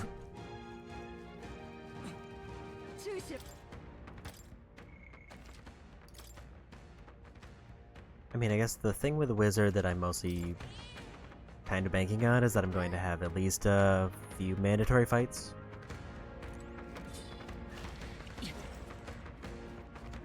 And I don't know if I'm getting magic back fast enough, but maybe it's actually better if I save that for the harder dungeon.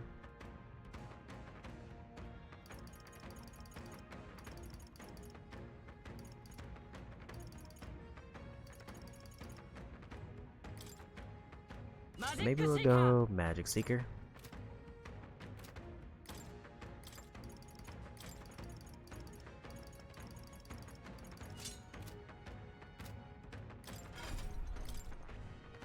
And then I'll just kit it out for a fire hit.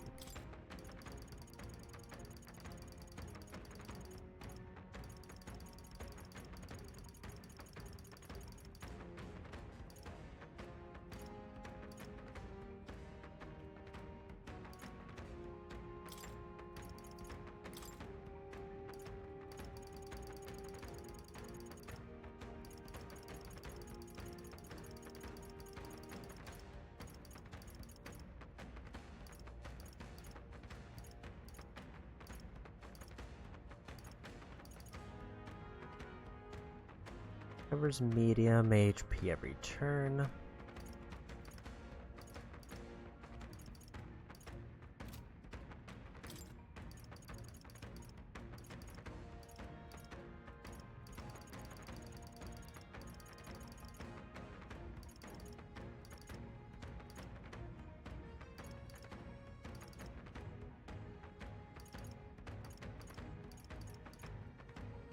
Could do Ice Dodge just because of what this area is.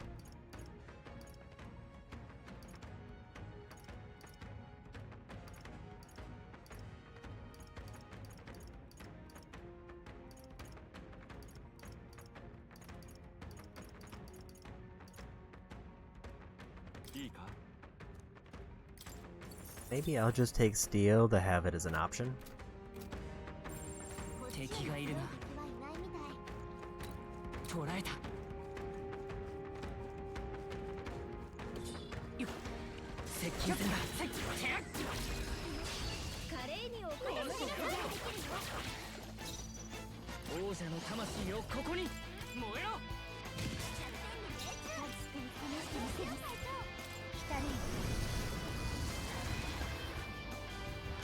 So my hope is that now that I get a passive where I get MP back after every fight.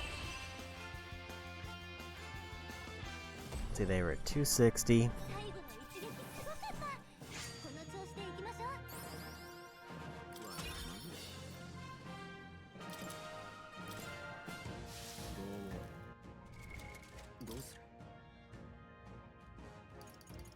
$270, so less than 10.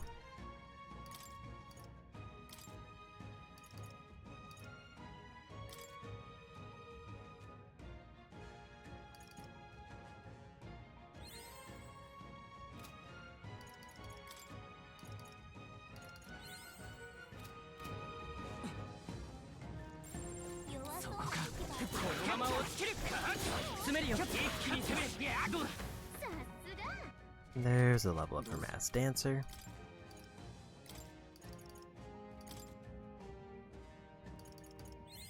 I'm gonna have her basically commit to getting Faker to 20, and then I should have access to most of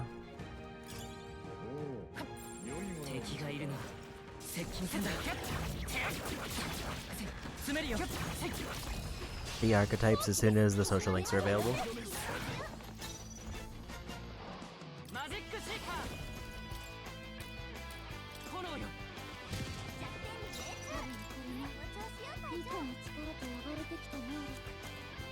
Get an accessory that I have to appraise if I go the other ones.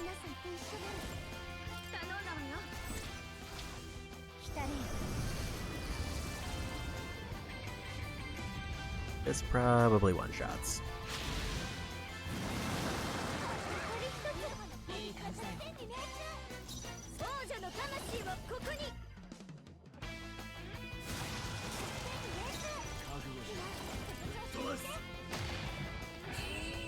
There we go.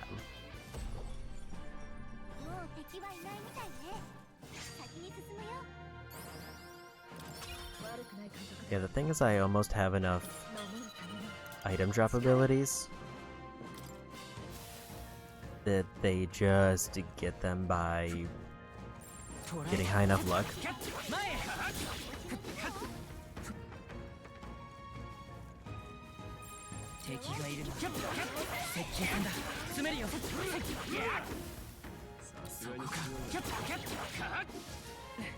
That is also quite a bit of archetype experience we're getting here. いい装備だな。使えそうだ。どうする？任せとけ。 That's a big buff. 何もないね。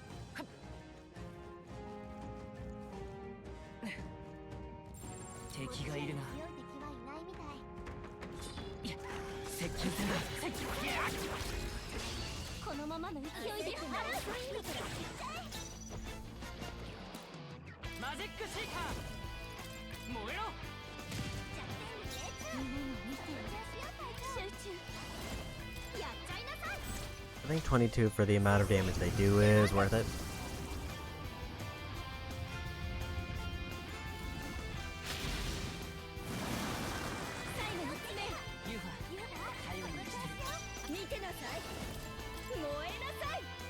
Kinda nice that we can basically use our medium damage hits and still finish the fight within like a couple turns.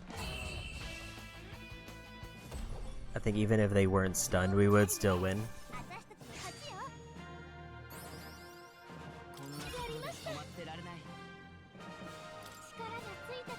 Full on level up for her.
Yeah, they're weak to fire and also wind for some reason.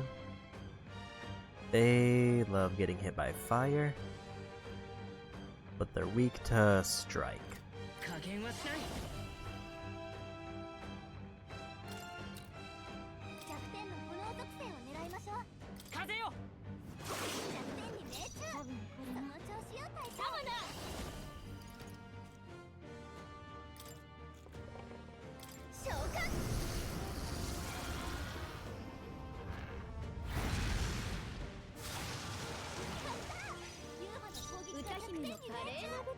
That one is neutral to win, so we can do this.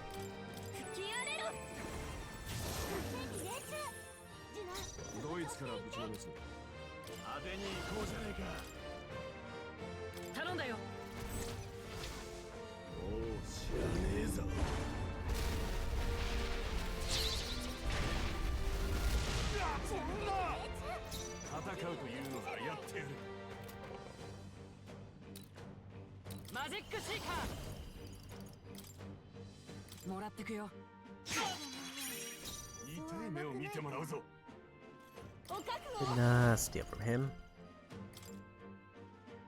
I should have actually probably used Eagle Lion earlier.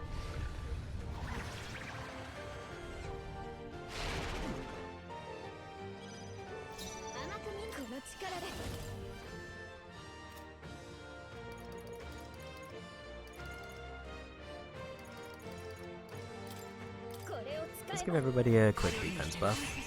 Just to play safe, because we do have one person who is weak to ice.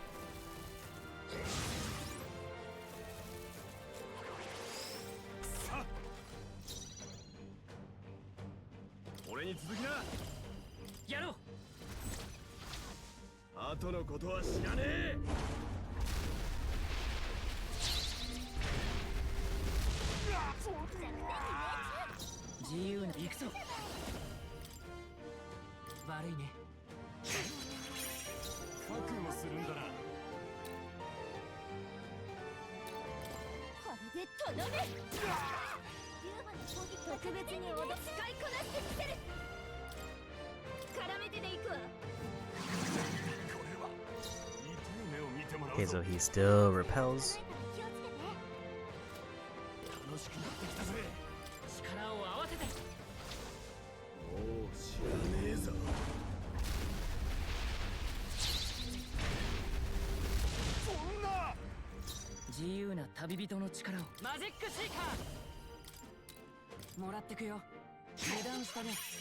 Finally got that one.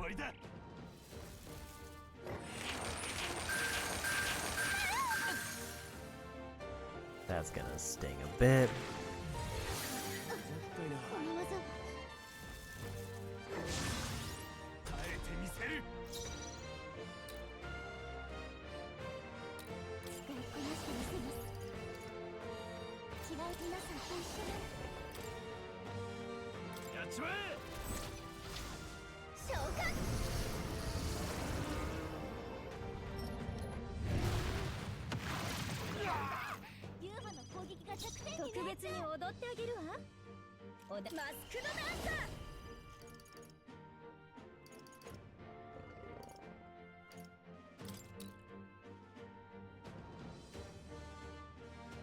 I think I'm fine with that one.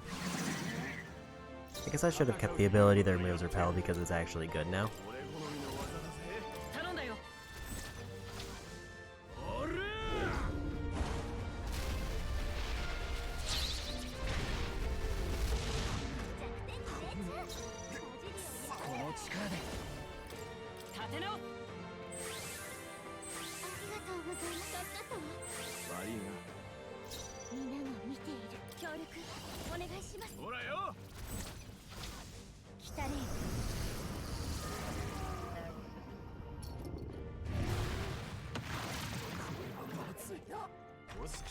Almost got a knockout if it had done the damage in a different order.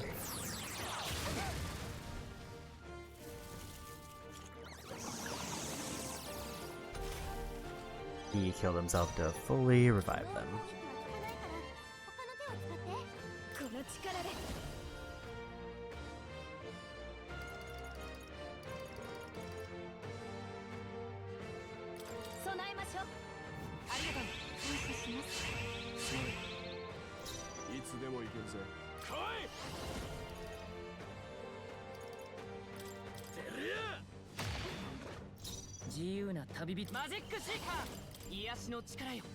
So here's the problem we're back to.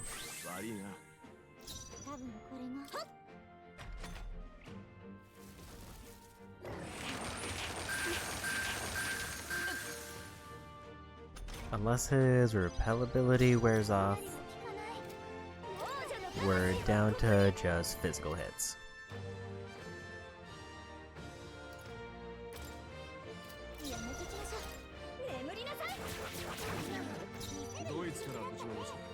And they're not particularly weak to anything.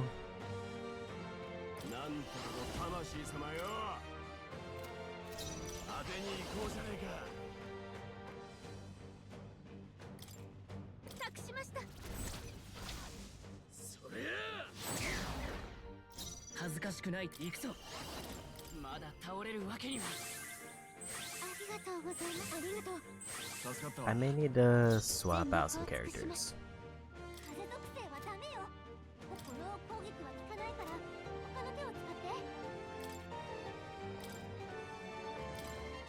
Because I need somebody who can deal damage.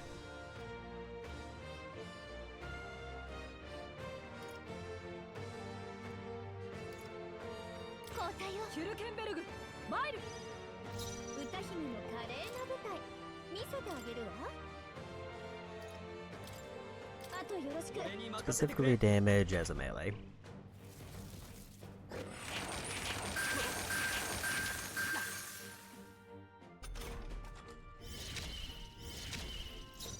楽しくなってきたぜ。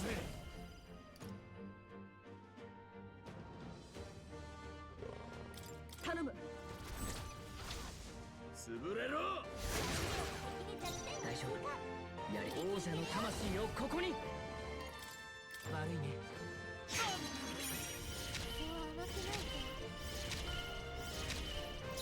仲間と共に。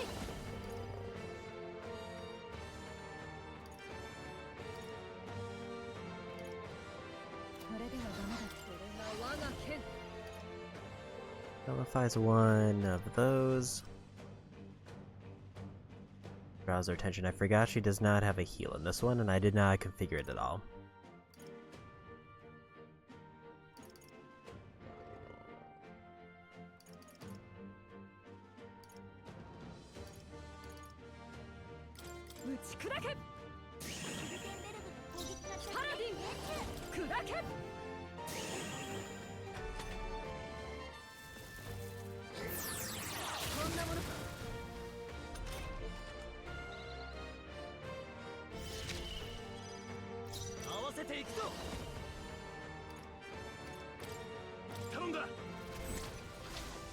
This is also just kind of a good time to do a bunch of new synthesis, because I do need to do 50 before...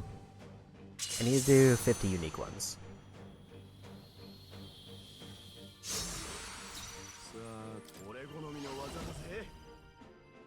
兄貴にやるぜ。出るや。はずか。 The wrong one. 立て直す。すまない。助かった。 I will say them landing that heal was really unfortunate, because we would have probably won the fight if they didn't.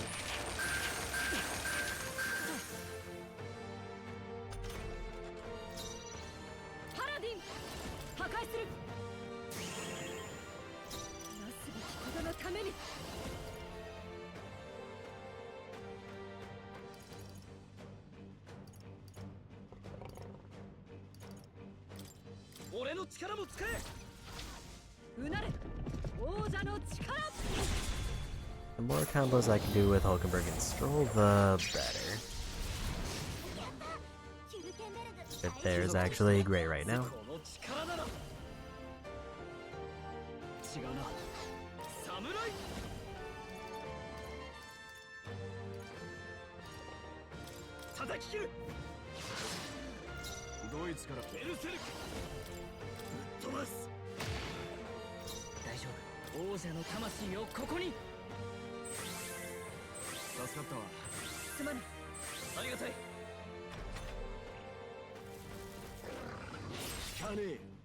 Nice resist. Go for more defense lowered.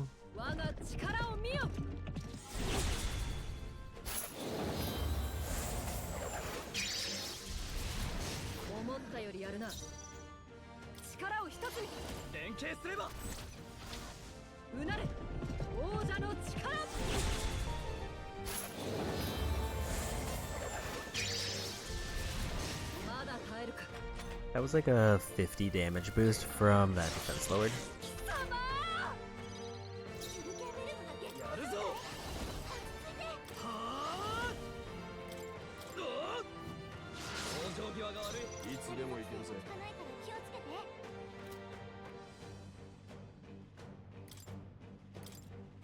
I'm gonna swap my teammates back because I still don't fully know how.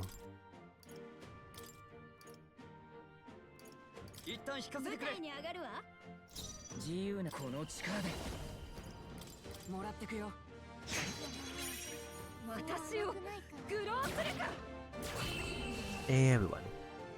I don't know how the reserve experience works. I wanted to try to swap them back, because I figured they were like one hit away. Avatar and White Mask. Hermit, I don't think we needed, but we did need Avatar.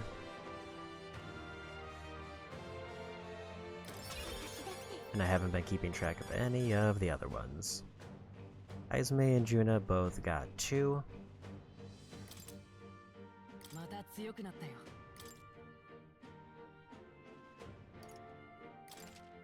また強くなれたみたいだ。成長したか。どうやら成長したようだな。成長した感じがするな。 Tag by 10%.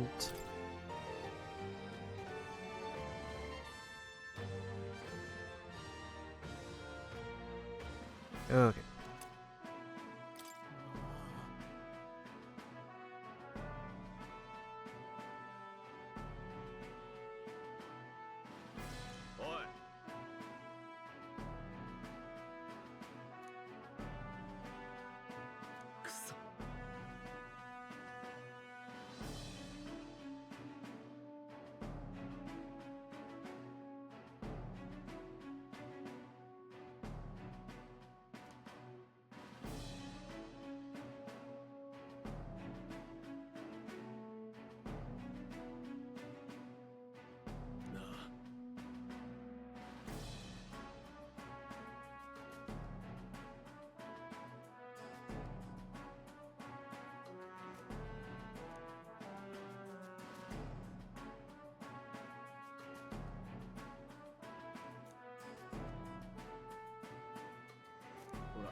So that did drain all our magic, but we did get the hardest enemy in the area done.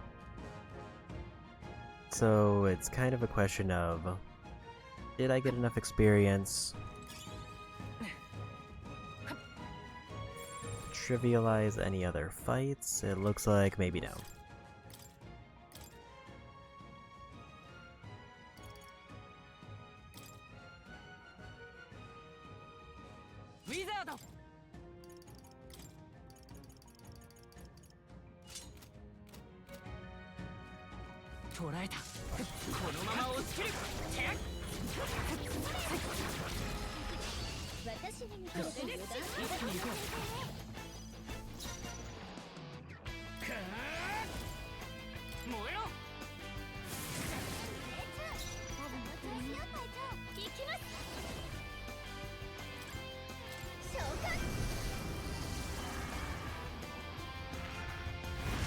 So obvious downside is one of my characters does not have any magic.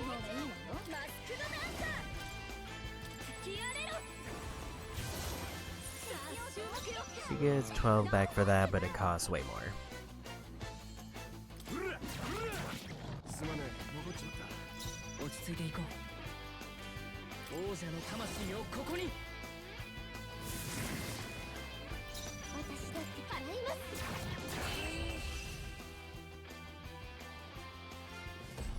Also, I did forget to heal, but it's fine.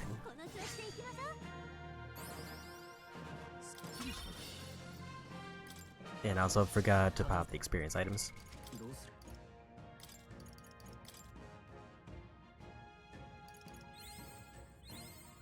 He was going sniper because I think nobody is building up sniper.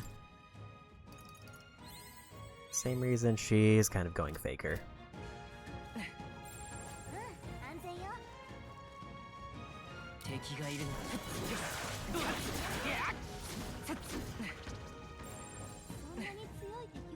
We're definitely not gonna get enough levels to one-shot everything here, but there are quite a few enemies who we can. It is at least somewhat likely that I'll probably max out Wizard at this area. Even just like grinding the random enemies I can knock out.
And I'm guessing the mark is probably for the relic.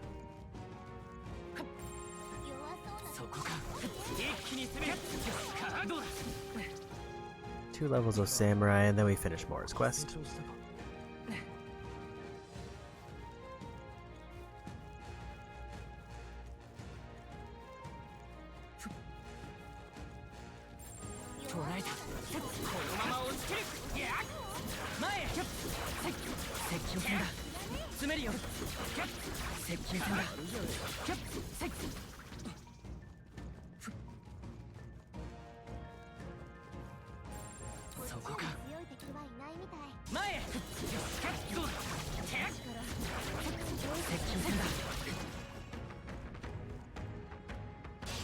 Guess we'll take this fight.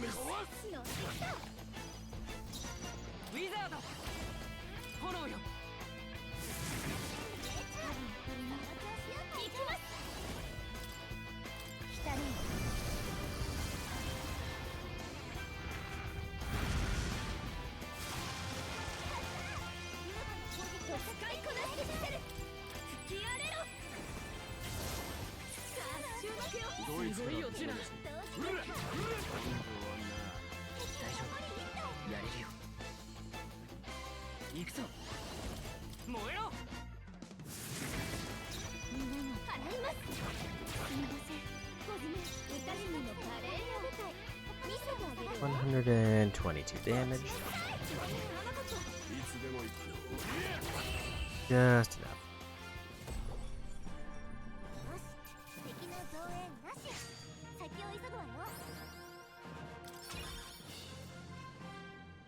Both of them got another rank up.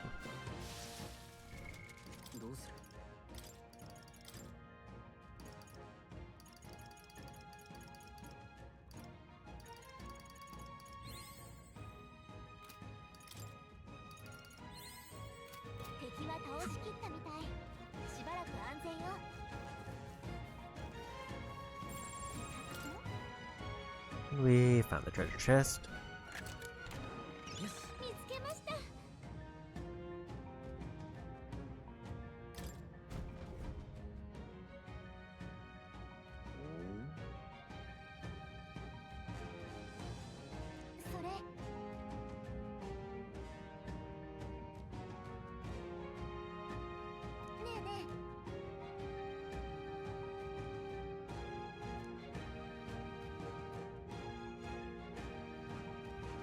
So that's another follower thing ready.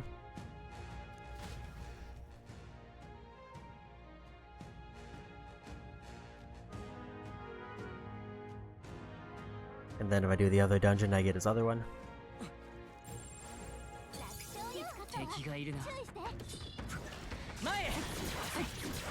Didn't realize I'm strong enough to one-shot the worms now. So yeah, I won't leave until I fully reveal the map. Because there could be like a gold beetle or something else.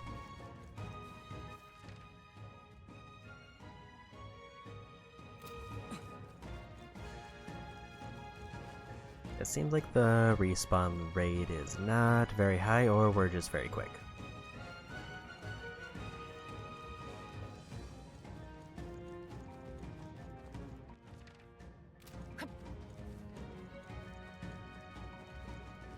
Because like if I wanted to get some easy levels, this would be a good spot. That's another talisman I needed.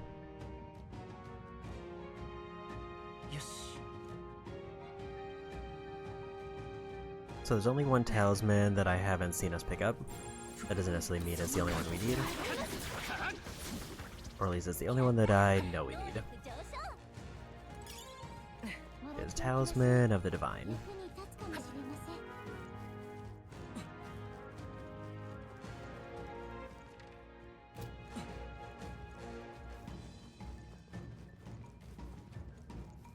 Looks like that's all the items.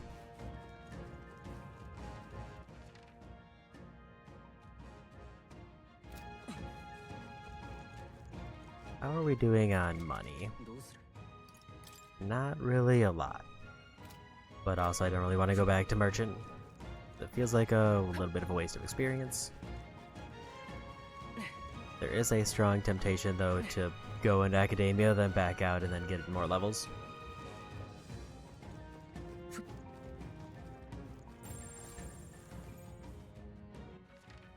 Maybe we'll just clear the last enemy. And I'll just go back to Seeker because we don't need Wizard.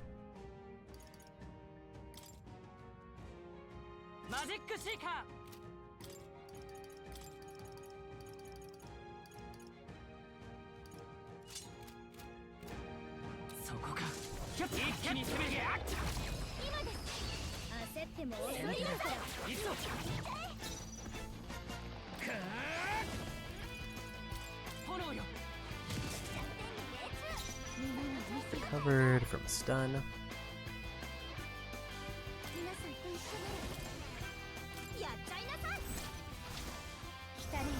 This is a small bit of overkill, but it's fine.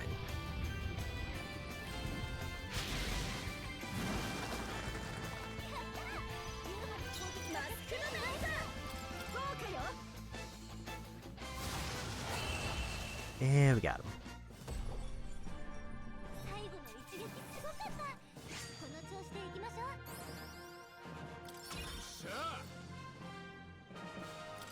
Another rank up for him. Berserker is gonna get leveled up real quick.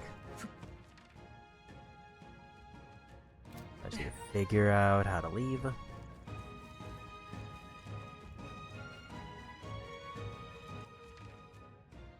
Like, there's only one enemy type who we would have to fight if I ran back through here. But I don't know if I want to commit to grinding. Because we've definitely grinded a lot in other dungeons, and to a point that we were one level away from being done anyway.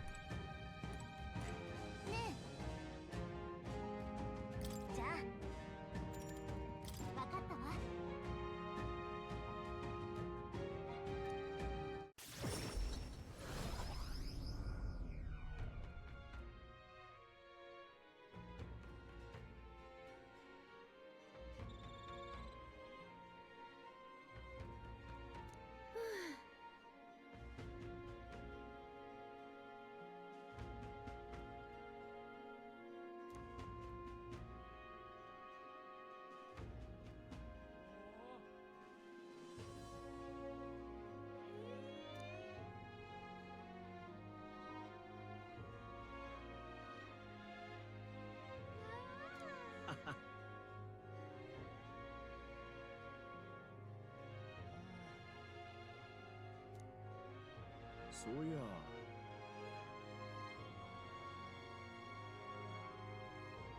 もちろん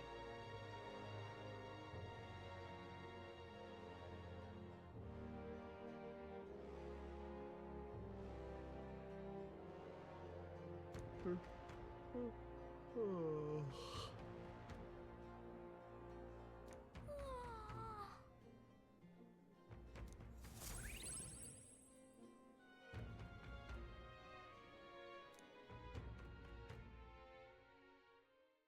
王が決する日にまた一日近づく。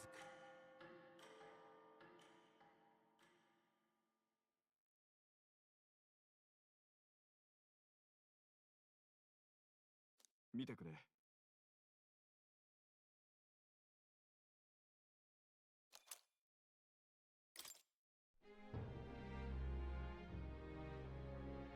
どうしようか。Okay, so we're ready for the next day, but I'm going to take a quick break. I will be back in a bit.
Come back.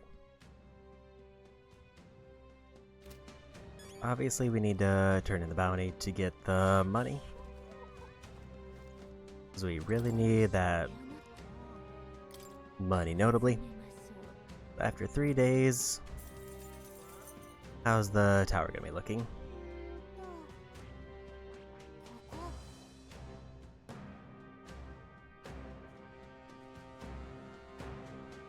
Fine on day 3.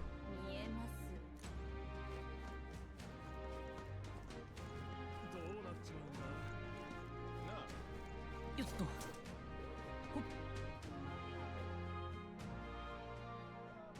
So basically I need to burn 2 days in town and then we'll go for the other dungeon.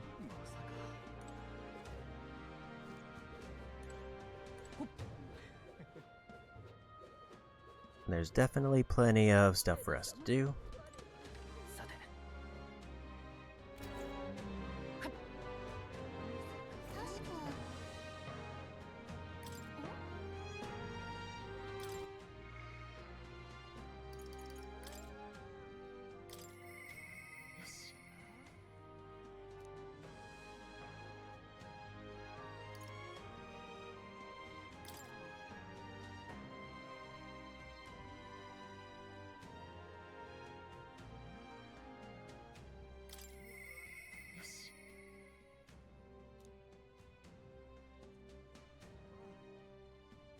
I don't know if that means that she needs to talk on the Gauntlet Runner or if I'm missing a stat.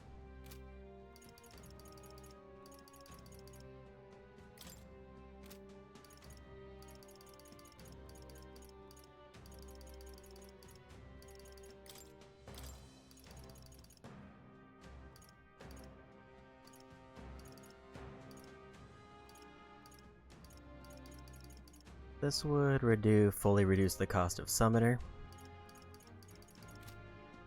The other option would be... Maria gives me 2 things. One is that there's an event that I think I can only do if I max her out, but also she gives me a new archetype. But nobody can learn it currently.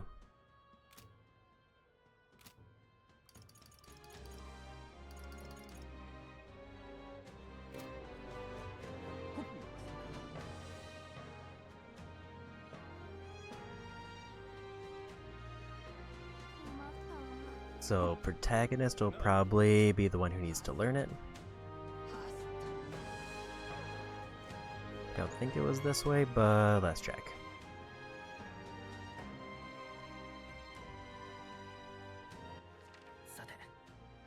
No. So one of those days I could definitely spend to go to the other village to buy all the stuff, otherwise I should do follower stuff.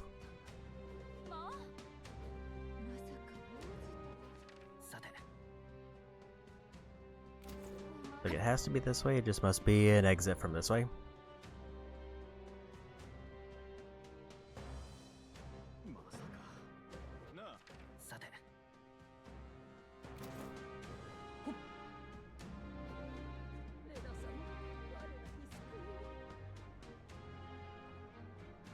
See, I think if I max out Maria, I get an option to cook something with her at night at the inn, which gives me a trophy.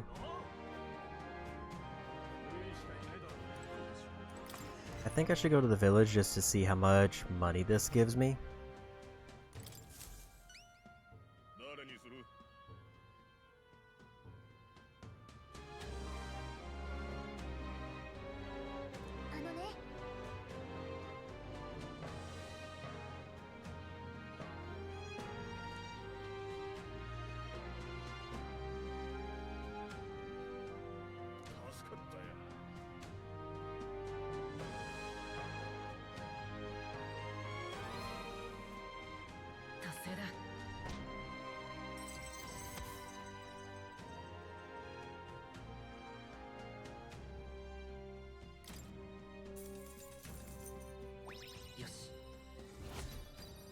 That just gives us extra mag.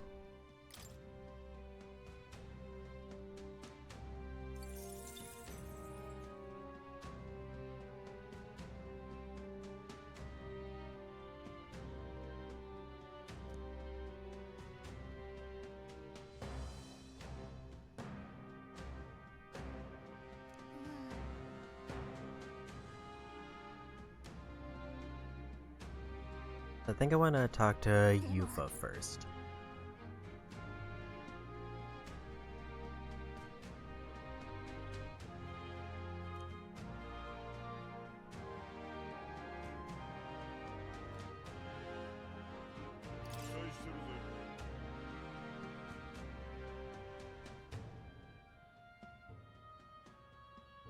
The reason I want to do Yufa's social link event is largely to see if the next one immediately unlocks.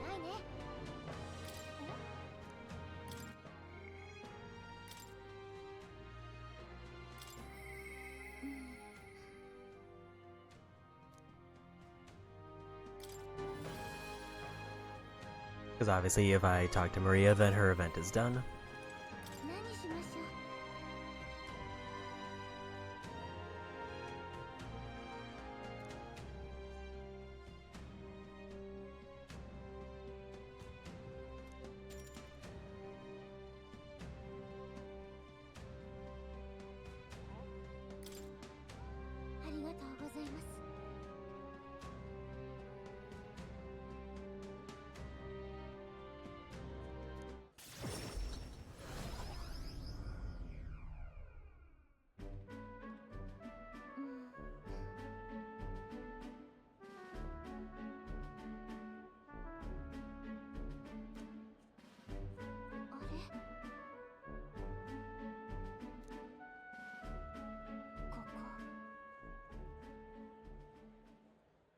よし。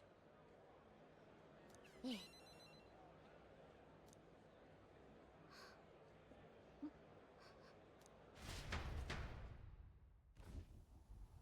神様。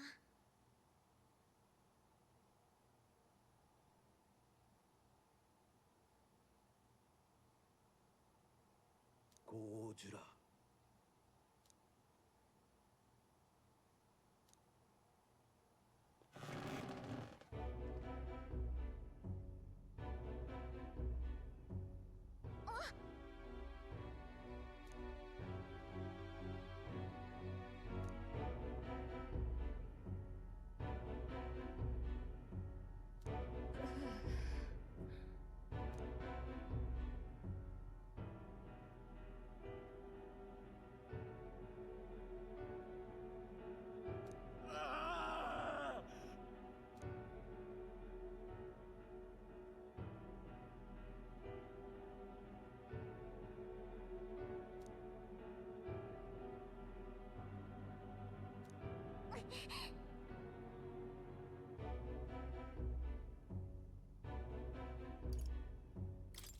なあ。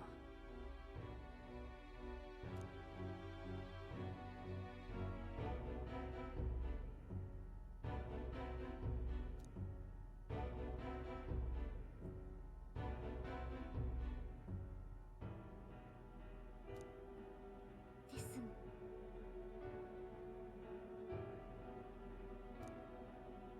ダメです。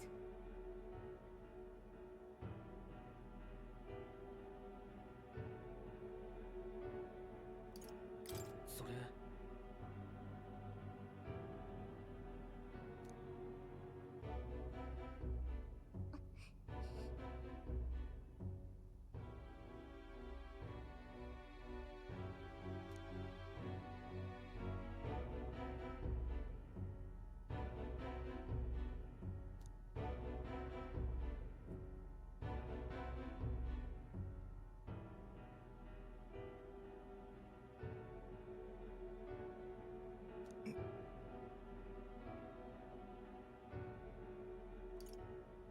頼む。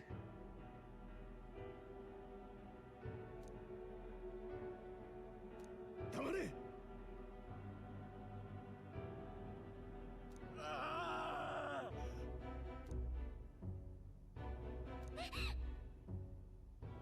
出て行け。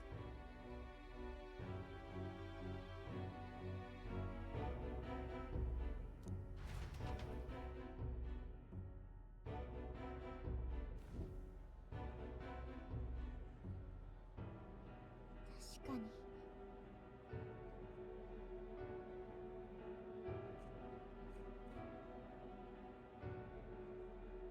このままでは。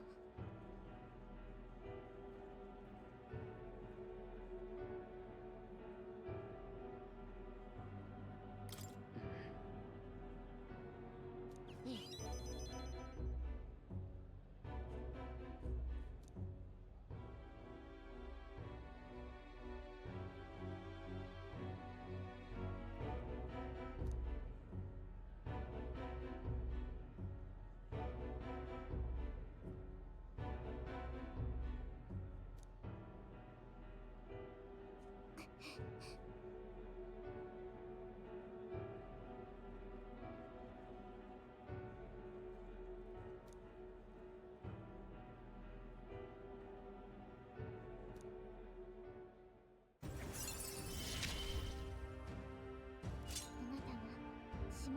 Okay, got the cost reduction.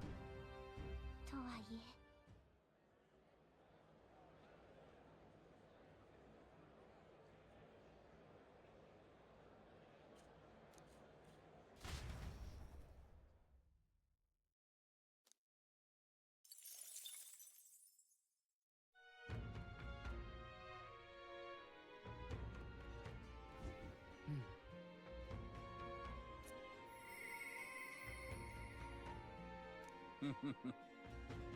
Yeah, Nurus, we got the Relic 4.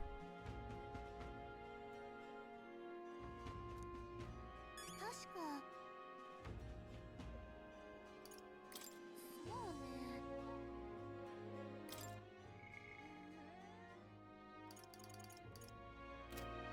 確か There, we talked to Gallica 100 times.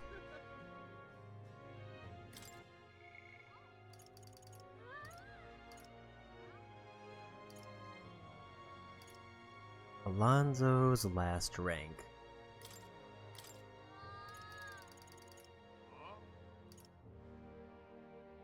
Which would give us Trickster.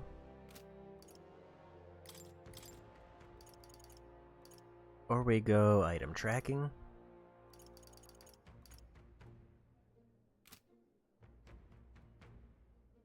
Item tracking is probably the better one.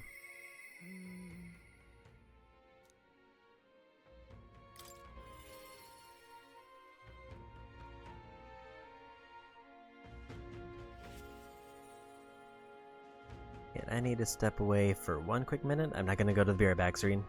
Quickly wash my hand. Cause I got some food and spilled a little bit. So be back in a minute.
And a bag. We'll just continue with this. ありがと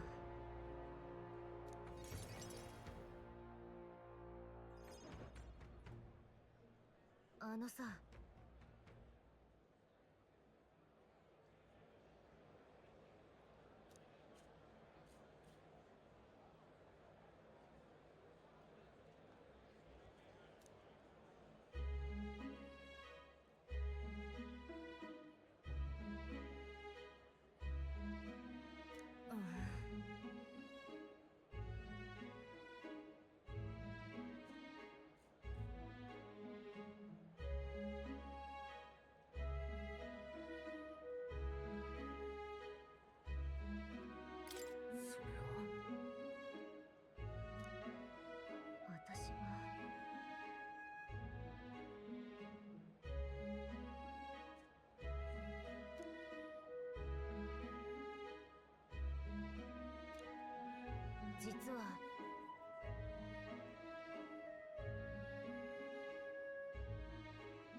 そうだね。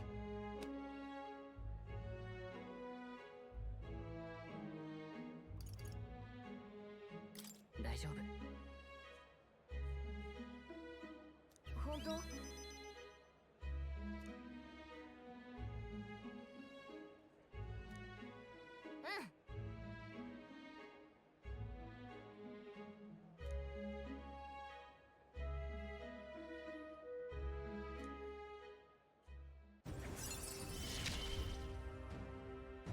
さすが私の認めた男。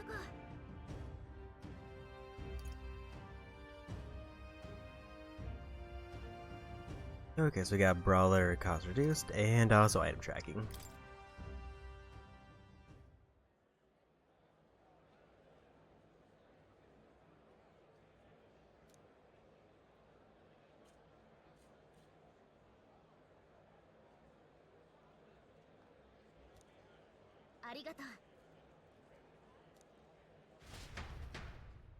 So I'm guessing we're all done with meeting like Katharina randomly on the road.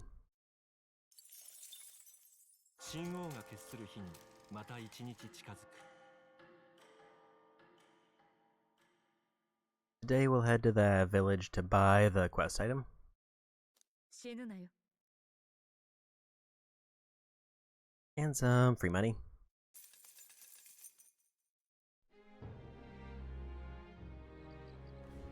あのさ。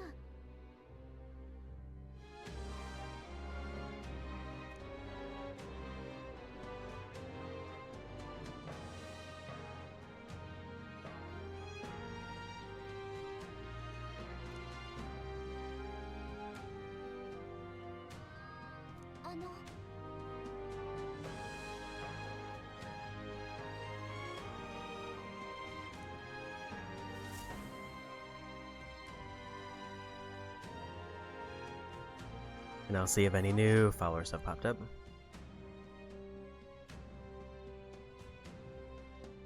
Coliseum's tempting, but other stuff takes priority.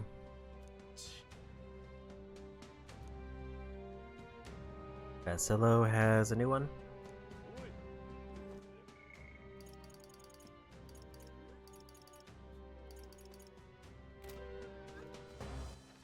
I think I forgot to do the Gauntlet Runner stuff. I'm starting to forget the daily things.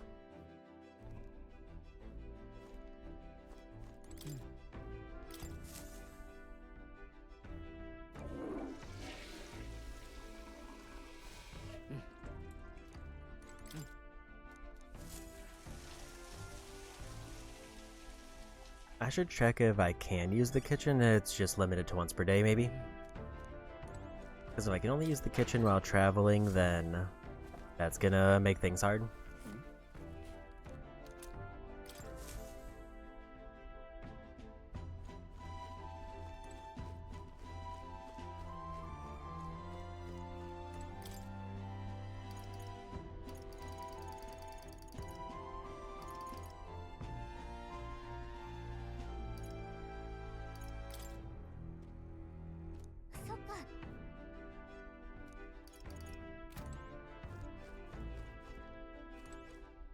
See, I may have accidentally missed that one.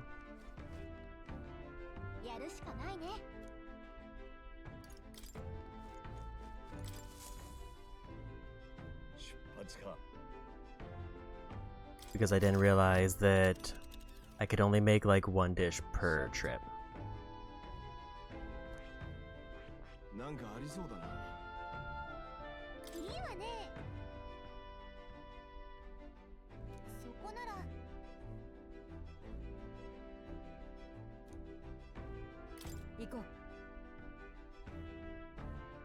Because the only alternative is I basically have to find a way to travel multiple days.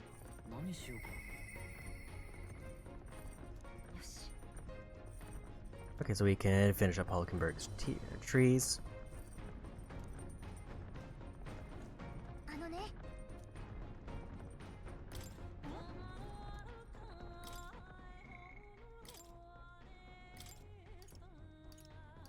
Which will get her 4 skill slots. defend against weaknesses.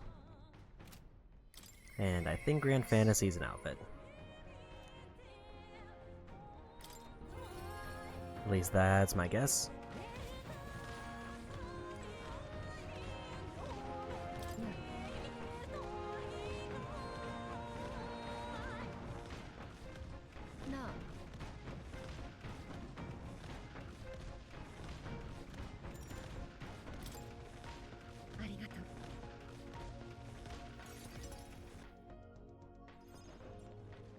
特務騎士団から報告があった。ローダンテが地下牢に幽閉されたそうだ。王との混乱もひとまず収まるはずだ。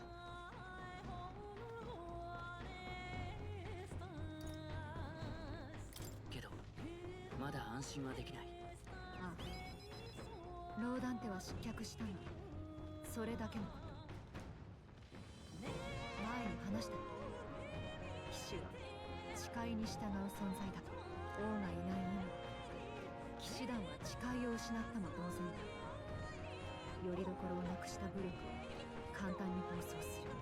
騎士団はこのまま権力争いと保身に走るの。第2第3のローダンテがきっと現れる。王子殿下が王にならなくては真の意味での騎士団の再興はないだろう。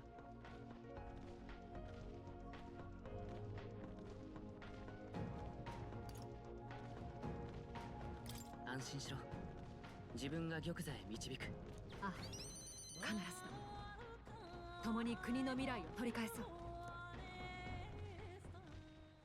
ローダンテとの決闘で私は昔の自分との違いを示すことができた。私を変えたのはこれまでの旅路だ。君が私を生まれ変わらせてくれた。私の力はもう劣等感を隠す道具じゃない。胸に宿る信念によって道を示すものだ。だから今改めて誓う。この力は君のために使うと。それでこそ騎士だな。つい先日まで騎士を名乗るのも恥ずかしかったの。不思議なものだ。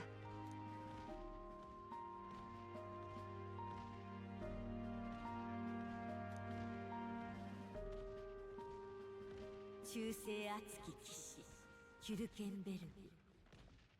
騎士の美徳をなお強く抱き続ける者。彼女と共にもたらされた新たな力であなた自身の宿命を必ず果たすのです。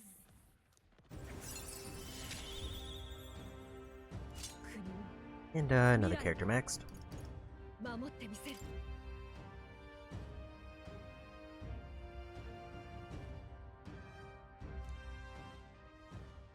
報告をもらった時、あの特務の団員に言われたんだ。あなたのような真の騎士になりたいと。自分を誇らしいと思える日が来るなんてな。これからも騎士として友としてどんな時でもそばにいるからよろしくな。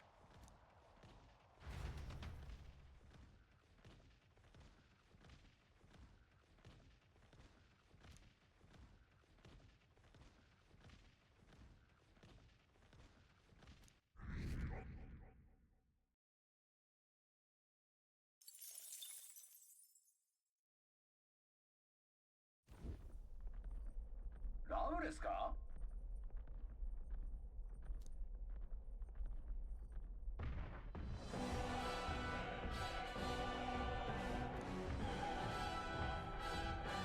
っちまえ！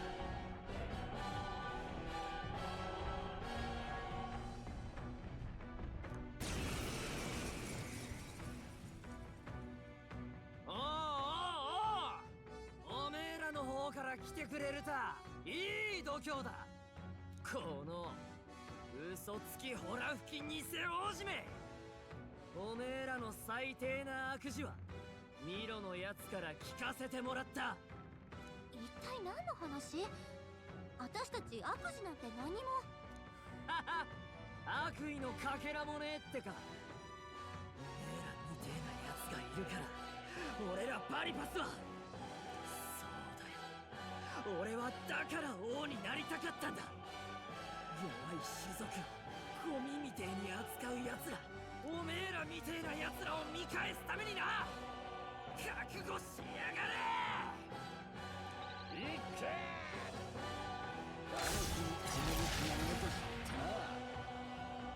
That's a pretty big health bar. So we can't see any of his stuff.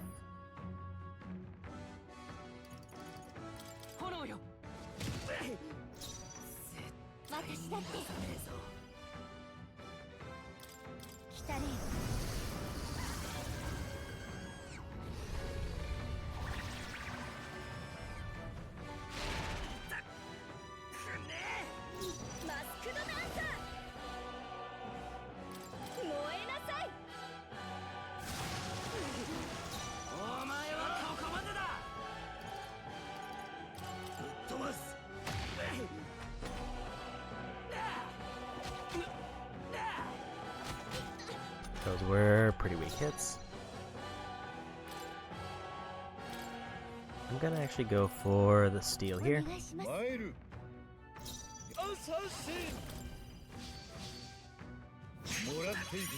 And we got it.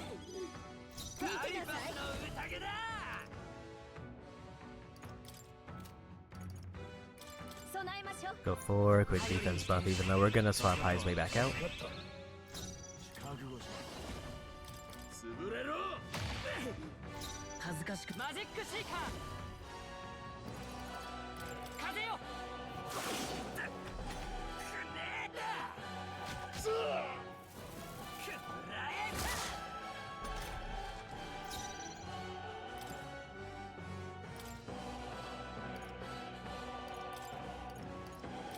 Just wanted to bring him in to get the steal.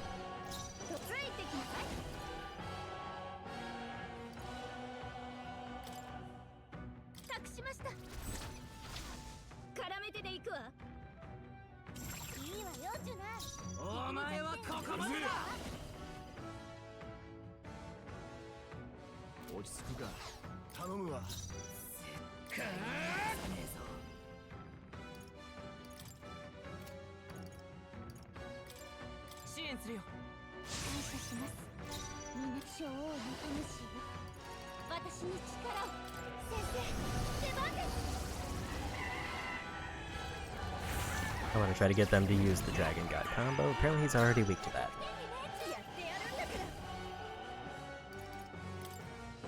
In that case, we'll just do this.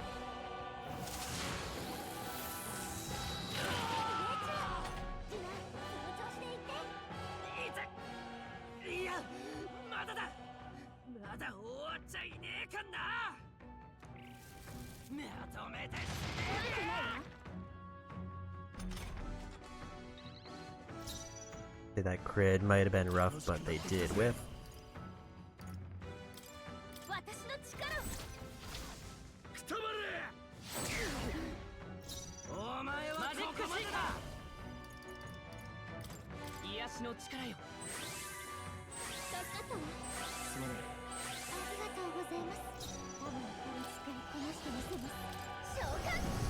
We already know he is weak to dark, so we can just commit to that.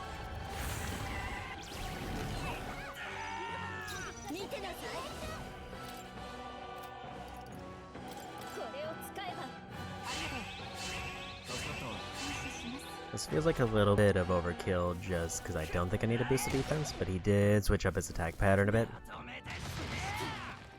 Let's just play it extremely safe.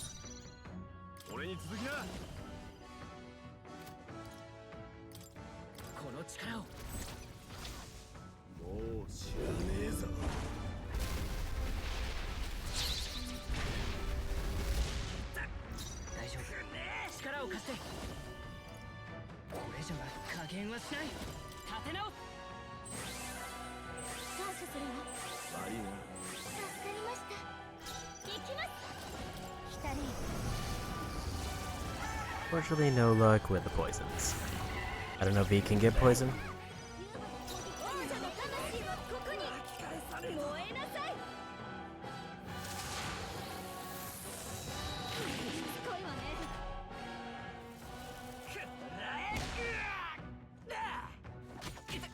was a rude crit.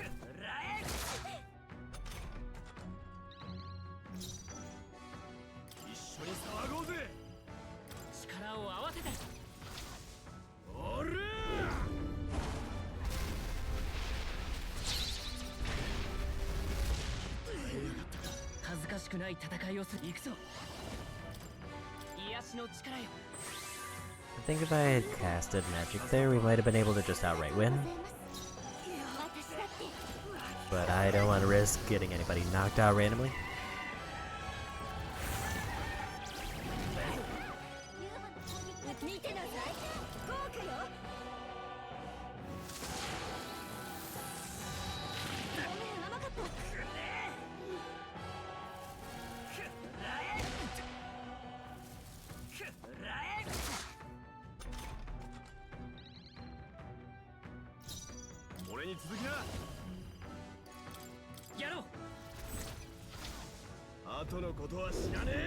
I should win it.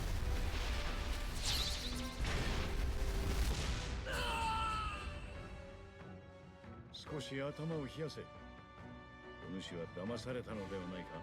そのミロという男に何を吹き込まれた。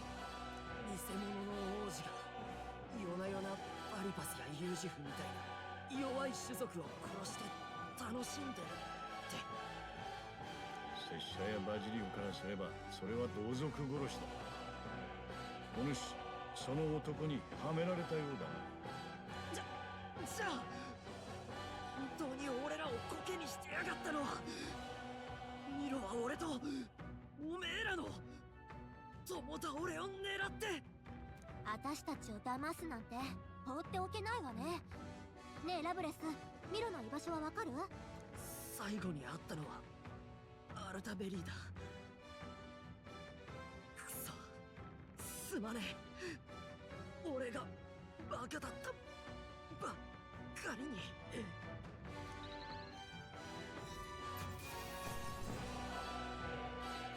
A lot of experience for that.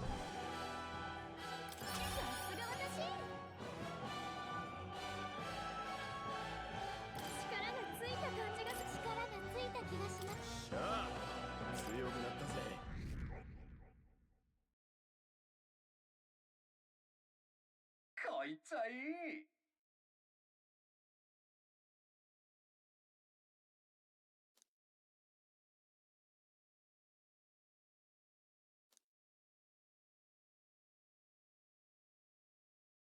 行く手に見えてきたのはマルバ村。モンタリオ南部の岩山を削った洞の中にある小さな集落では酪農が盛んで、交易に頼らずつつましく豊かに暮らせることからイシキュア族が喧騒を避けて隠遁生活をしているという。岩肌の草をはむ羊たちの鳴き声に誘われるように凱旋者は静かな山村に降り立つのだった。I did forget to check what recipe ingredients I do need. I know that inventory carries over. Maybe get a glow up shutter.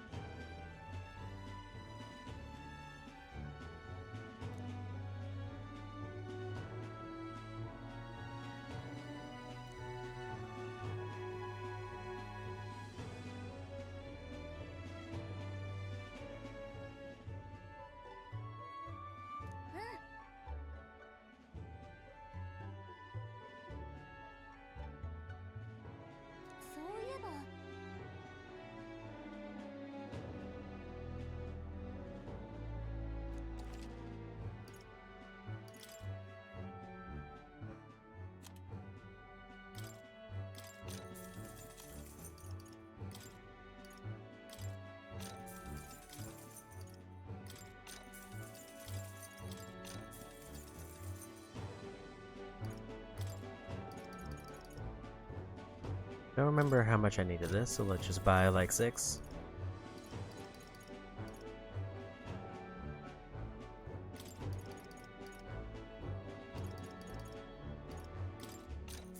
I'm never gonna use all of those. I should just get 4 more of these. 10 seems like a good safe amount.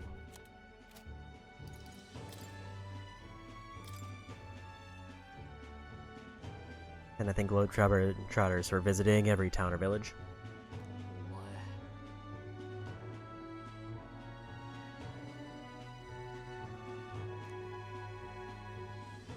いや、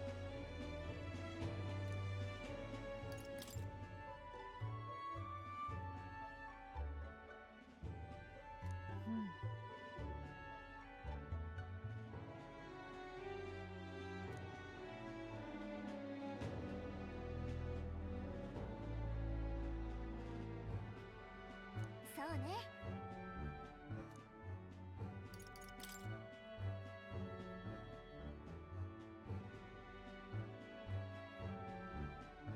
え？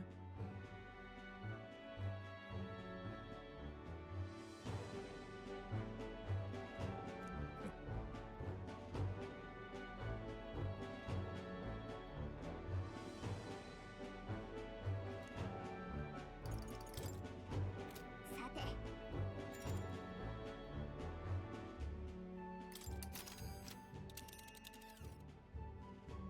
さて。ここすっごかった。ここ行くの？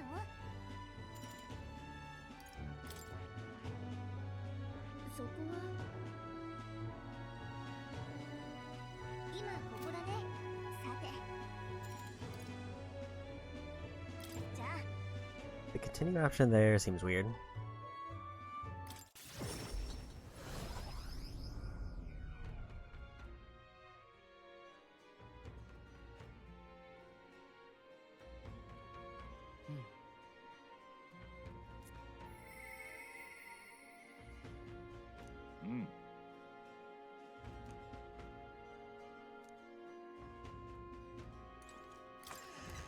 So Heisme is kind of moving very rapidly up the list of people I should talk to.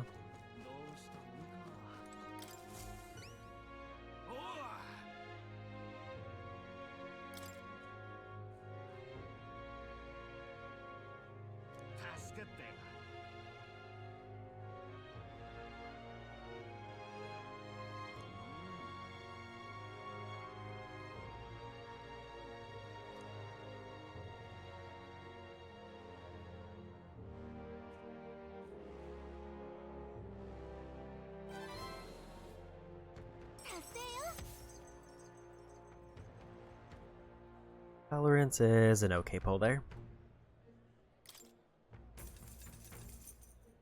よし。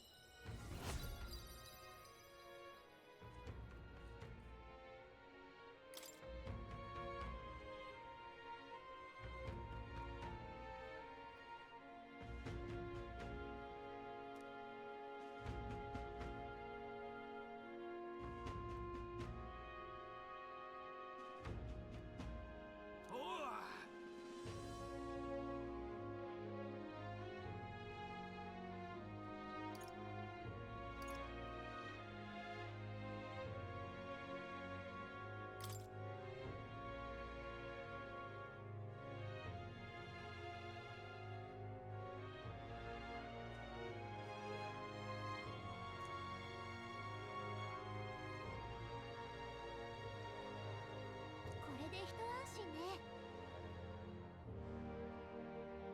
またね。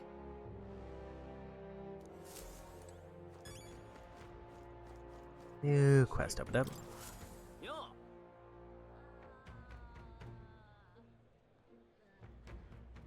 おーい。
そうね。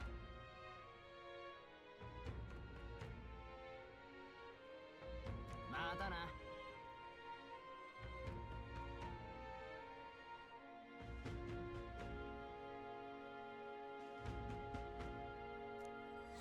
頑張りましょう。 Front of the recruitment center.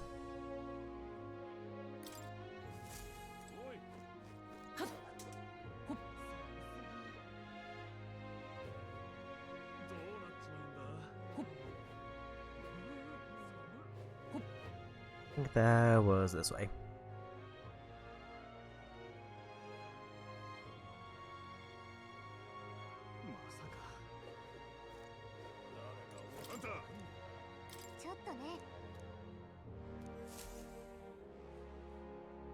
Grab our free points there.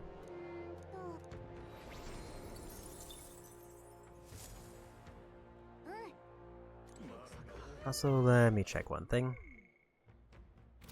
That was the wrong menu. Actually, no, it wasn't.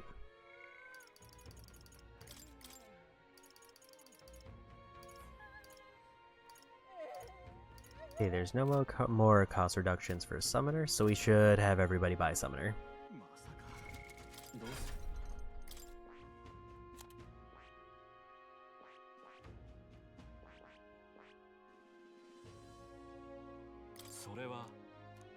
Apparently, there's a prerequisite for Summoner, which I didn't realize.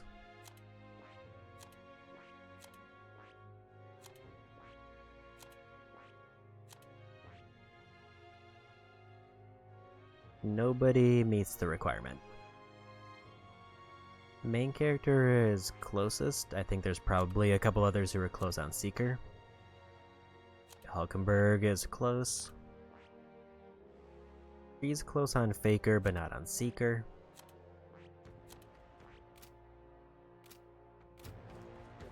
Didn't realize that I couldn't get that right now.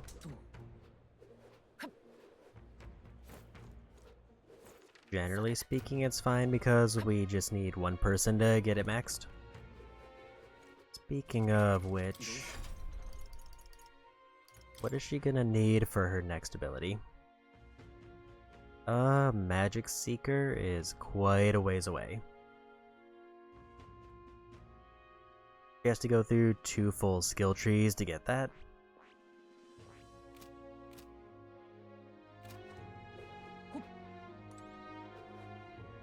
Took a turn a bit too early.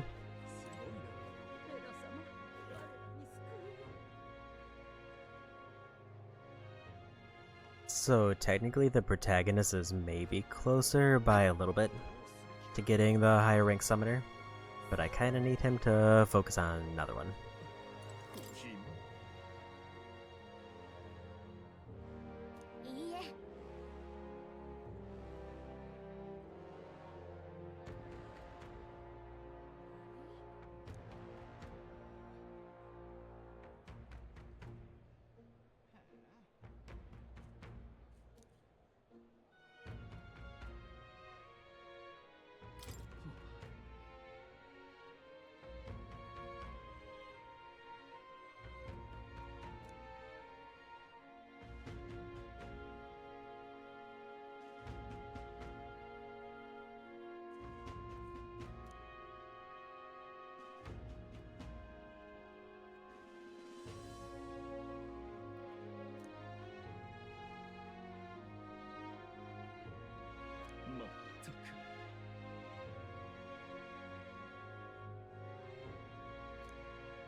I forget if tomorrow is the good weather day.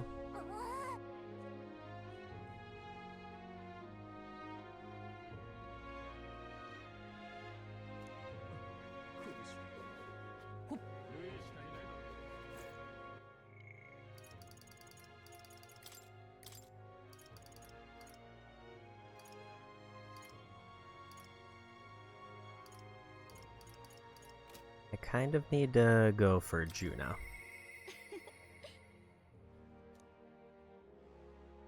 Izme is tempting to unlock the new class,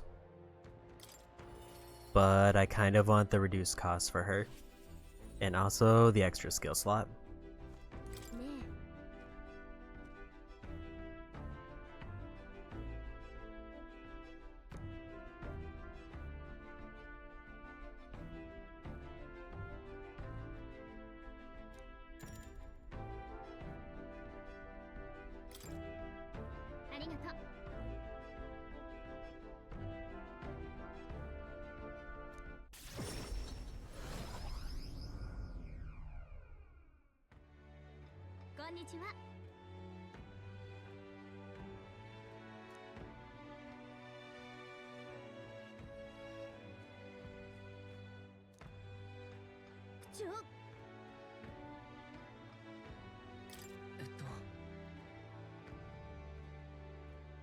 確か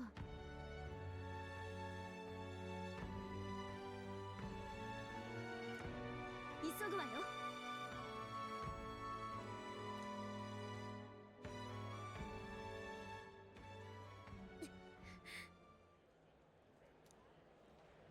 お願い。何？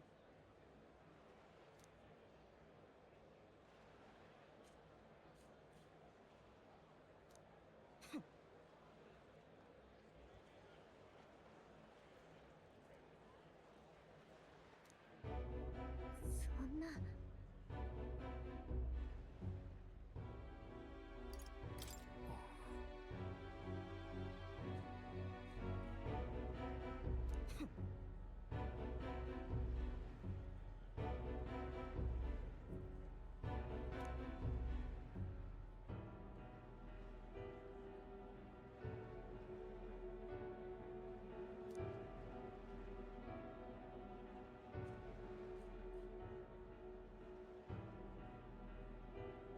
もう。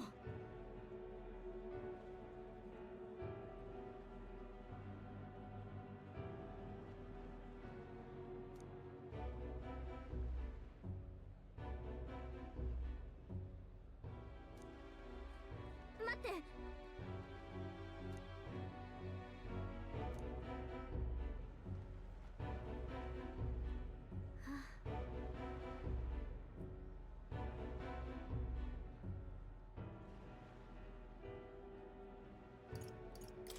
いや。うん。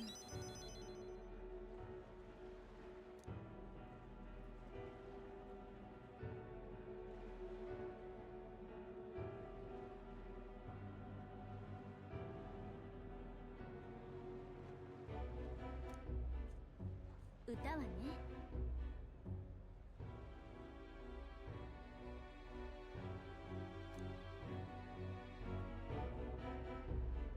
私は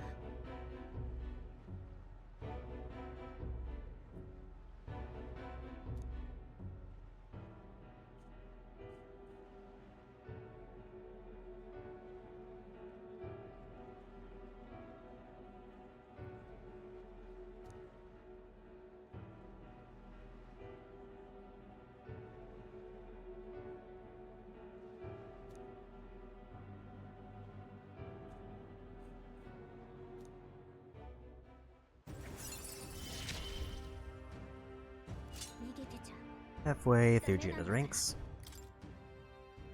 じゃあ。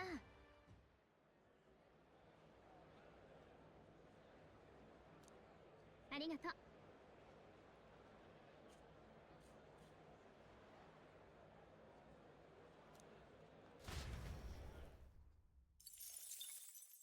神王が決する日にまた一日近づく。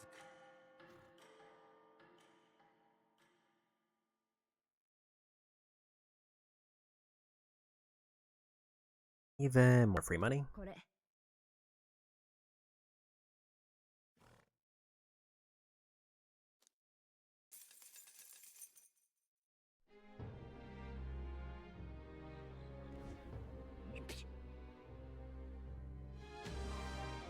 大丈夫？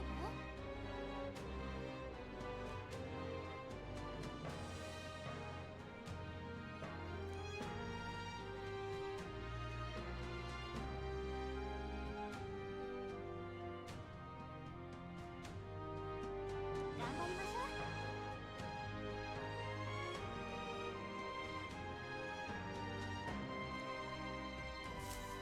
So the main thing to check is pretty straightforward. If the weather's good today, お兄ちゃん。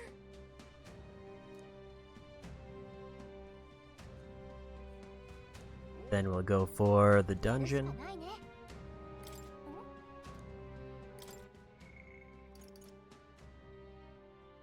Yufa, Basilo, what is his abilities actually going to give me? I haven't looked at them yet.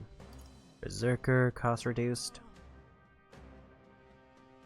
Evasion when he's attacked by a beast or a human monster.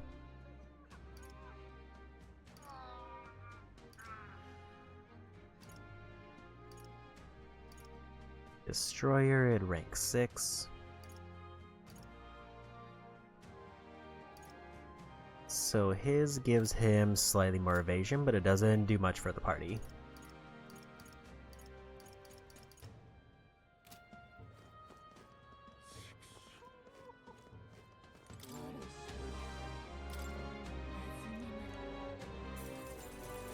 So if dungeon says fine, we'll go for dungeon. It is fine for today and tomorrow.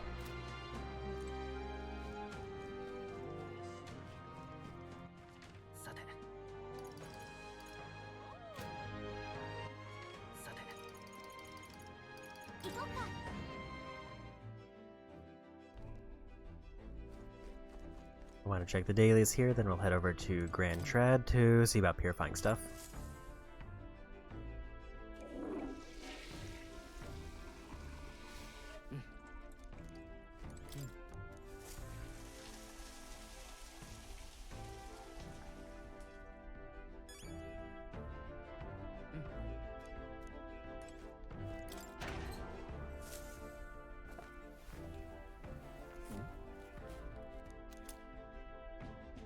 Also, I did kind of confirm that I don't have all the stuff for cooking. But let me just maybe make a note of what I'm missing.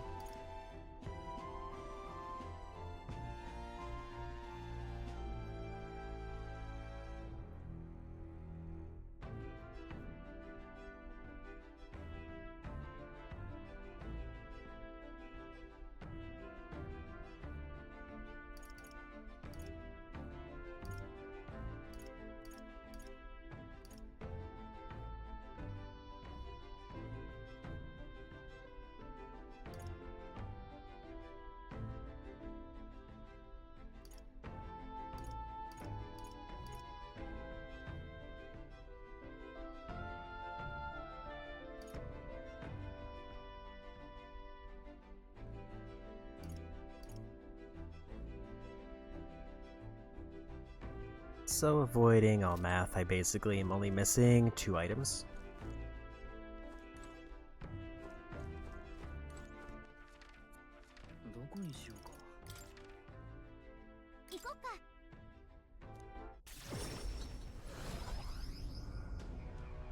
There's 2 things I need to do that I kind of forgot about. I need to see if I can appraise anything, because I did get some item drops. And then I need to see if I can purify the rest of the stuff I have, just for slightly better gear.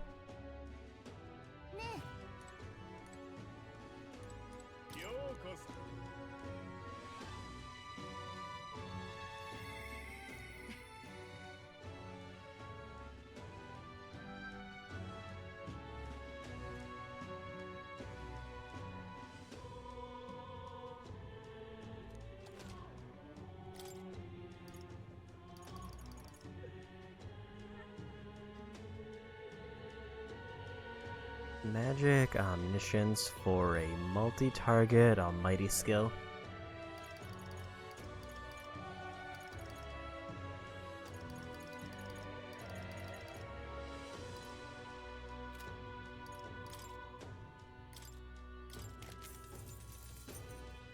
Strength plus 9. At this point, it's kind of hard to justify doing the ones that only give a stat boost. Because the ones that give some kind of effect are just kind of too good.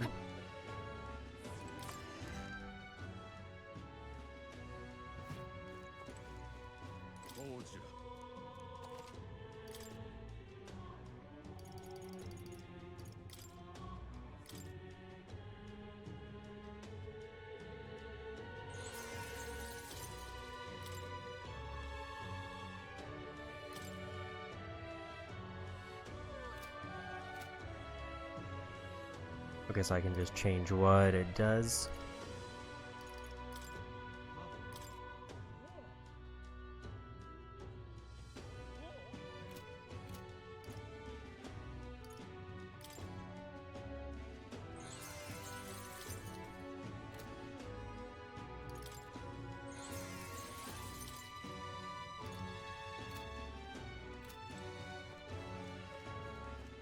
That's all the stuff we can purify on hand, so I think it's time to go to the dungeon.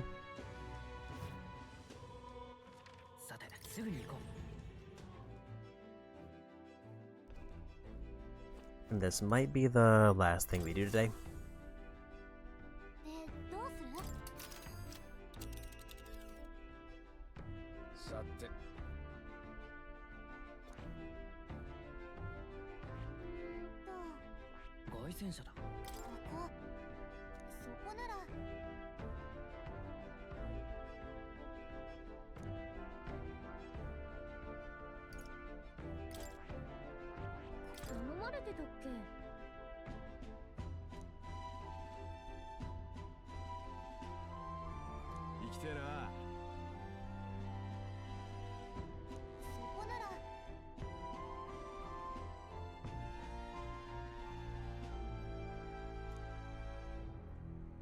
よし、行くか。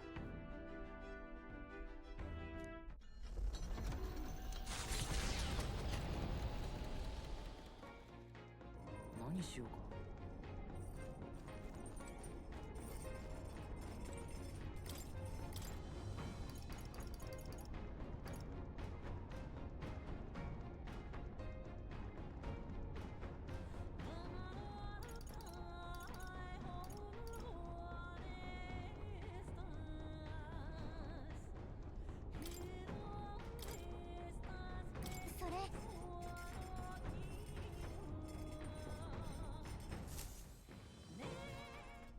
ねえ。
So we got 2 full MP restores.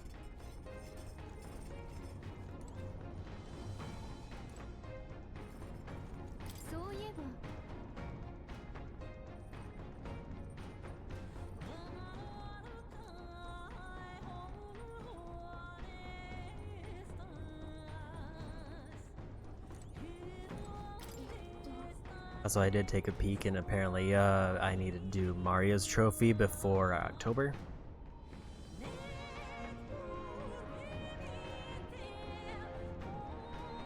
So I was trying to see if I could get a count on how many recipes there are.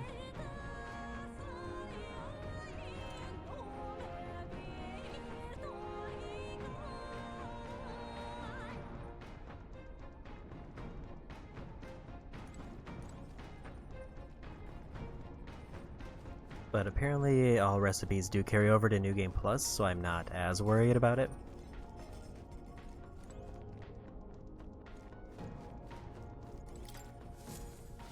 So any that I make now will still work out in the end.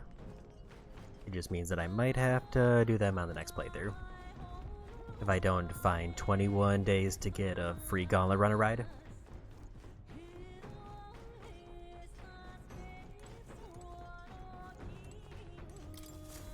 Which there's not really that many days left, so we might not be able to, especially because several of them will probably be eaten up by story.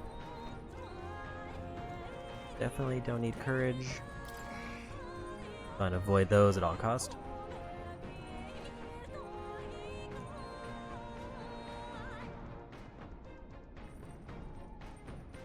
It's definitely weird that they make it a whole thing where it removes the time cost of cooking, but you're still only allowed to do it once per day while moving. So I did hear that there's a new book, because Basilo joined the party.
なあ、外見たか？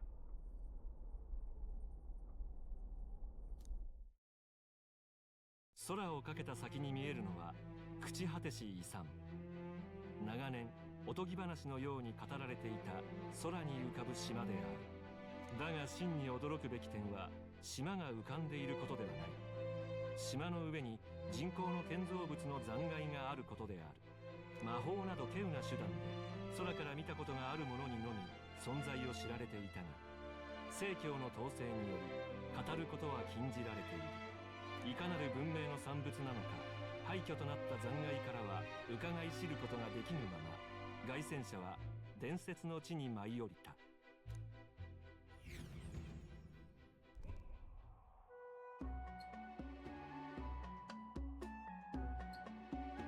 これって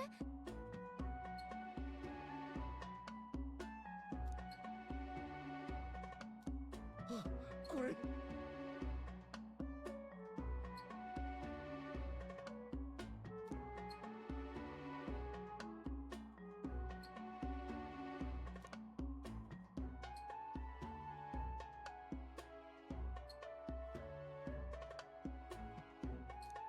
おい、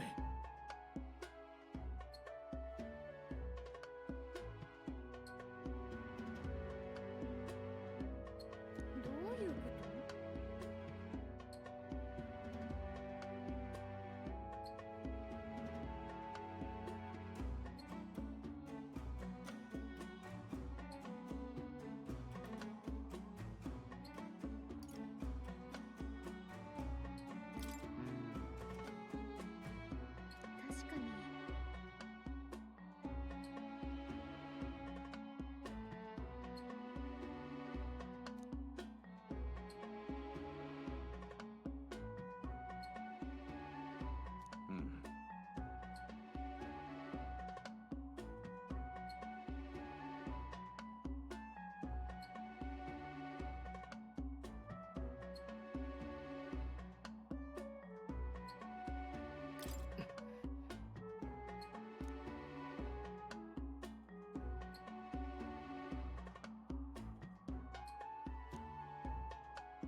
突如目の前に現れたのは不損の塔。生きて帰った者はわずかとも伝わる地へそれでも向かってゆくのは勇敢さか、それとも見事に空をかけた一行の凱旋者は長年の静寂を壊すように塔の前に降り立った。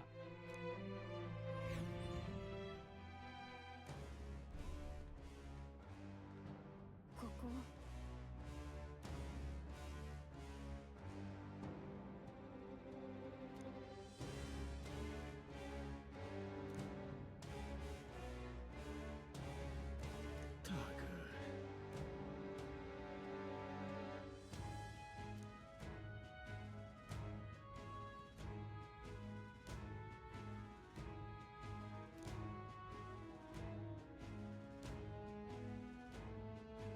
そうだな。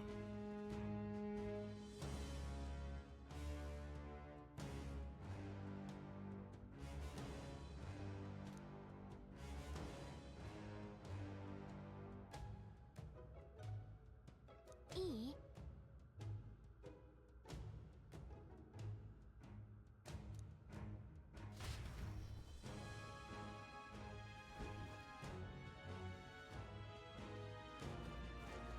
？Okay.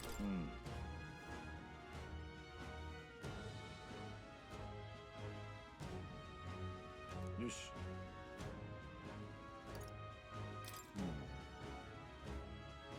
I did kind of forget which. I think it said piercing was good here. ここなあ、そうか。ここ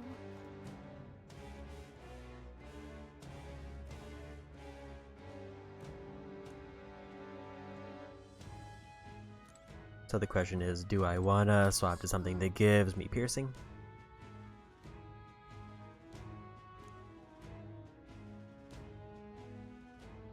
Which would probably have to be sniper.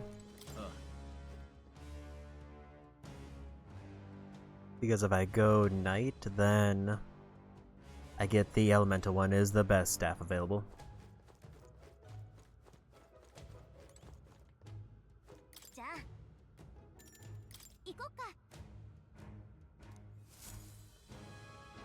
But the big question is gonna be, what kinds of enemies will we encounter? Also, I did forget to check one thing. So she's still at just the 2 slots.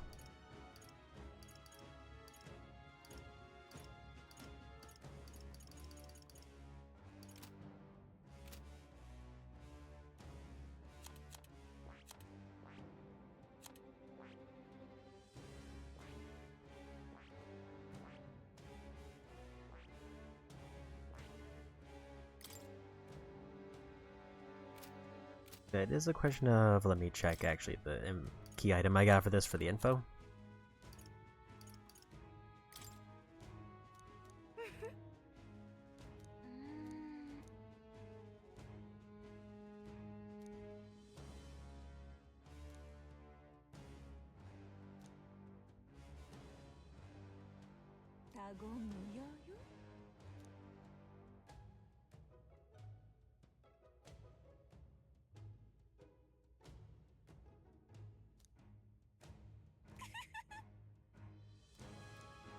It just says bows or spears, there's no other notes. And then every other monster, it just says that there's a bunch of monsters.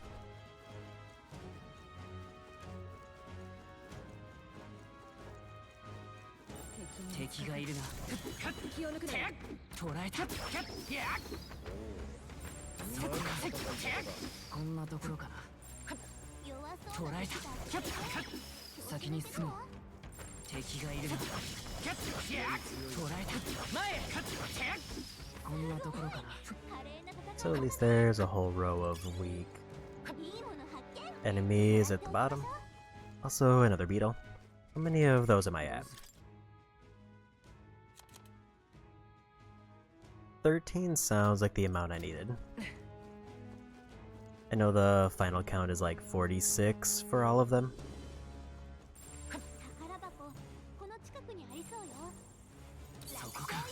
い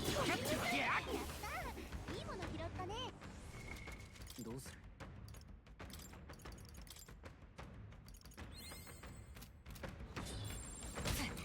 る？ Rude. 詰めるよ。一気に攻める。捉えた。 And Dancer level up.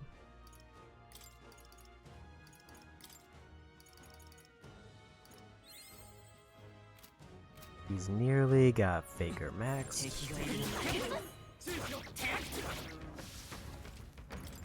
いい感じだな。捉えた。その戦い方、すごいです。敵がいるな。 拍子抜けだわ。 So far, this is pretty easy. やったー、いいもの拾ったね。 Judgment, I think, was one I needed.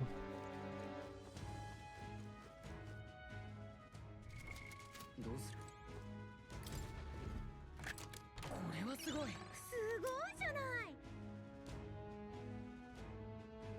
Strength of all magic.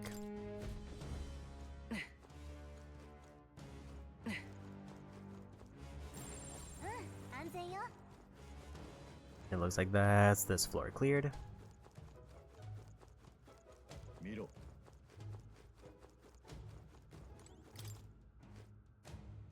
気をつけて。捉えた。このまま押し切る。前へ。詰めるよ。この力強化されたか。 Those are level 50. 接近戦だ。こっちだよ。詰めるよ。 I wasn't ready for that one.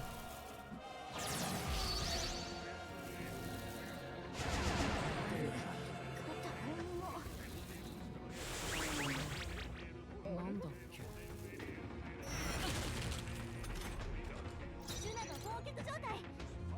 They are weak to wind and pierce.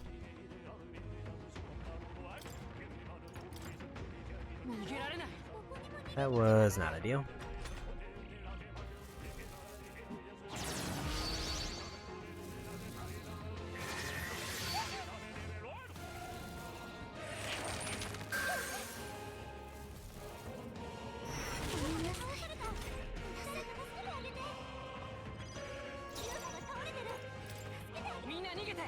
And we got away. 敵がまだ残っています。敵がいるな。敵はいないはずよ。大丈夫。前へ。来なよ。 It was a little bit too close. They're weak to fire. He's neutral to fire. 加減はしない。風よ。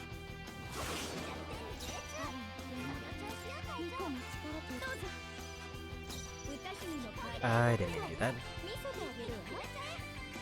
So they can't be hit by wind, but he can be hit by fire.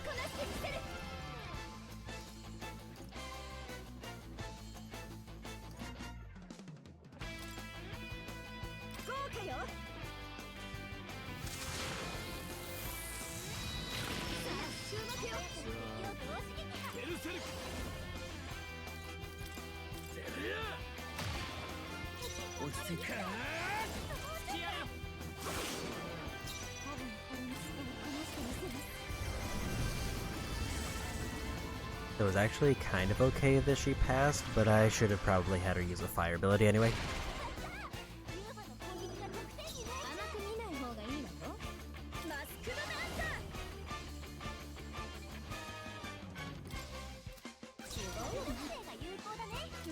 I can't see their health, so I'll just do this to be safe. I knew that was gonna be a win.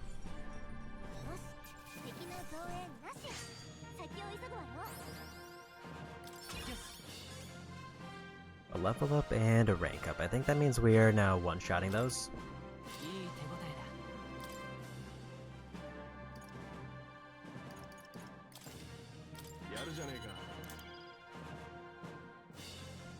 And we got heavy wind damage.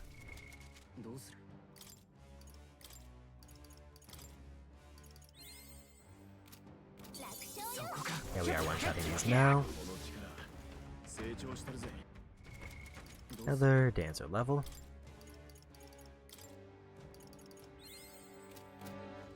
So she's kind of just waiting on Faker to finish. And then we need Alonzo before she can buy it. So I'll need to see what other ability it takes, if any.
Before I do that, let's just try a regular steal. And we got it.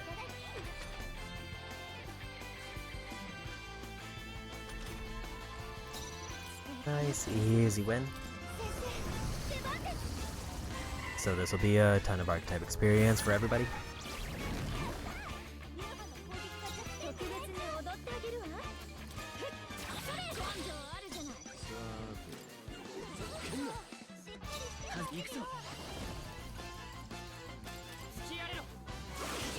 Definitely don't want to throw that.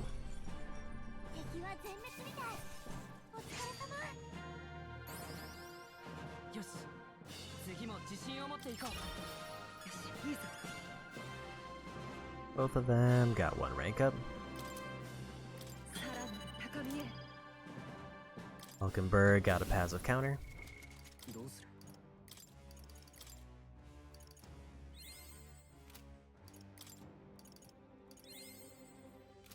How close is Faker to being finished?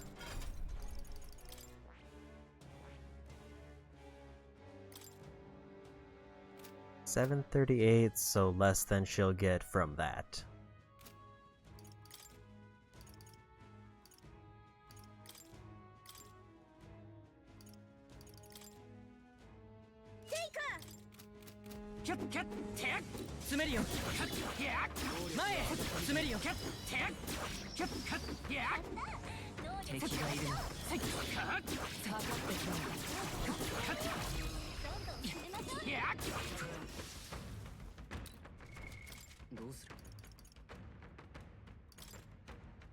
I don't want her to stay as Faker for the fight.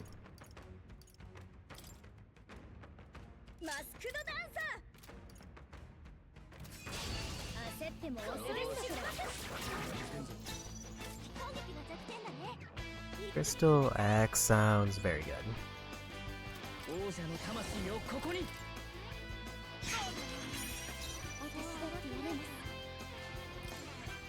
Don't like it when they wake up turn 1.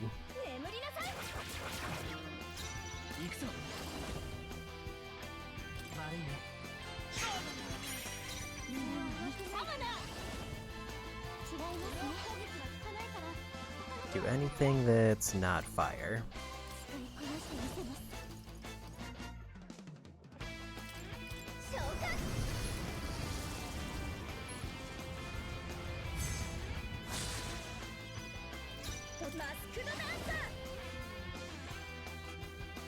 I forgot to change her accessory.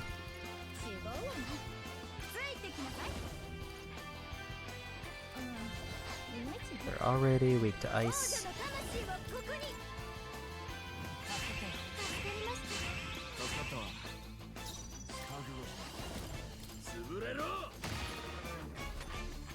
might need to run from this fight. 王者の魂をここに突きやれろ。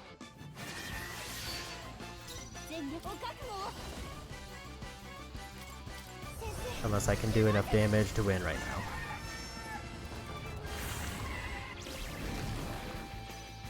特別に踊ってあげるわ。お題は死ぬほど高いけど。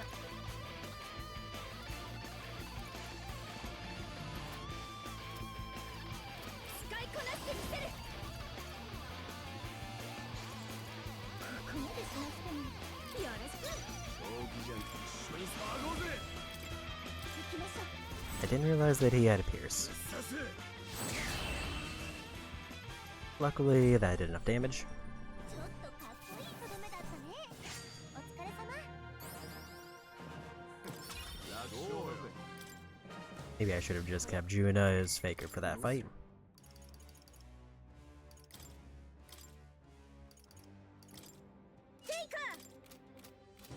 Yeah, I totally forgot that, if I swap her out of Masked Dancer, it unequips her mask. Because obviously it doesn't do anything and it's class specific. 敵がいるな。接近戦だ。詰めるよ。 Didn't realize he was gonna reach me from there.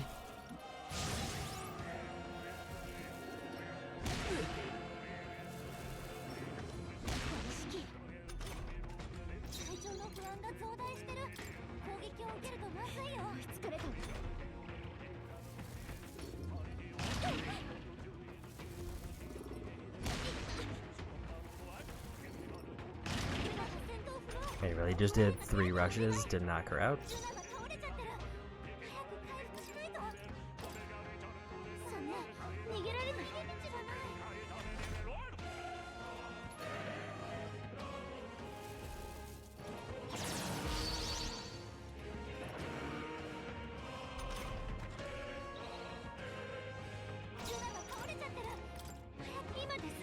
Finally got away.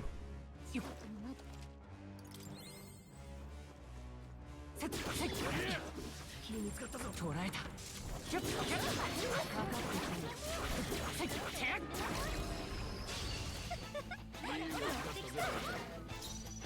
マジックシーカー。もらってくよ。 Still no luck with that. 集中。もっと使いこなしてみせます。敵は氷属性が弱点ね。召喚。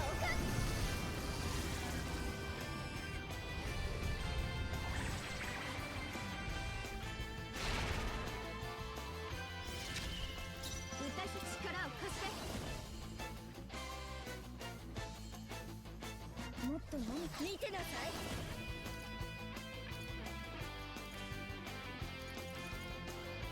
ちょっと強すぎるか。お先どうぞ。派手に行こうじゃねえか。やっちゃいなさい。ぶっ刺す。恥ずかしくない戦いをする。マジックシーカー。悪いね。油断したね。 Finally got the axe.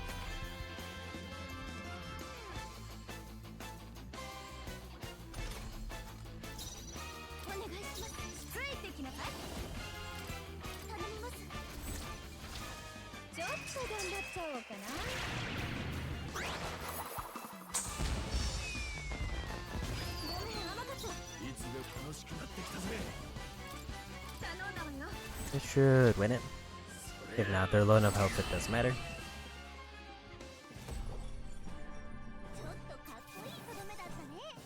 That's gonna be Faker maxed.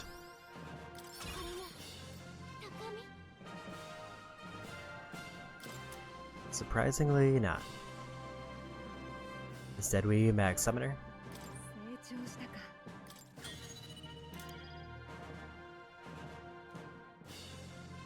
Max MP by 25 is nice. 敵がいるな。前へ。詰めるよ。 There's Faker maxed. そこから強くなる。どうする。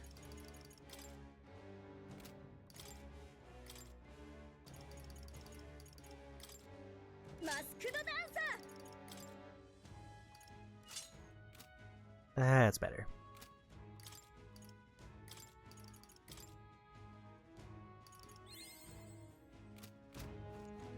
Okay.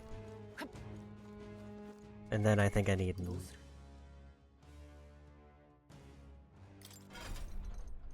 For Yufa, she needs... both rank 6, and she needs Magic Seeker to 10. So she needs to be dumping points into Seeker. Because basically she needs 30 ranks and then she can unlock the Better Summoner.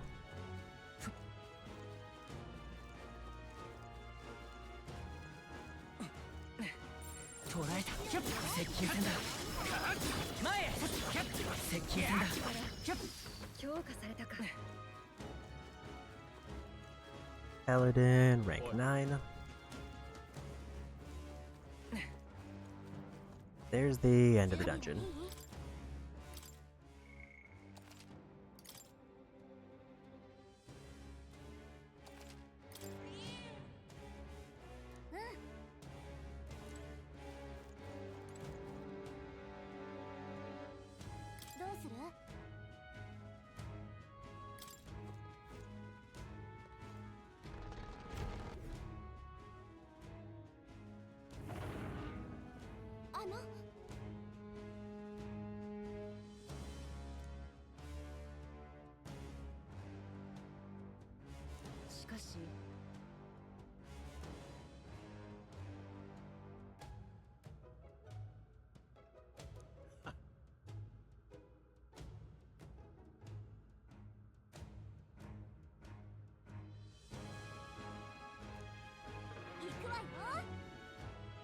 So Basilio has a Pierce attack, which is nice for this.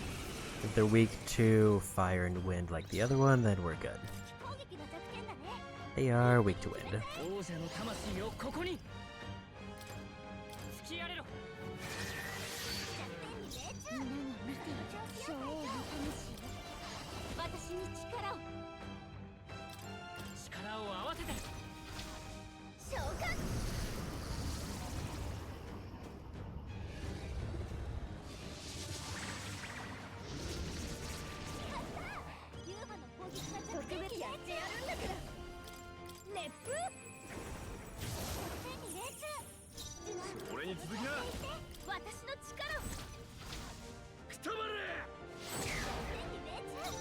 That was a lot of damage.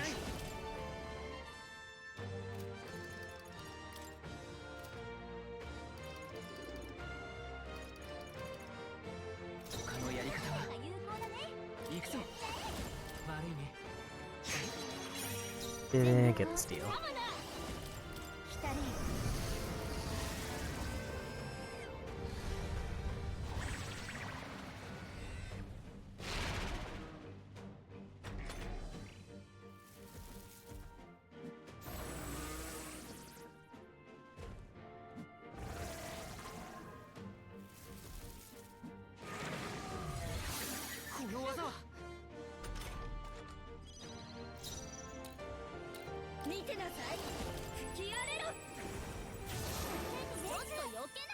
That was unfortunate.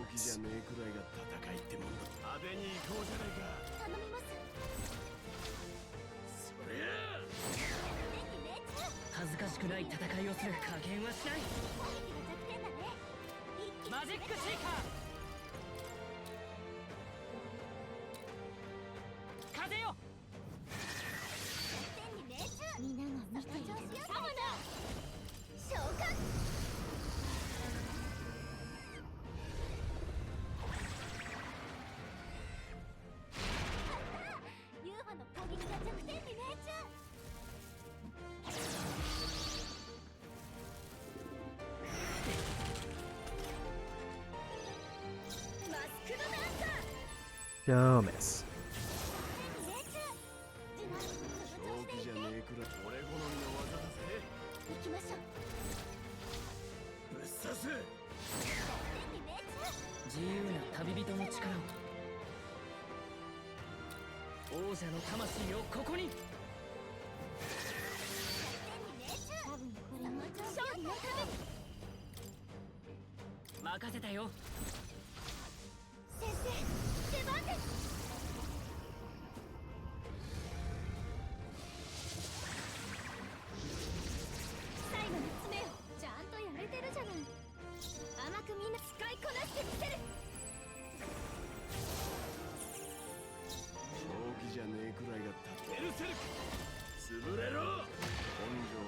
Nah, quite a win.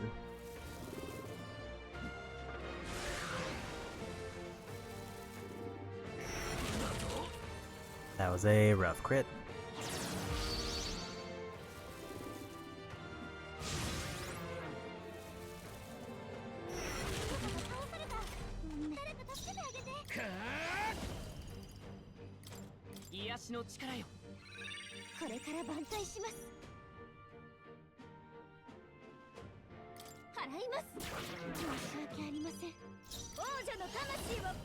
As much as I would have liked to land the steal, he's now super buff, and he one-shots some of my party members, so we'll just win.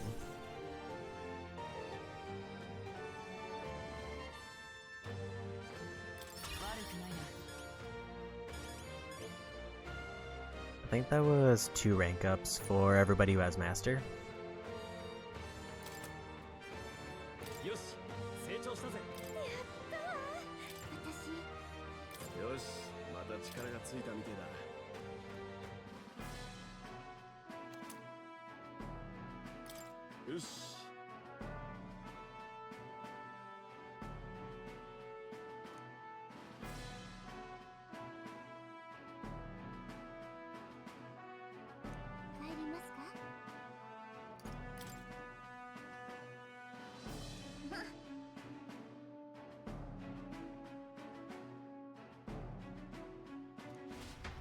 So I've almost maxed Seeker.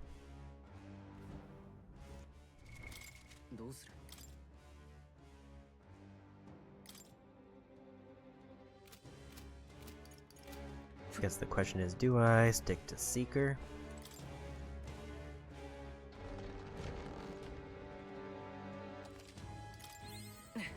Or should I put on Wizard? Like, the thing right now is...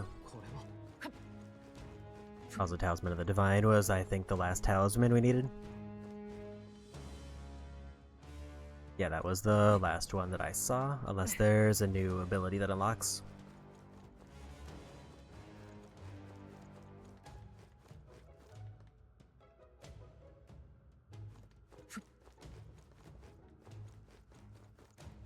So I think what I would ideally like to do is to fight my way back down, because that is a ton of experience. The question is, again,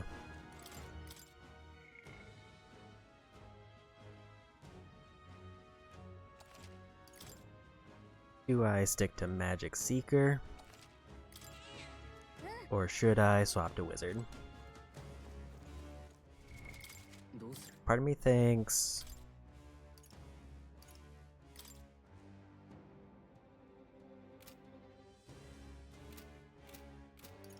like, Wizard is the one that I would be more likely to use on a fight. What is Wizard weak against?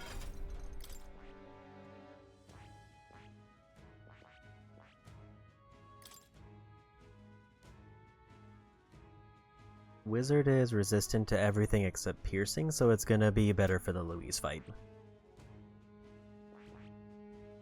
And then I need Assassin rank 10 to get Gallicas, so... I should be leveling Assassin. To some extent.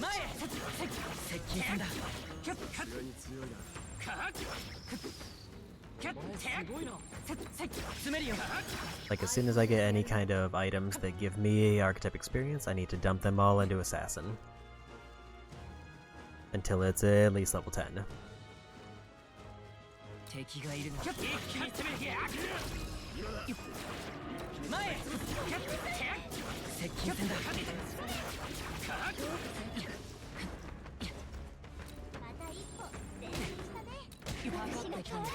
Okay, so those are level 55, so we'll never get a point where I'm getting those.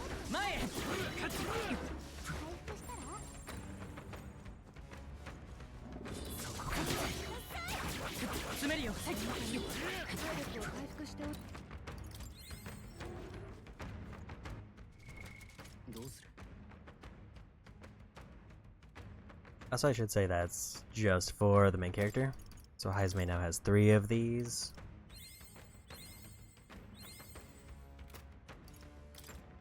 Yuna has 2.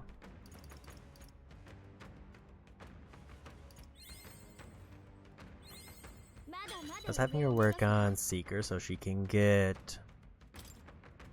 At first it was so she could replace the mask, but now it's probably so she can grab Summoner for more magic. Speaking of Summoner buffs...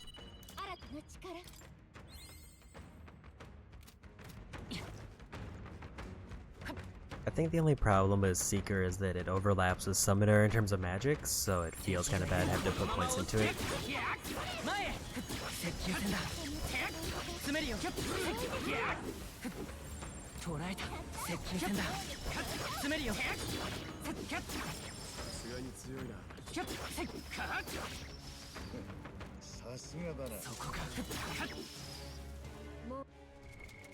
I think Juna just got another one.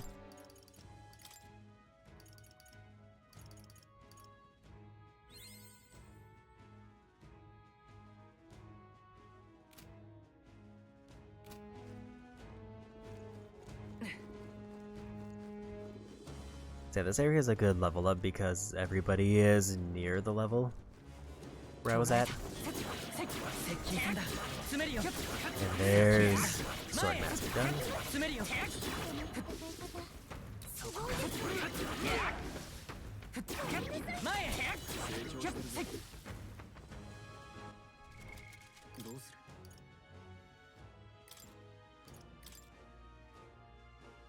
Or not Swordmaster, a Samurai. That's our first elite class done. I think that was... Was that Yufa who got that one?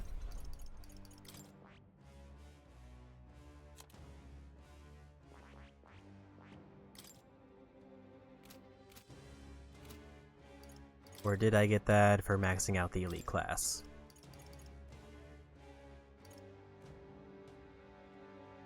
I can't tell, so I'm just gonna put it on main character.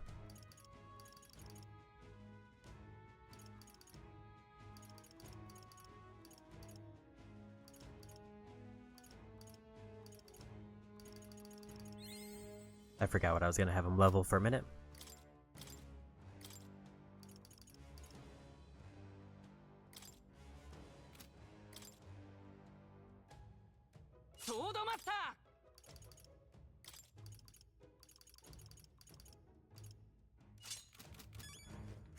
I forgot how close this was to leveling, so I'm gonna knock this one out.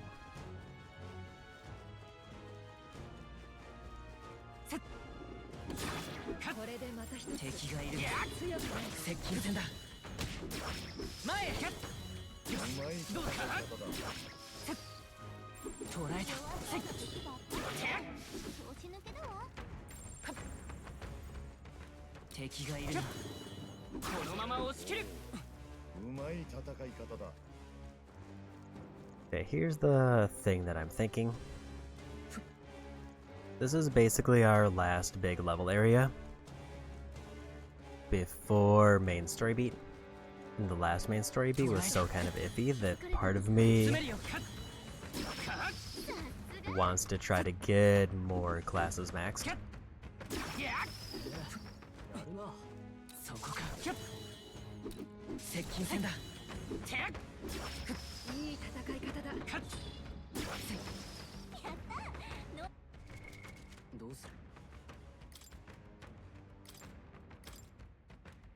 Mostly for the free experience.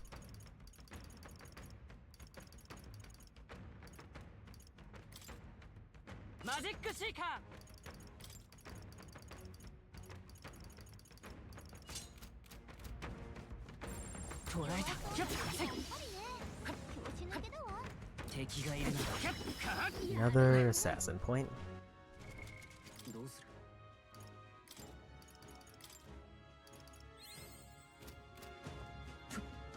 Because like so many of my characters are just right on the brink of either mastering something or unlocking a new elite class.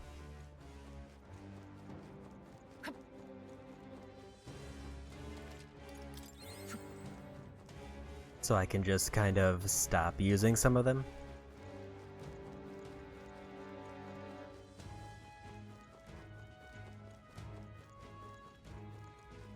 Let's head back to the top. Actually, I should turn in Moore's Quest to see what that gives me. Because one, it's going to give me a ton of experience anyway, which I'll dump into Assassin like I said. Which will then ideally line me up to getting Gallica's 2 elite, or 2 advanced classes when they unlock.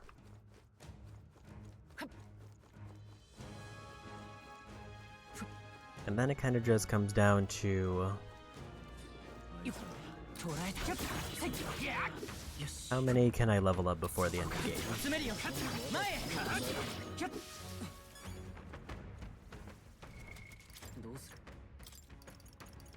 I think the one I got was for Summoner, because it's been a while since she got a level up.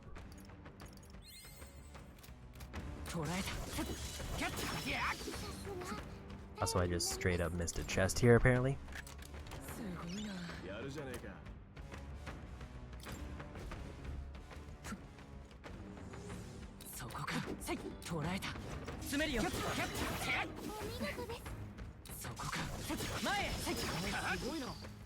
Maybe I should check the map.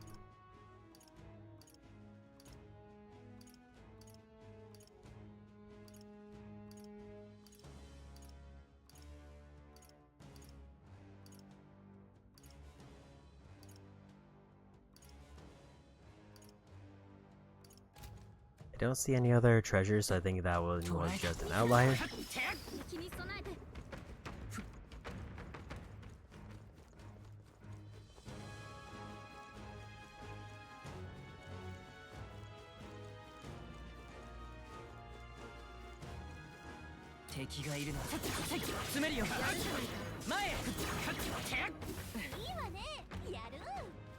Samurai and Summoner levels.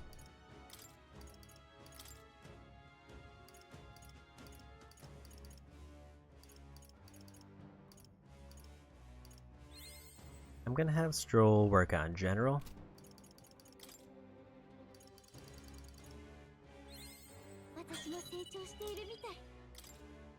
Because we are relatively close to unlocking whatever the advanced version of that is.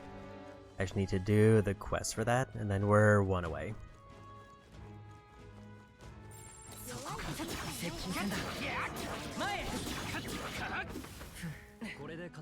I'm getting about 200 archetype experience each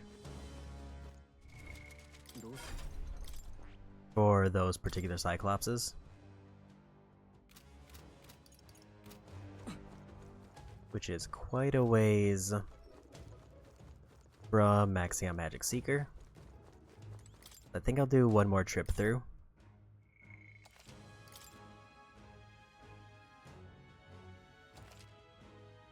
But I'm going to turn in Moore's Quest, because I have to go to Academia to reset the rooms anyway.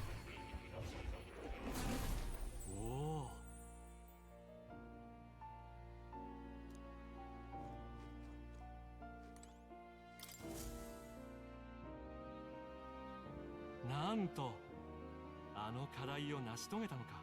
一体君はどこまで。信じがたい成果だ。素晴らしい。素晴らしい。Imagination boost and 8 jeweled roots.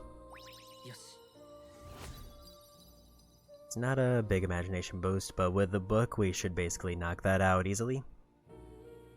Eloquence is obviously the problem.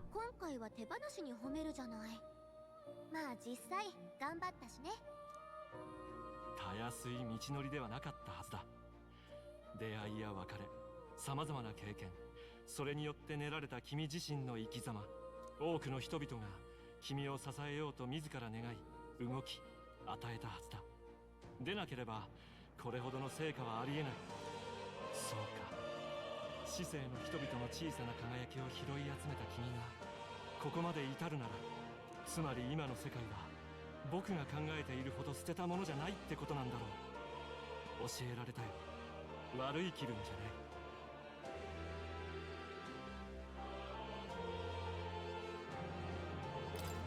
当たり前だ。希望はある。信じているわけか。君にとって幻想は紛れもなく力なんだな。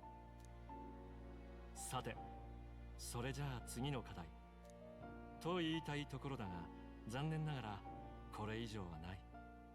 今回をもって君は終了だ。理由は2つある。1つにはこれより上位のアーキタイプの知識を僕が持ち合わせないこと。究極のアーキタイプへの道について僕が手助けできるのはここまでだろう。そしてもう1つの理由だが。どうしたの？あ、そういえば記憶高の件って解決したの？残念ながら記憶はあまり取り戻せていない。でも結論にはたどり着いたよ。なぜ僕は閉じ込められているのか。ここは世界のどこなのか。すまないが結論を安易に語ることは控えたい。この話はアーキタイプの、いや君ら自身の成長にも影を落としかねない。なんなのそれ。どういう。この部屋は魔法学院の跡地なんかじゃない。おそらく君らがとてもよく知っているところにある。君らと僕が出会ったことからして偶然なんかじゃない。やはり全ては最初からつながっていたのさ。僕のたどり着いた仮説がもしも正しいなら、いずれ記憶は戻り語る時もやってくるだろう。そう、一つだけ推論じゃなくはっきりと思い出したことがある。僕がなぜ幻想小説を書いたのか。言ったと思うが、かつて若い頃僕も旅をしていた。そこで会った人々の幸せのため叶えたい理想として僕はあれを書いた。若い頃って今もじゃない。妙な言い方。んそうか、そうだな。そして僕は書いた物語を大切な人と共有した。同じ未来を夢見て生きていくためにね。今どうしているかわからないが思い出せてよかった。おかげではっきりとした目標ができたよ。僕は必ずここから出てその人に再び会いに行く。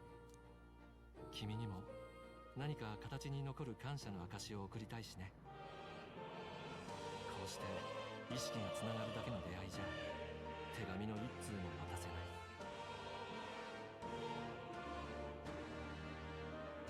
楽しみに待ってる。ああ、僕も楽しみだ。ありがとう。出会った頃は君を導くつもりでいたが、本当に導かれたのは僕だったかもしれないな。こいつも君に礼が言いたいらしい。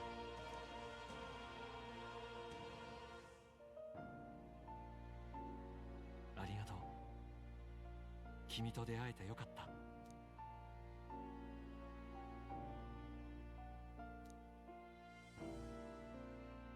理想郷を追い求める研究者モア。探求者の美徳をなお強く抱き続ける者。彼からもたらされた新たな力であなた自身の宿命を必ず果たすのです。夢を捉えることはできない。Archetype status bonus by 3 when channeling it. どうもしんみりとしてしまったな。だが今後も変わらず必要な時に来てくれて構わない。決戦も控えてるわけだしな。君があらゆる英雄の力を束ねる英雄の王としてアーキタイプの力を極める日を心待ちにしているよ。また会おう。 So my guess there is that means like if like warrior gives strength, it means it gives me +3 strength if I'm using a warrior build. ゆっくりしていくといい。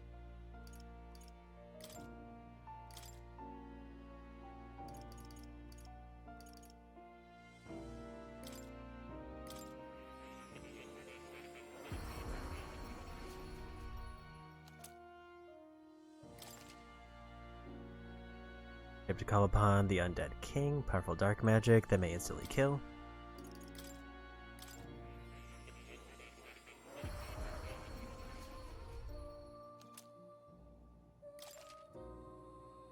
Summon archetype to call upon lava beast uses multi-target almighty magic. So the problem is, why don't I have more experiments available?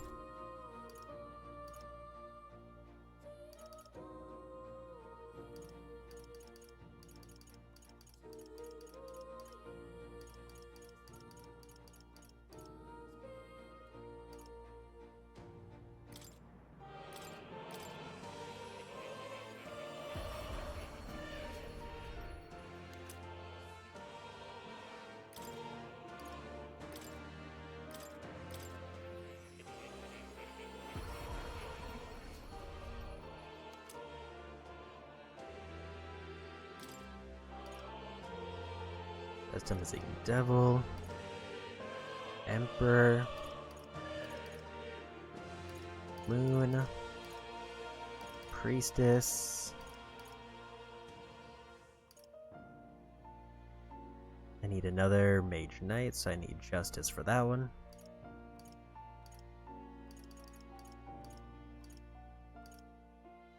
Emperor to make that, which then lets me make that. Another moon. I really need to check out the shop where they sell those. I don't have all the archetypes, so I obviously can't make all the masks yet. おや、また来るといい。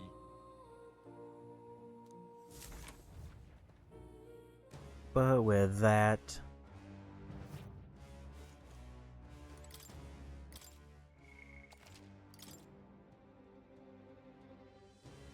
unless it means it gives me +3 to every stat that is affected by the archetype, which would be a very different type of buff, because that's just free +3 stats to everything.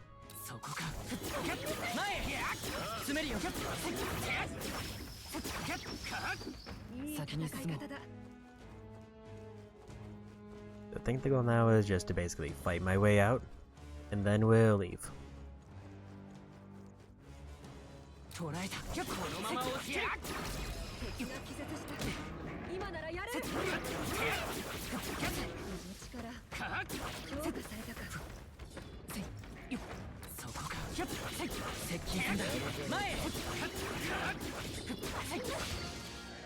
Didn't want to get hit by that.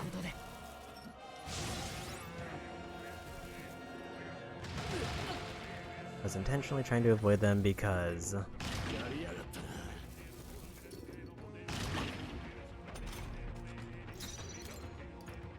don't have the magic to reliably fight them. I think.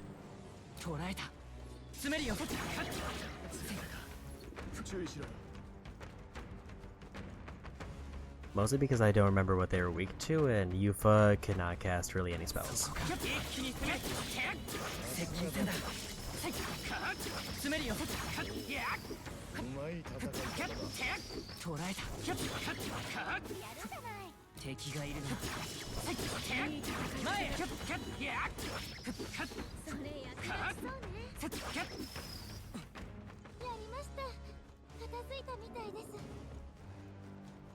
That was a decent amount of experience there.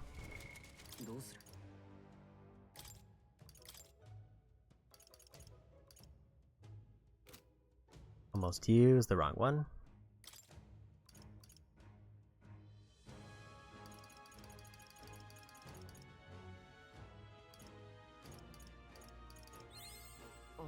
I need assassin at least to rank 10.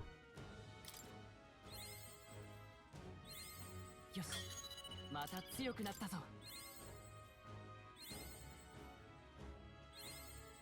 新しい力だ。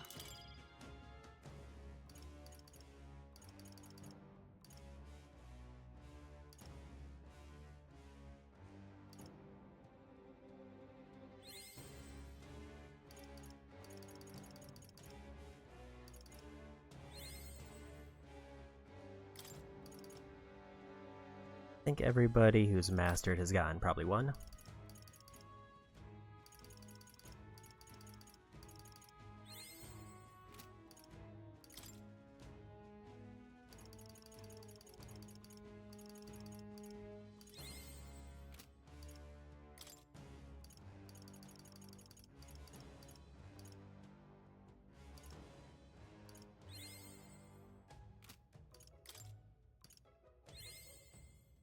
Seeker, rank 10, but she needs Magic Seeker.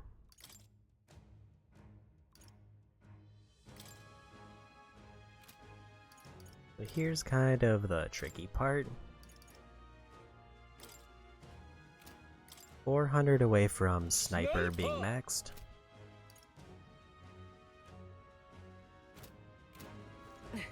And I'm almost done with Magic Seeker, which then gives me the new class.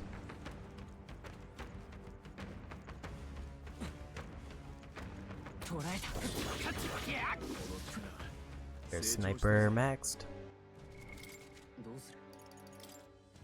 That means that all Heismay needs now is to unlock his advanced class, and he can immediately start it.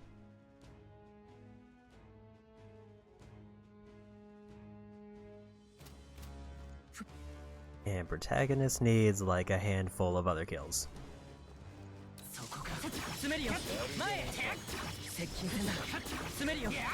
There it is.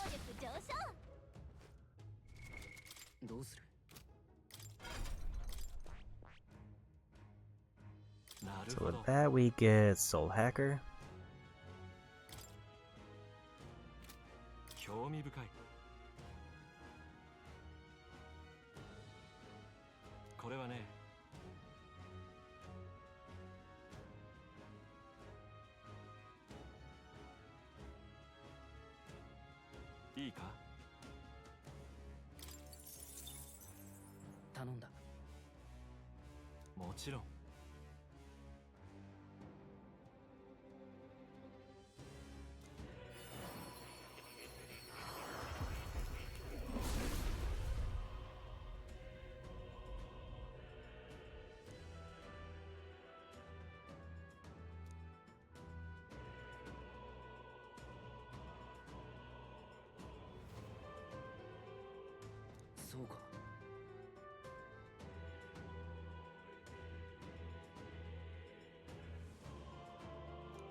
So with this one, this will be bad for the Louise fight because it's weak to fire.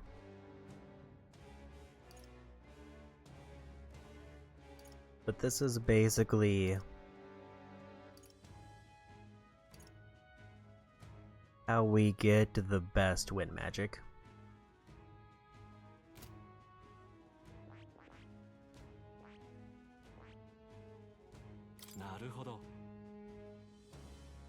This one's weak to wind, so we also wouldn't use this one.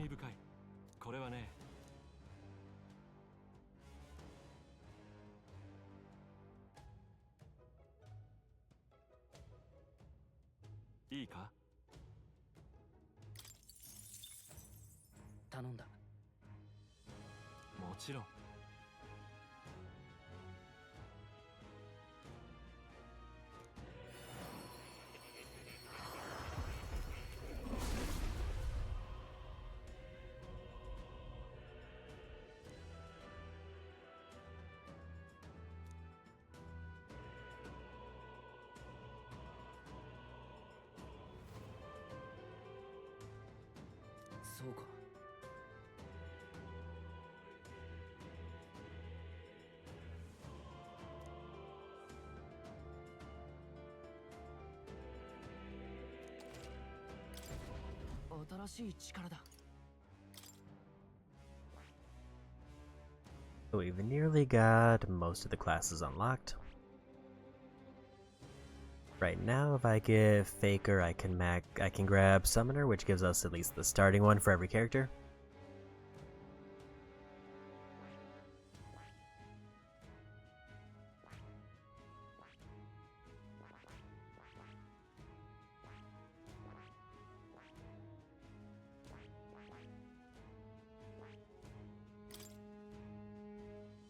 So that one's weak to lightning. So even our tank is not ideal for it.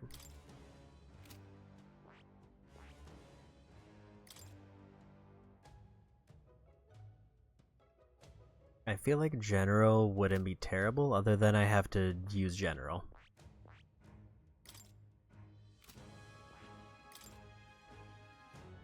Healer is fine. And I think Wizard is fine.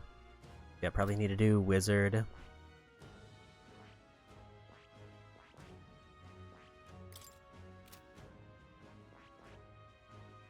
I think for the Louise fight, we're gonna do Wizard.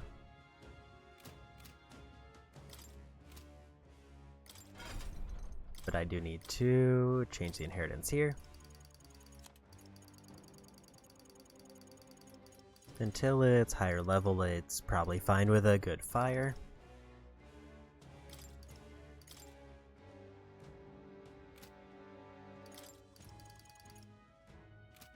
Actually, I have too much fire, we need something else.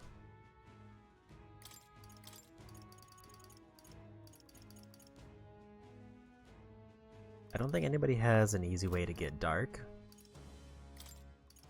But maybe I'll wait.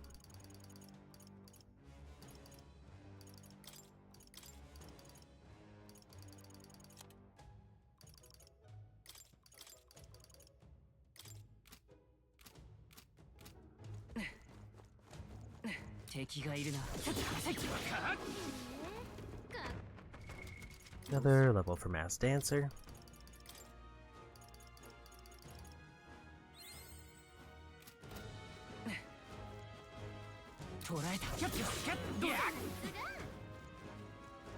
It is kind of silly that like the summoner doesn't even have to have their own prerequisites because like Yufa started with it.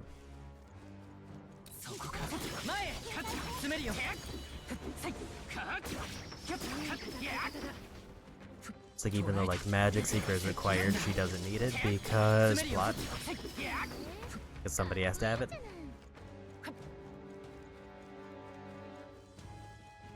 But I think we're good here for now.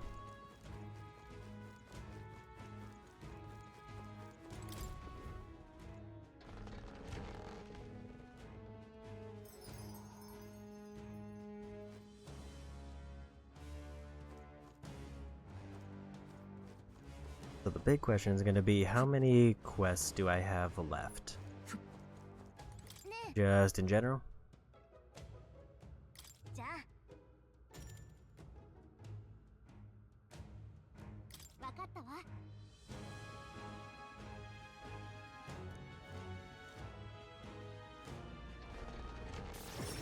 Because there's only one that I can do at this time that I've picked up.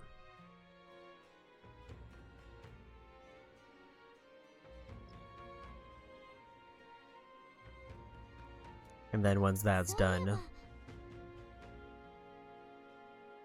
like maybe we'll knock out that quest because it's literally just a mini boss fight.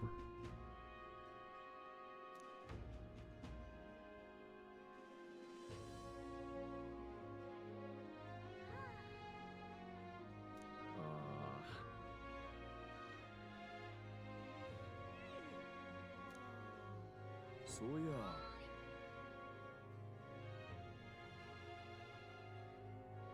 もちろん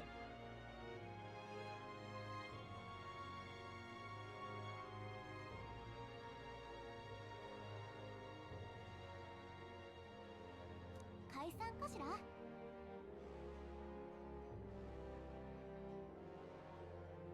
Because I know like one of the trophies that I really want to try to get is all quests.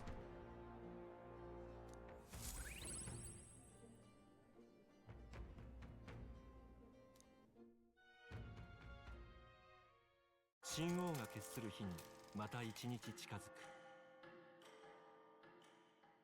Because if I get all quests, then at least that's one thing I won't have to redo in New Game Plus. 見てくれ。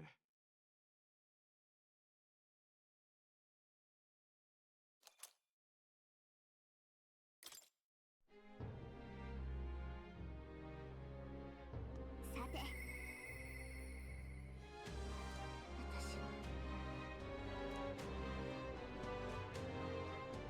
More dialogue for Yufa. 確か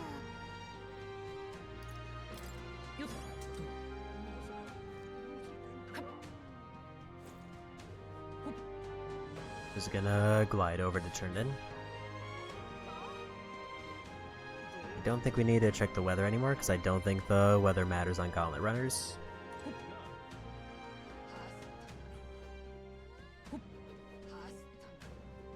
But today I need to absolutely make sure to go check for more mask pieces.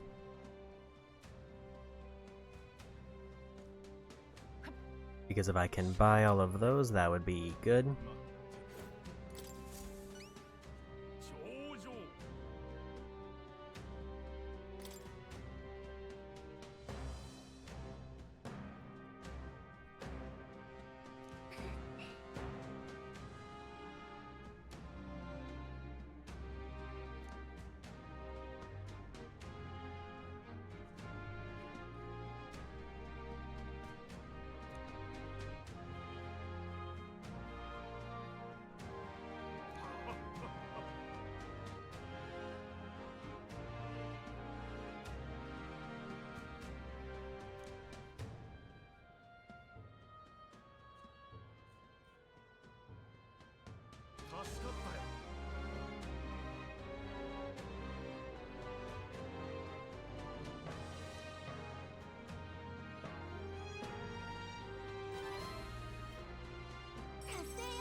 Extra mag points.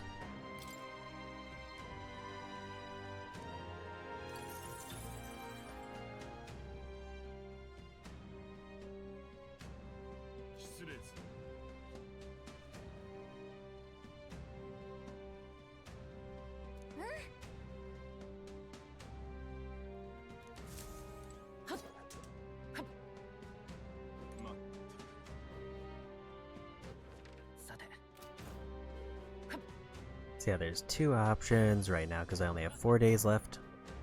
I need to go for the Gauntlet Runner, which will take 1 day, and then we get one night event.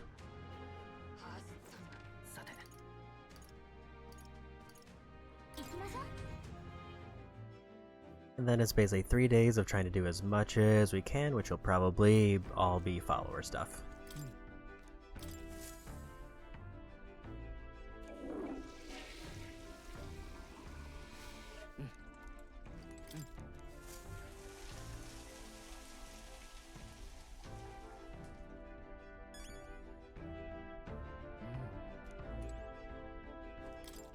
There is an argument that maybe I should go for the other Gauntlet Runner too, because it says it gives a good weapon.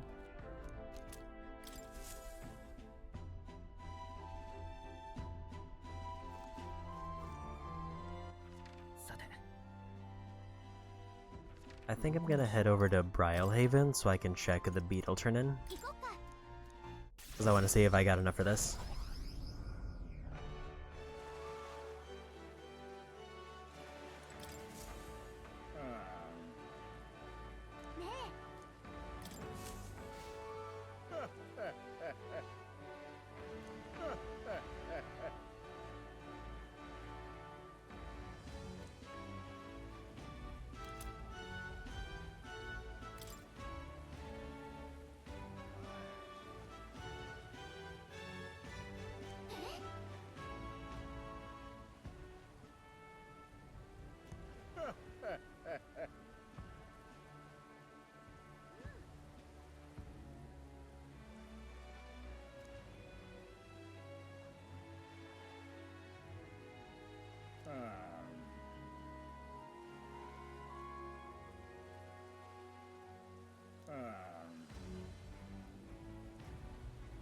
So I just need 8.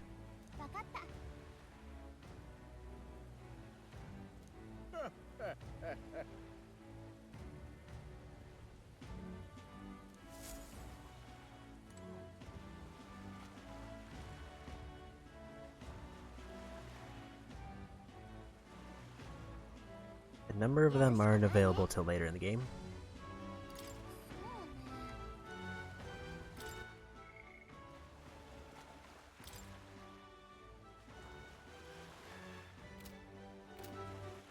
And then the other thing I wanted to check for World of Map was... She was also Brylehaven.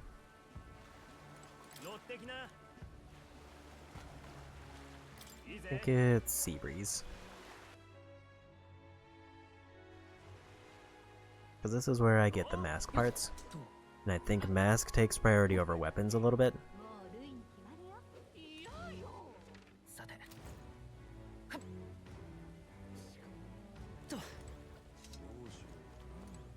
Granted, I can't get all of the masks until I have every class unlocked.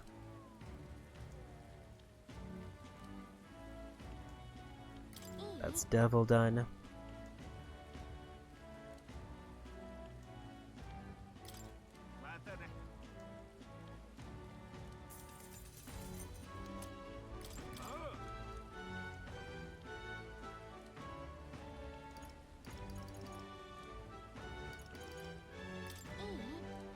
One of the 2 moons.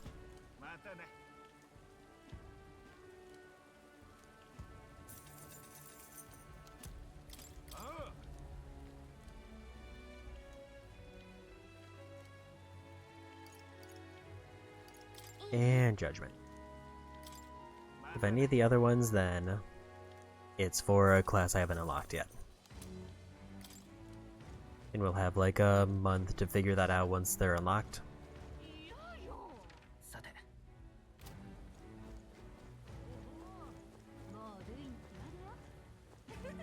So with that, that's everything I need right now.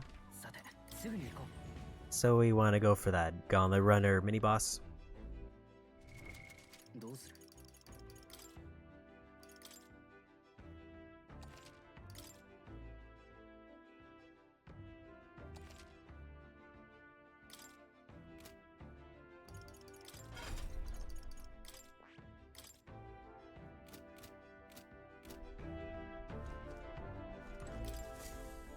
And that'll probably be where we end tonight after we finish this.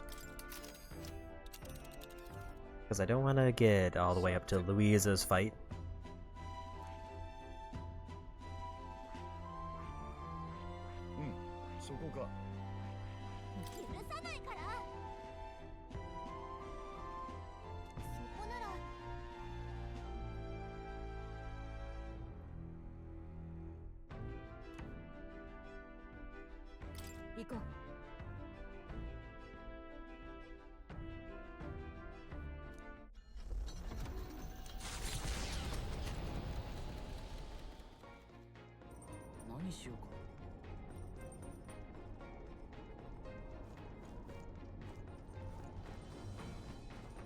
So obviously first we'll do this, and then I'll probably read the book as the other thing.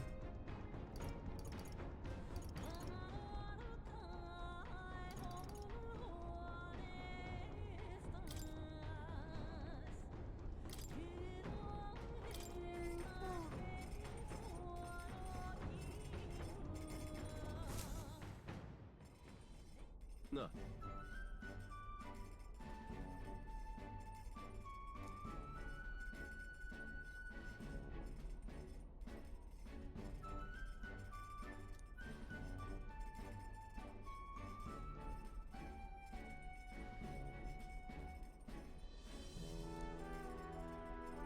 Joy.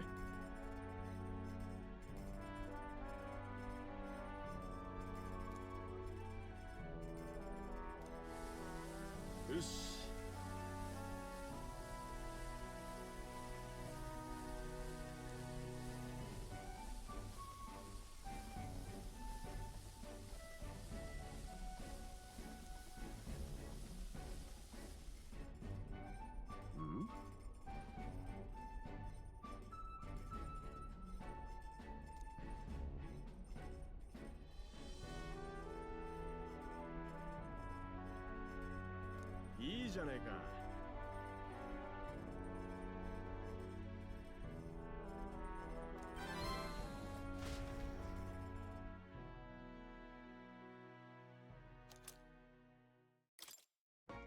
And we got a free one of those.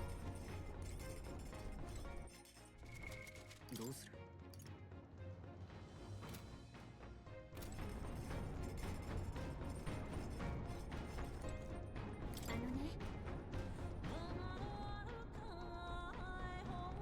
？Just check if anybody has any new dialogue.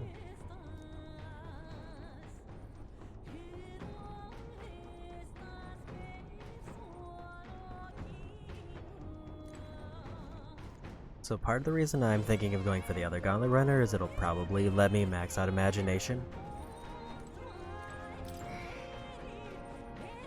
As in like the one that doesn't have a quest tied to it.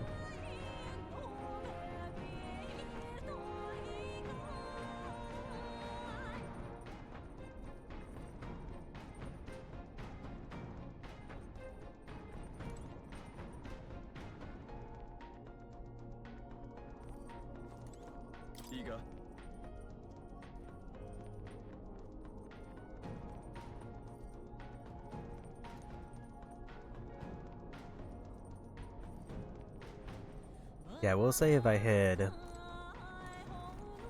realized that cooking can only be done once per day even without the time limit, I would have just made all the recipes that I don't particularly care about, instead of holding off until I could get 2 of everything. Because I figure if it doesn't cost any time and I get double, then I might as well just wait or it's a waste. But it's kind of backfired and now I might not be able to finish before the end of the game.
Yeah, I think if I read the book one more time, I'll finish that, and that'll max out Imagination.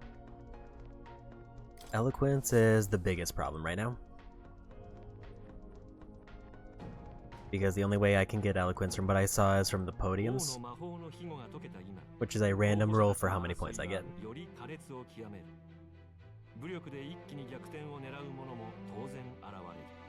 美の道を進むミロの策略は再び一行の凱旋者に妨害される。もはや彼の苛立ちは頂点に達し、隠せないほどに膨らんでいた。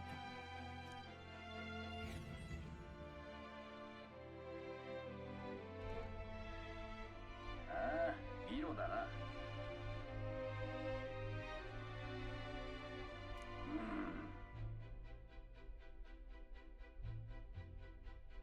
やりましょ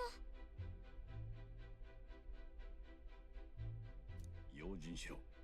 I did forget to check if I put back on my archetype experience.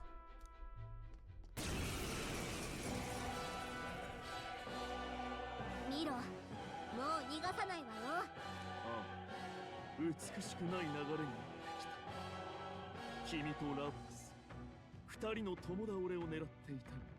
僕の美とは程遠い。哀れな者たち。互いに潰し合って初めて美的な価値が芽生えたろう。ふざけないで。よくも私たちを騙して。まあ、ここで君たちを殺せば済む話。美しき王への道をまだ途絶えていない。さあ、僕に文句があるならかかってきたまえ。いけー！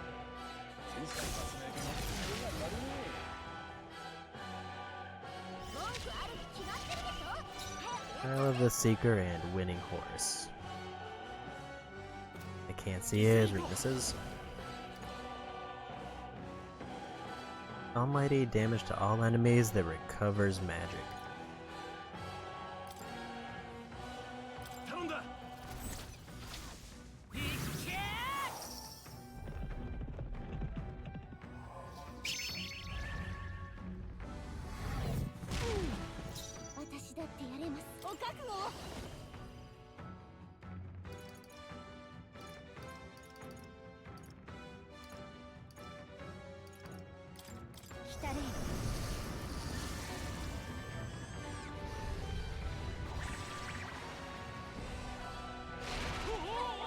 Weak to win, that's good to know.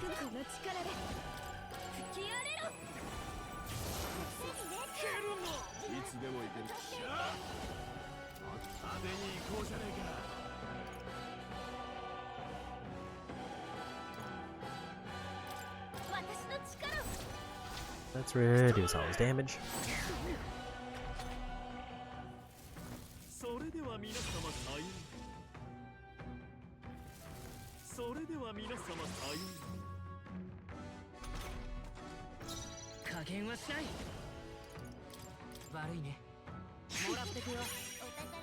We got another mask.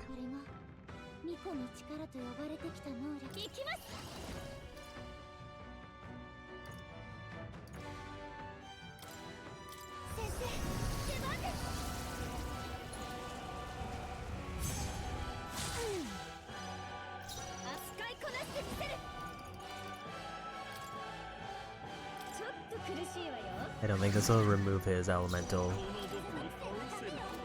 It's kind of weird that it doesn't.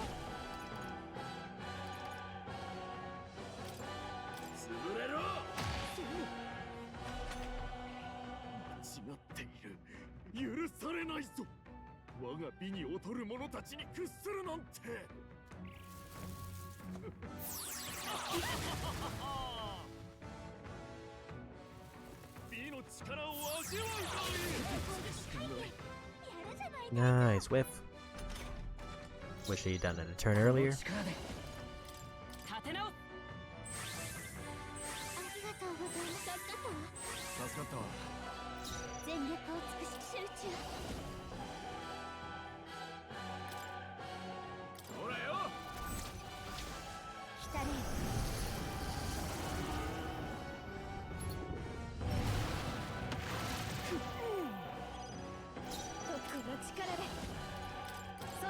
Let's boost our defense again.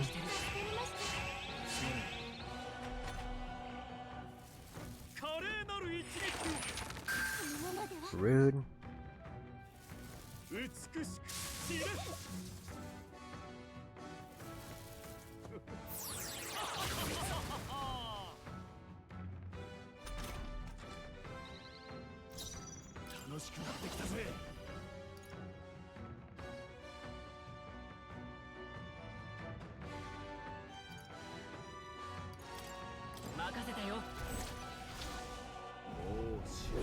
I should have maybe gone for the attack debuff just to stack it again.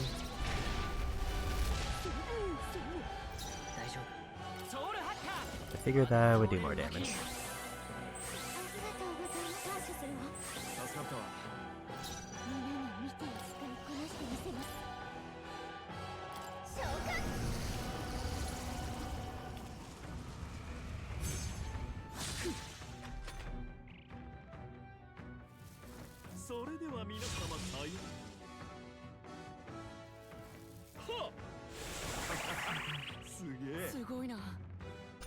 That was a rude charm.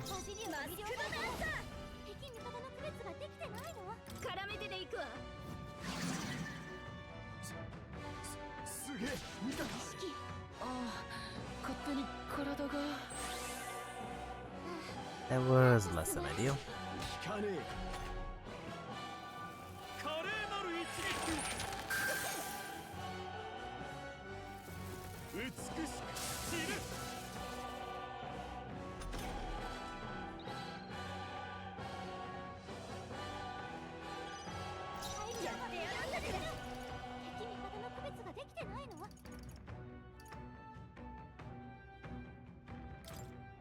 れを使えば I kinda need that defense buff. すげえ見たかあれ。ああ、勝手に体が。 Don't like the heals on him. I would prefer anything else. That might be one party member dying.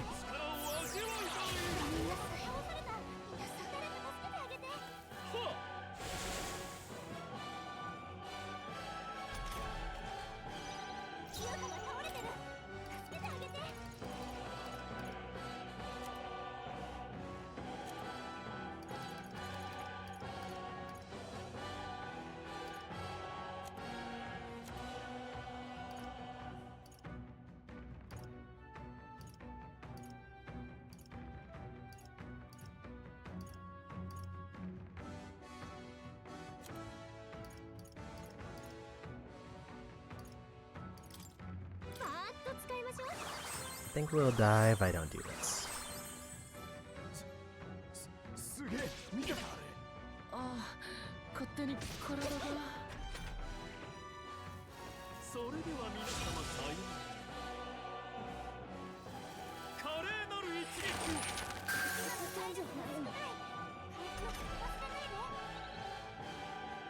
Finally.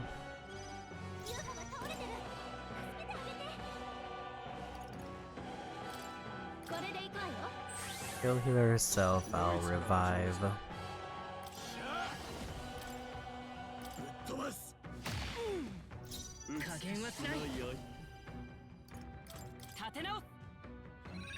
And hopefully he doesn't charm again.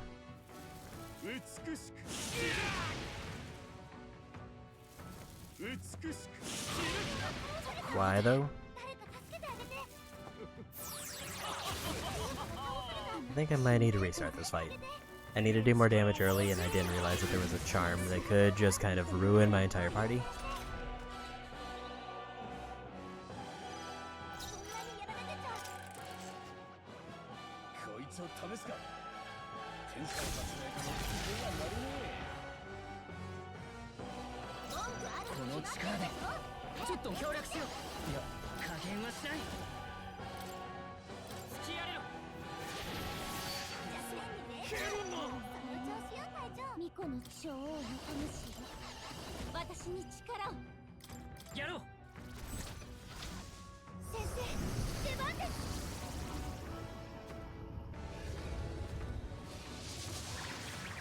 I guess I want to give him less turns to be a problem.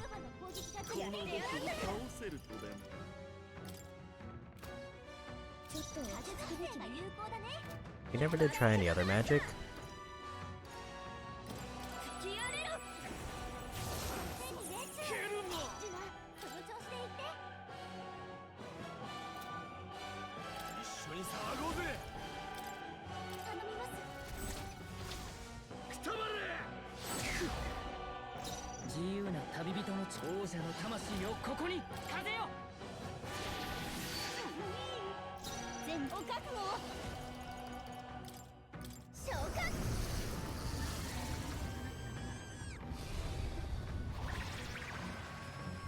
I assume they're actually probably resistant to all, or weak to all magic, and that's why they buff themselves.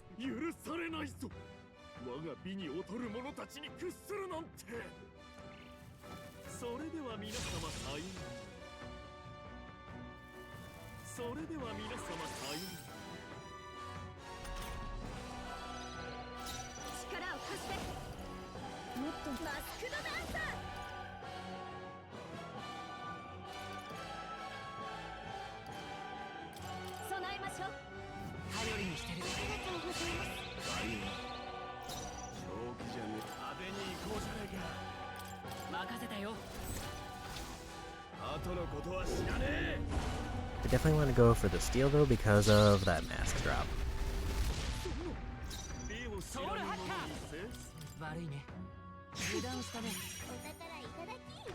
And we got it.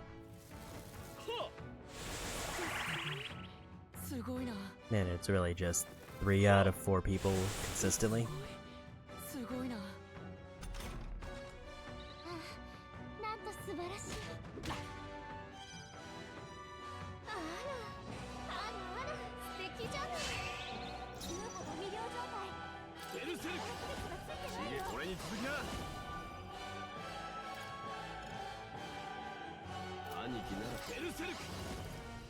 Figured I wouldn't be able to, but wanted to check.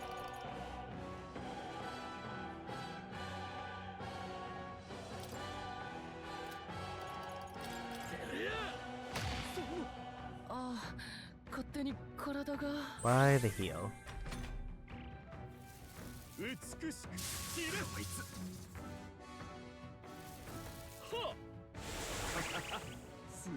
Literally every one of my party members is charmed.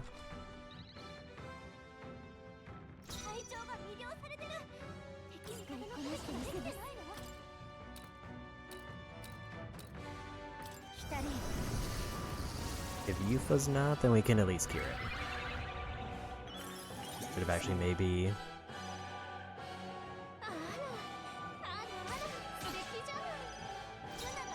done a different person.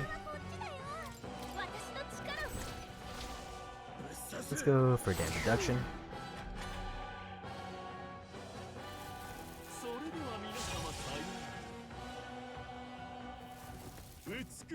The problem is if my protagonist character doesn't come back, then probably gonna heal them again.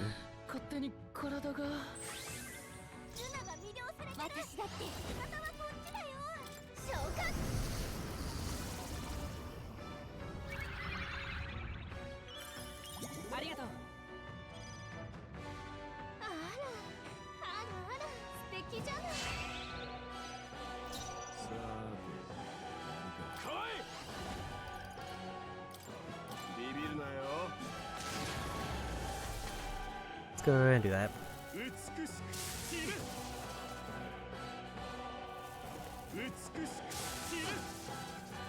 It's fine as long as he doesn't go for 2 scorches.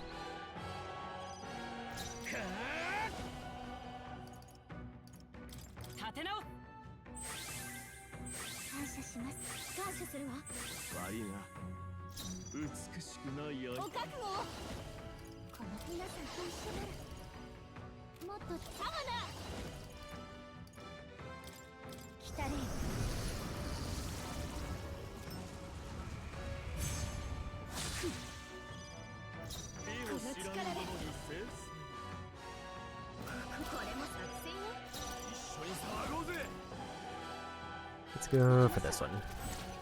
Although removing his buff is tempting.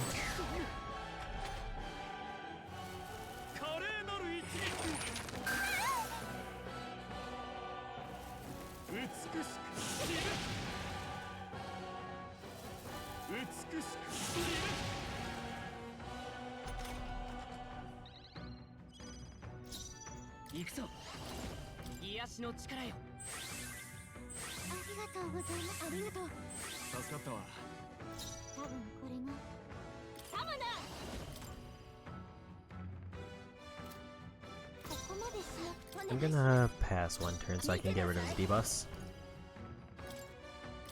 Or remove his buffs.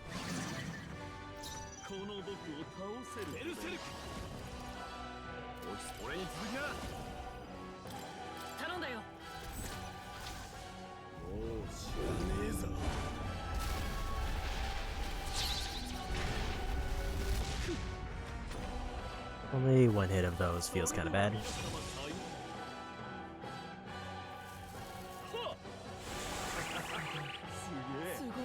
That I'm actually okay with.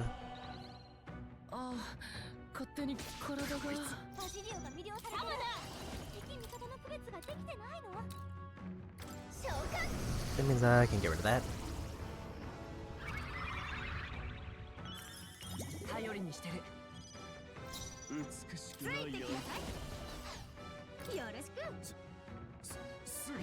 I'm probably not the ideal person to pass it to.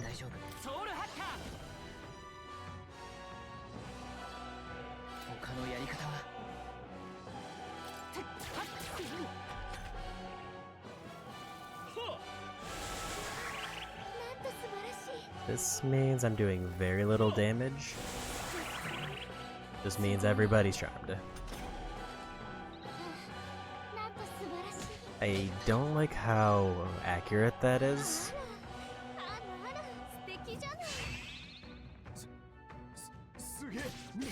Like, it feels like the accuracy on that is just too overtuned if it's hitting 3 out of 4 people regularly.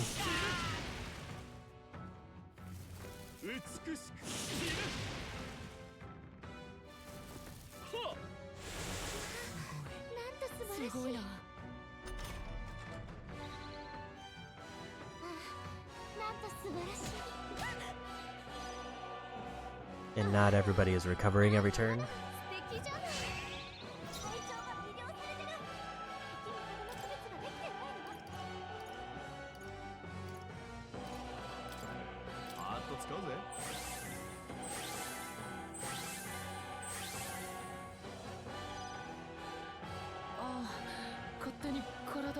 And also because my main character has heals, if my main character gets charmed, he heals up a bunch of damage. Which takes a minimum of like 2 really good hits or multiple turns to fix.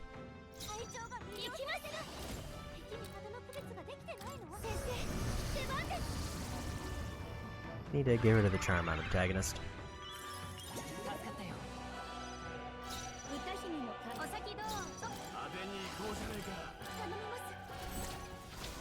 Go for an attack debuff.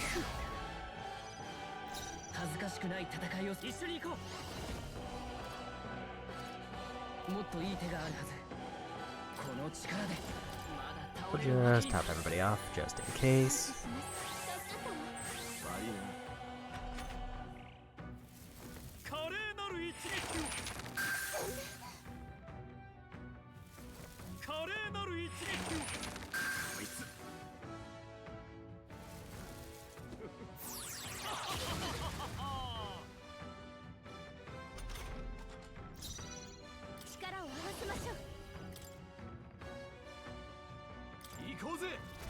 How much does this do?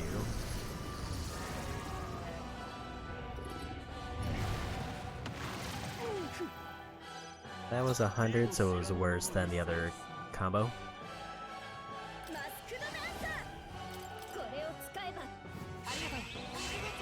Gonna buff and heal.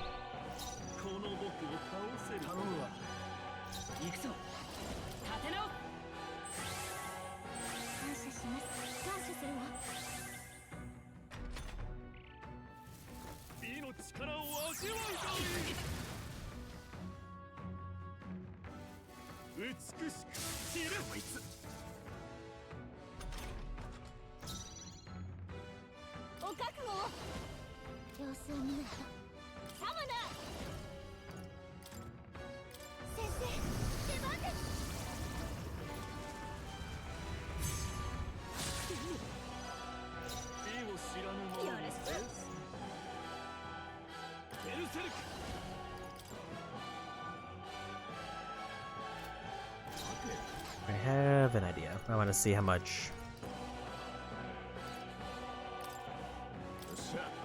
damage the chariot combo does. If it does more than 300, it at least outpaces his heal.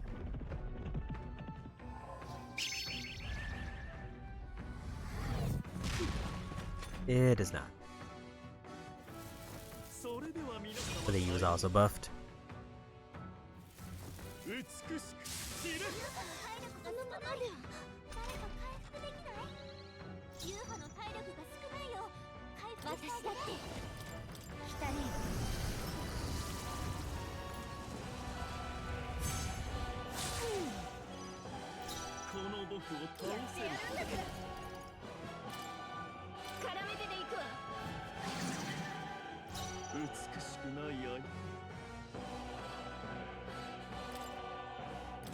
I think I need I'll wait a couple turns, but might need to swap out Yufa because she just doesn't have the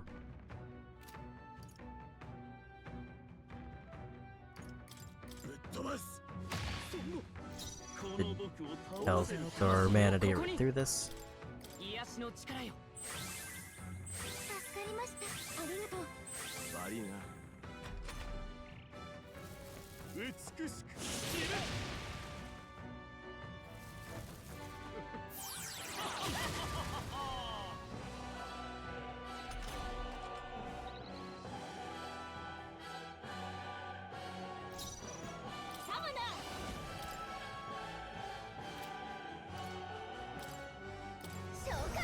I imagine they're not resistant to this, so let's try it. They're not, but it also wasn't very good. Yufa has one attack. And then she's pretty much tapped out for the fight.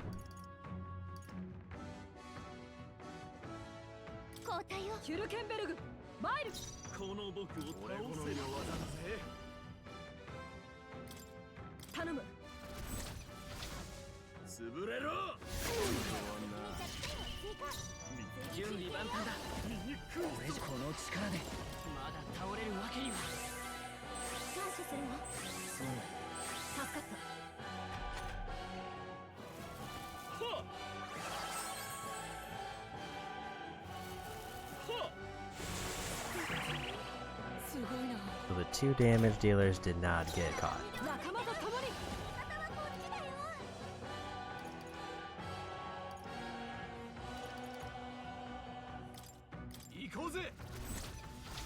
But also Hulkenberg gets to attack twice because of her accessory.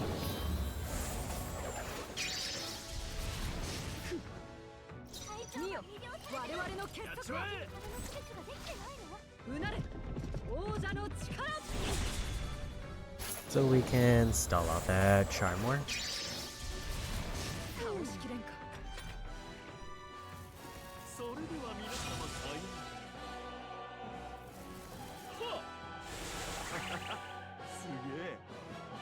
That's less than ideal.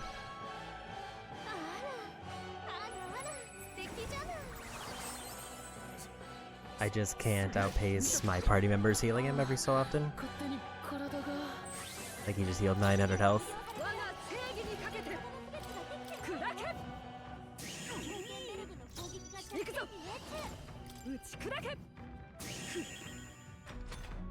Unless I get something to break his repel.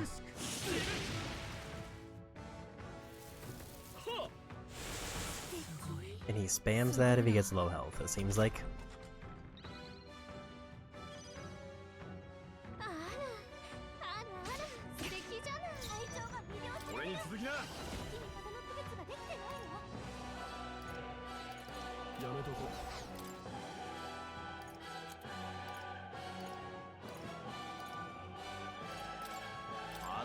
I need a big MP boost if I'm gonna get through this fight. Because I just can't do enough damage because of his charm.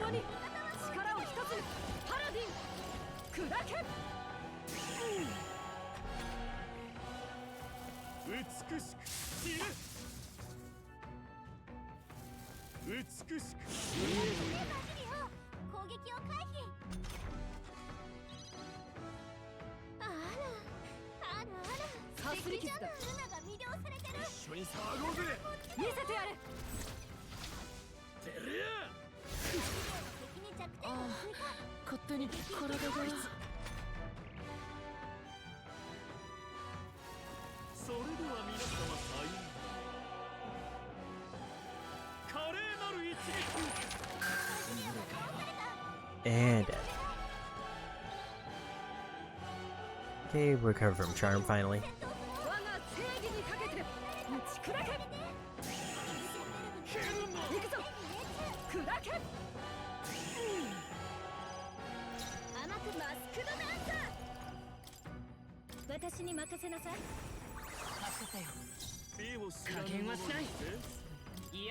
And go for a revive.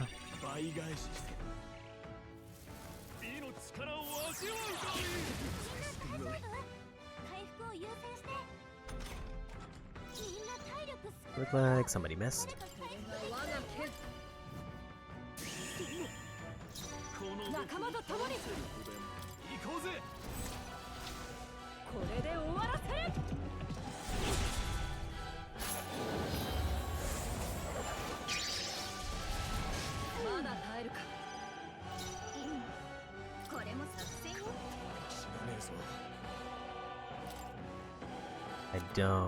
I was hoping it would go to protagonist. Instead, we gotta use this.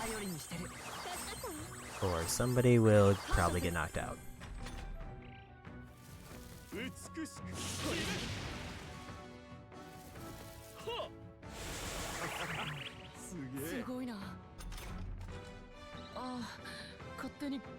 Why with the heals? I mean, at least there's no more MP, so hopefully no more heals.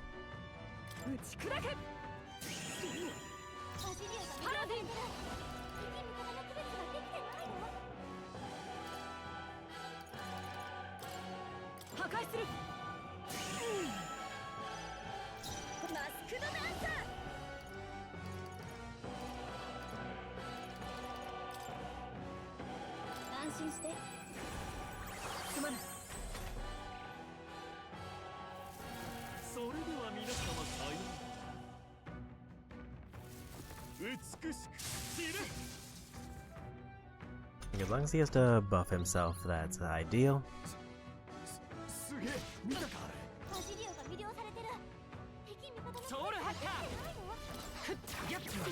騎士の血みよ、我々の結束を。この技でもなすべきことのために砕け。倒しきれんか。醜いぞ。 I think I need a group heal. Problem is, because my main character is now out of health, or out of MP, he also can't full heal the party.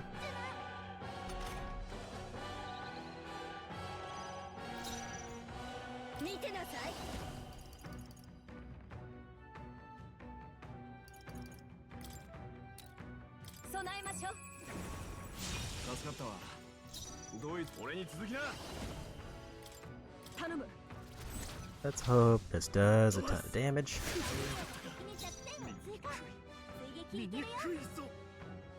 行くぞ。ちょっと待った。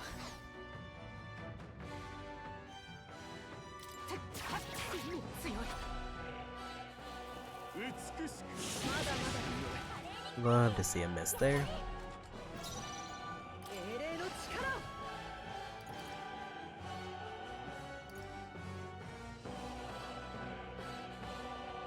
仲間と共に。ほらよ。我が力を見よ。 And I can land 2 of these. 思ったよりやるな。力を一つに。上げてこうぜ。これで終わらせる。 And as long as we don't get charmed, まだ耐えるか。 Cilio can do an extreme weak hit.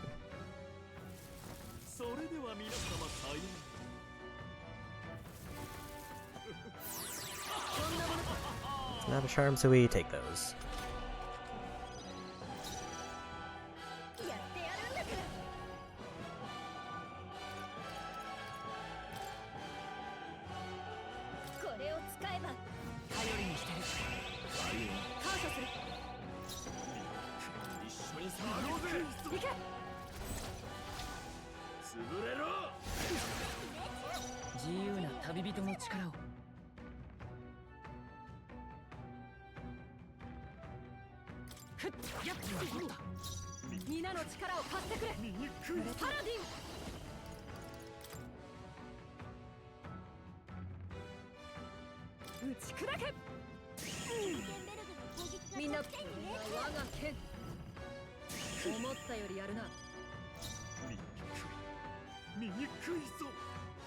I just need a little bit more damage, but I don't know if I'll do it with this hit.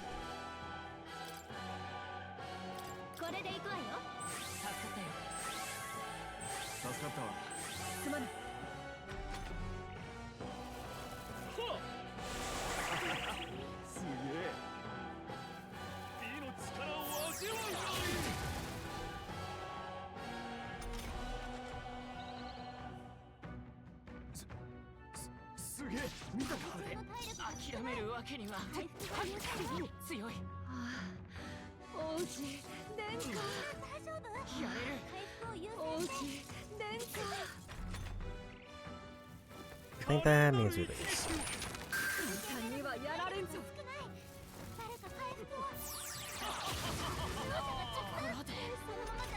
That charm hit too many people.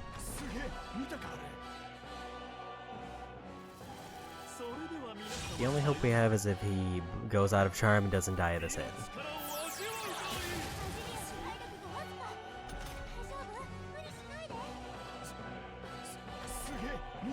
Didn't happen. Charm is so busted. Like, I don't understand why it lets them heal themselves. 諦めないで。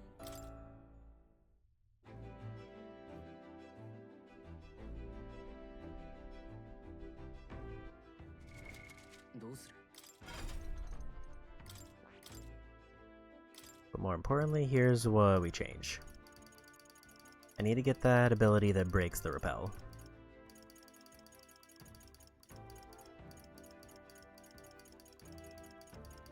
I feel like I just need to keep that on forever.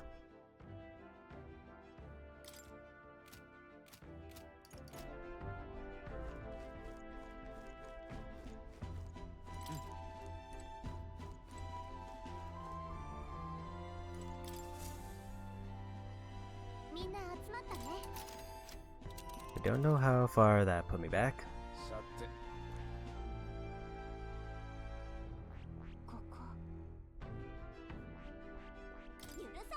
I think it's just like where I saved it last, but it looks like it saved my progress.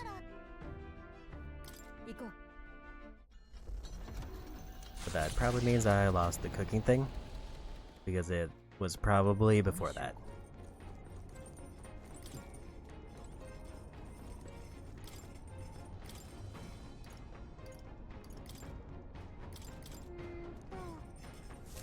Gonna make the same thing.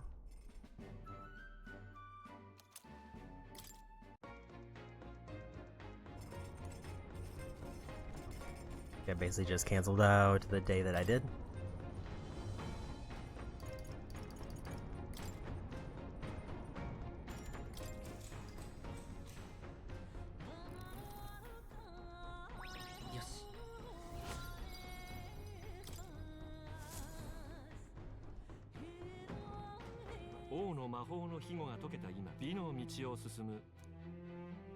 And we made it.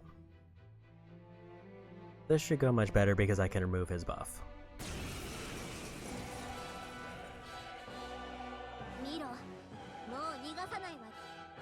So now it's just a matter of doing as much damage as I can and making sure I remove the buff when it shows up.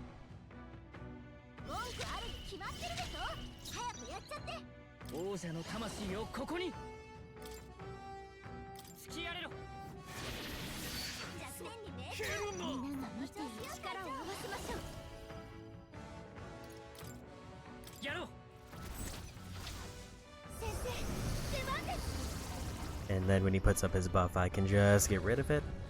And now we're not doing chip damage, we're doing massive damage.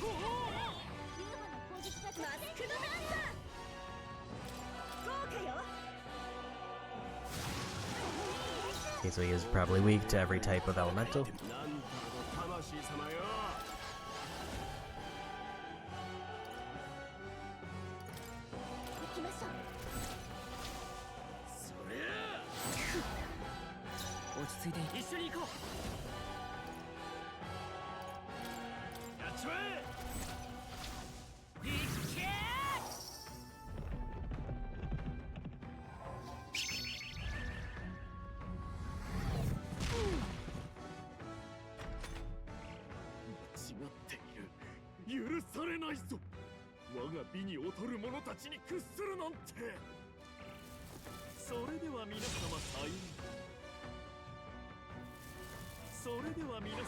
Guess then I can just remove all of his buffs in one turn.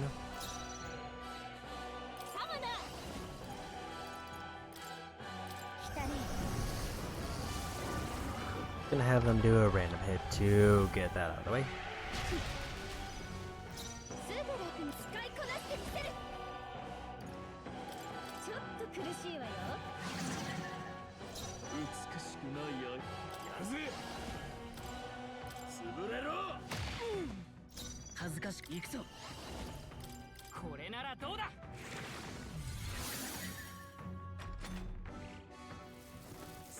Okay, so he immediately uses it again.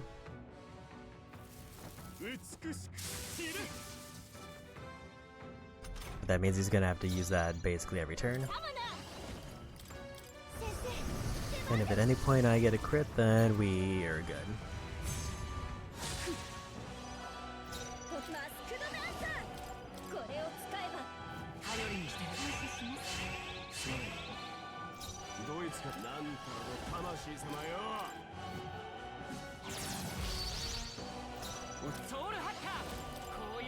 The problem is, the person who removes the effect goes last, so I might just need to pass the turn to them.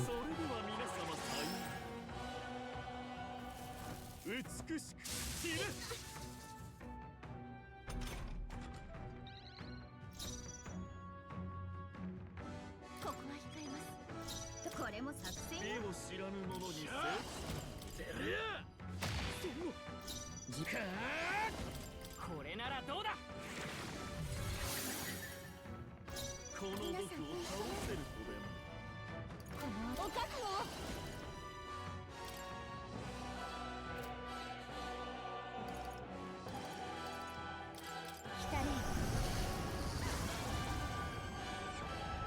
Try to keep the debuff up.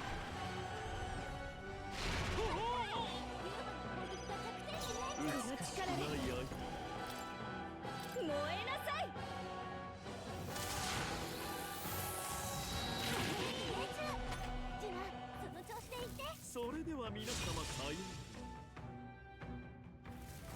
う。 He really does want to get by that magic damage, but we finally threw off the order a bit.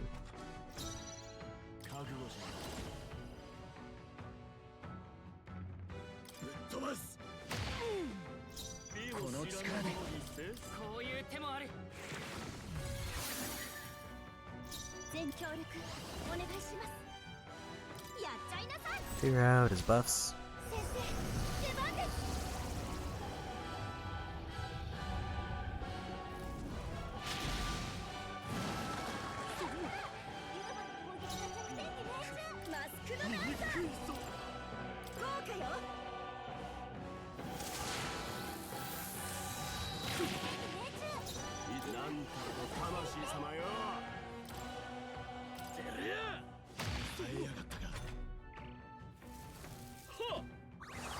Had to spend a turn on a heal, and he buffed himself, but now we get to debuff him first turn.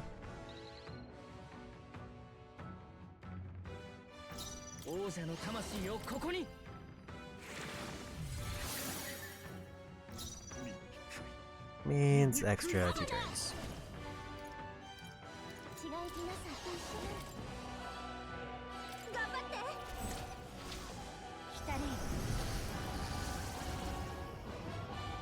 And as long as I do more than 600 damage, we outpace the heal he just used. We didn't with that hit, but this one should.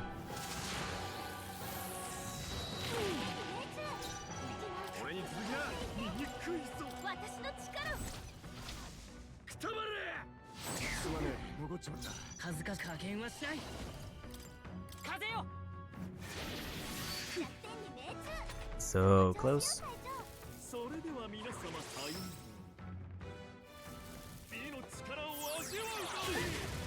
Now he's probably in range just to get killed by physical.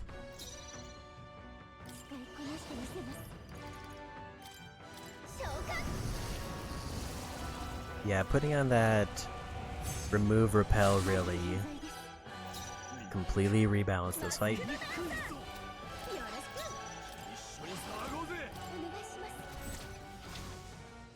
So I think this wins it. And we got him. That was much easier.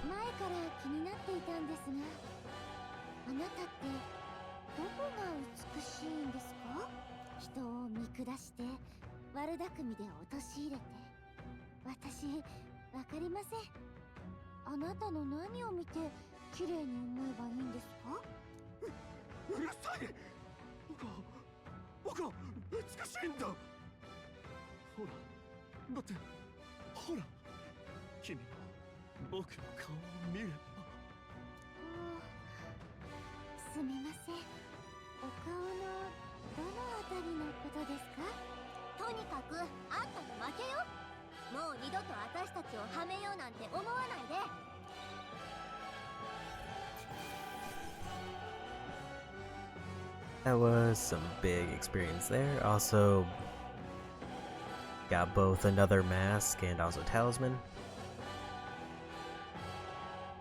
Narcissus brooch.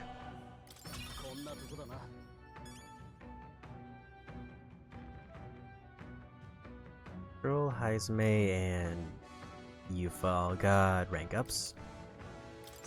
ついたな。見事な成長だ。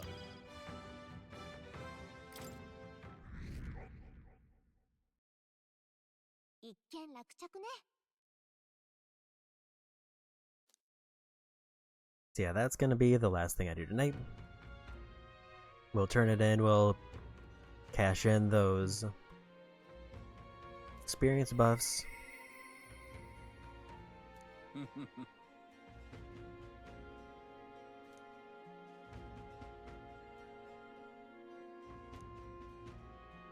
か I want to see what Nurse gives me.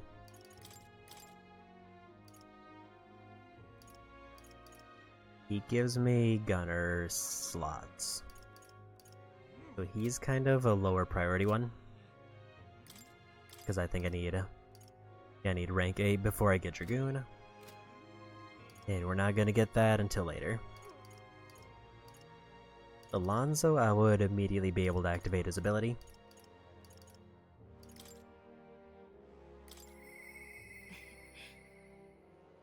What does she want?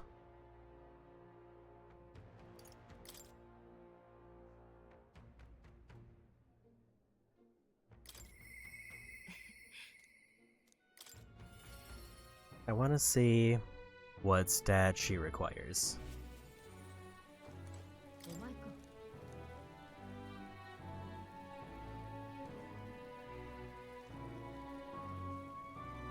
Because she's also only one away from being maxed.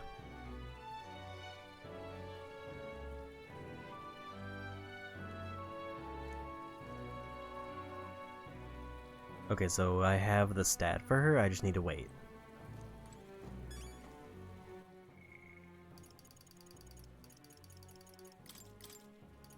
See, Heismay gets his ninja class, which he would immediately equip.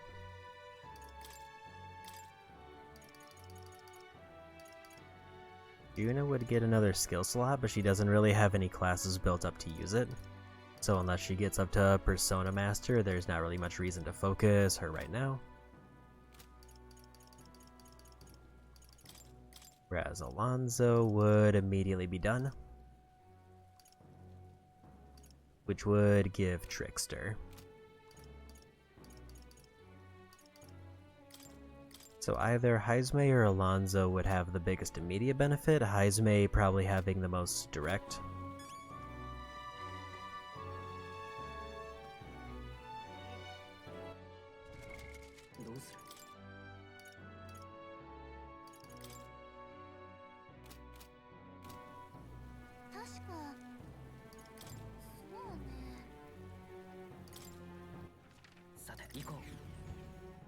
So we'll turn in the quest and we'll probably call it there.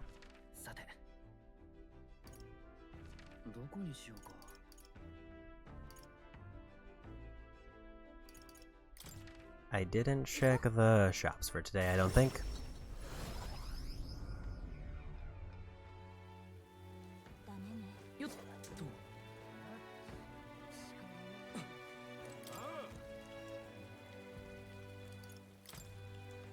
Oh, apparently I did, because it was still part of that one day they got auto-saved.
That's another quest done, and that should be all the quests we have.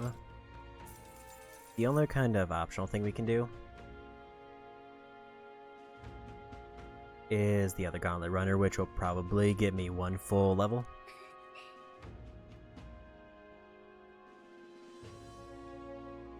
Unless I pivot and go for the arena.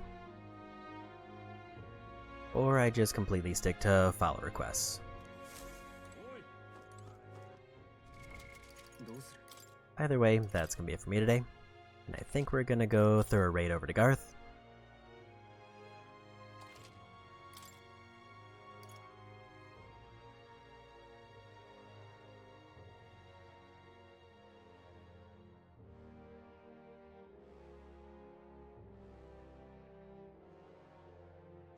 So yeah, we're getting pretty close to the end of the game. So after this main story beat, there's one final story event that's like a month later. At least there might be one in between, I just know that there's at least one more after it. And then it's gonna just be how much stuff can we get done in less than a month of in-game time. Which right now, we've made some decent progress, but there's still quite a bit to go. I might go through and actually count these. Gallica we can assume is story-based, but all the others are gonna be things I have to do. That being said, if I stream tomorrow, which I probably will, it'll be more Yakuza Dead Souls to continue working on the Platinum Trophy for that. Same for Wednesday. This will probably still stick to my Saturday games. That being said, that's it for me today. Go say hi to Garth, and bye-bye.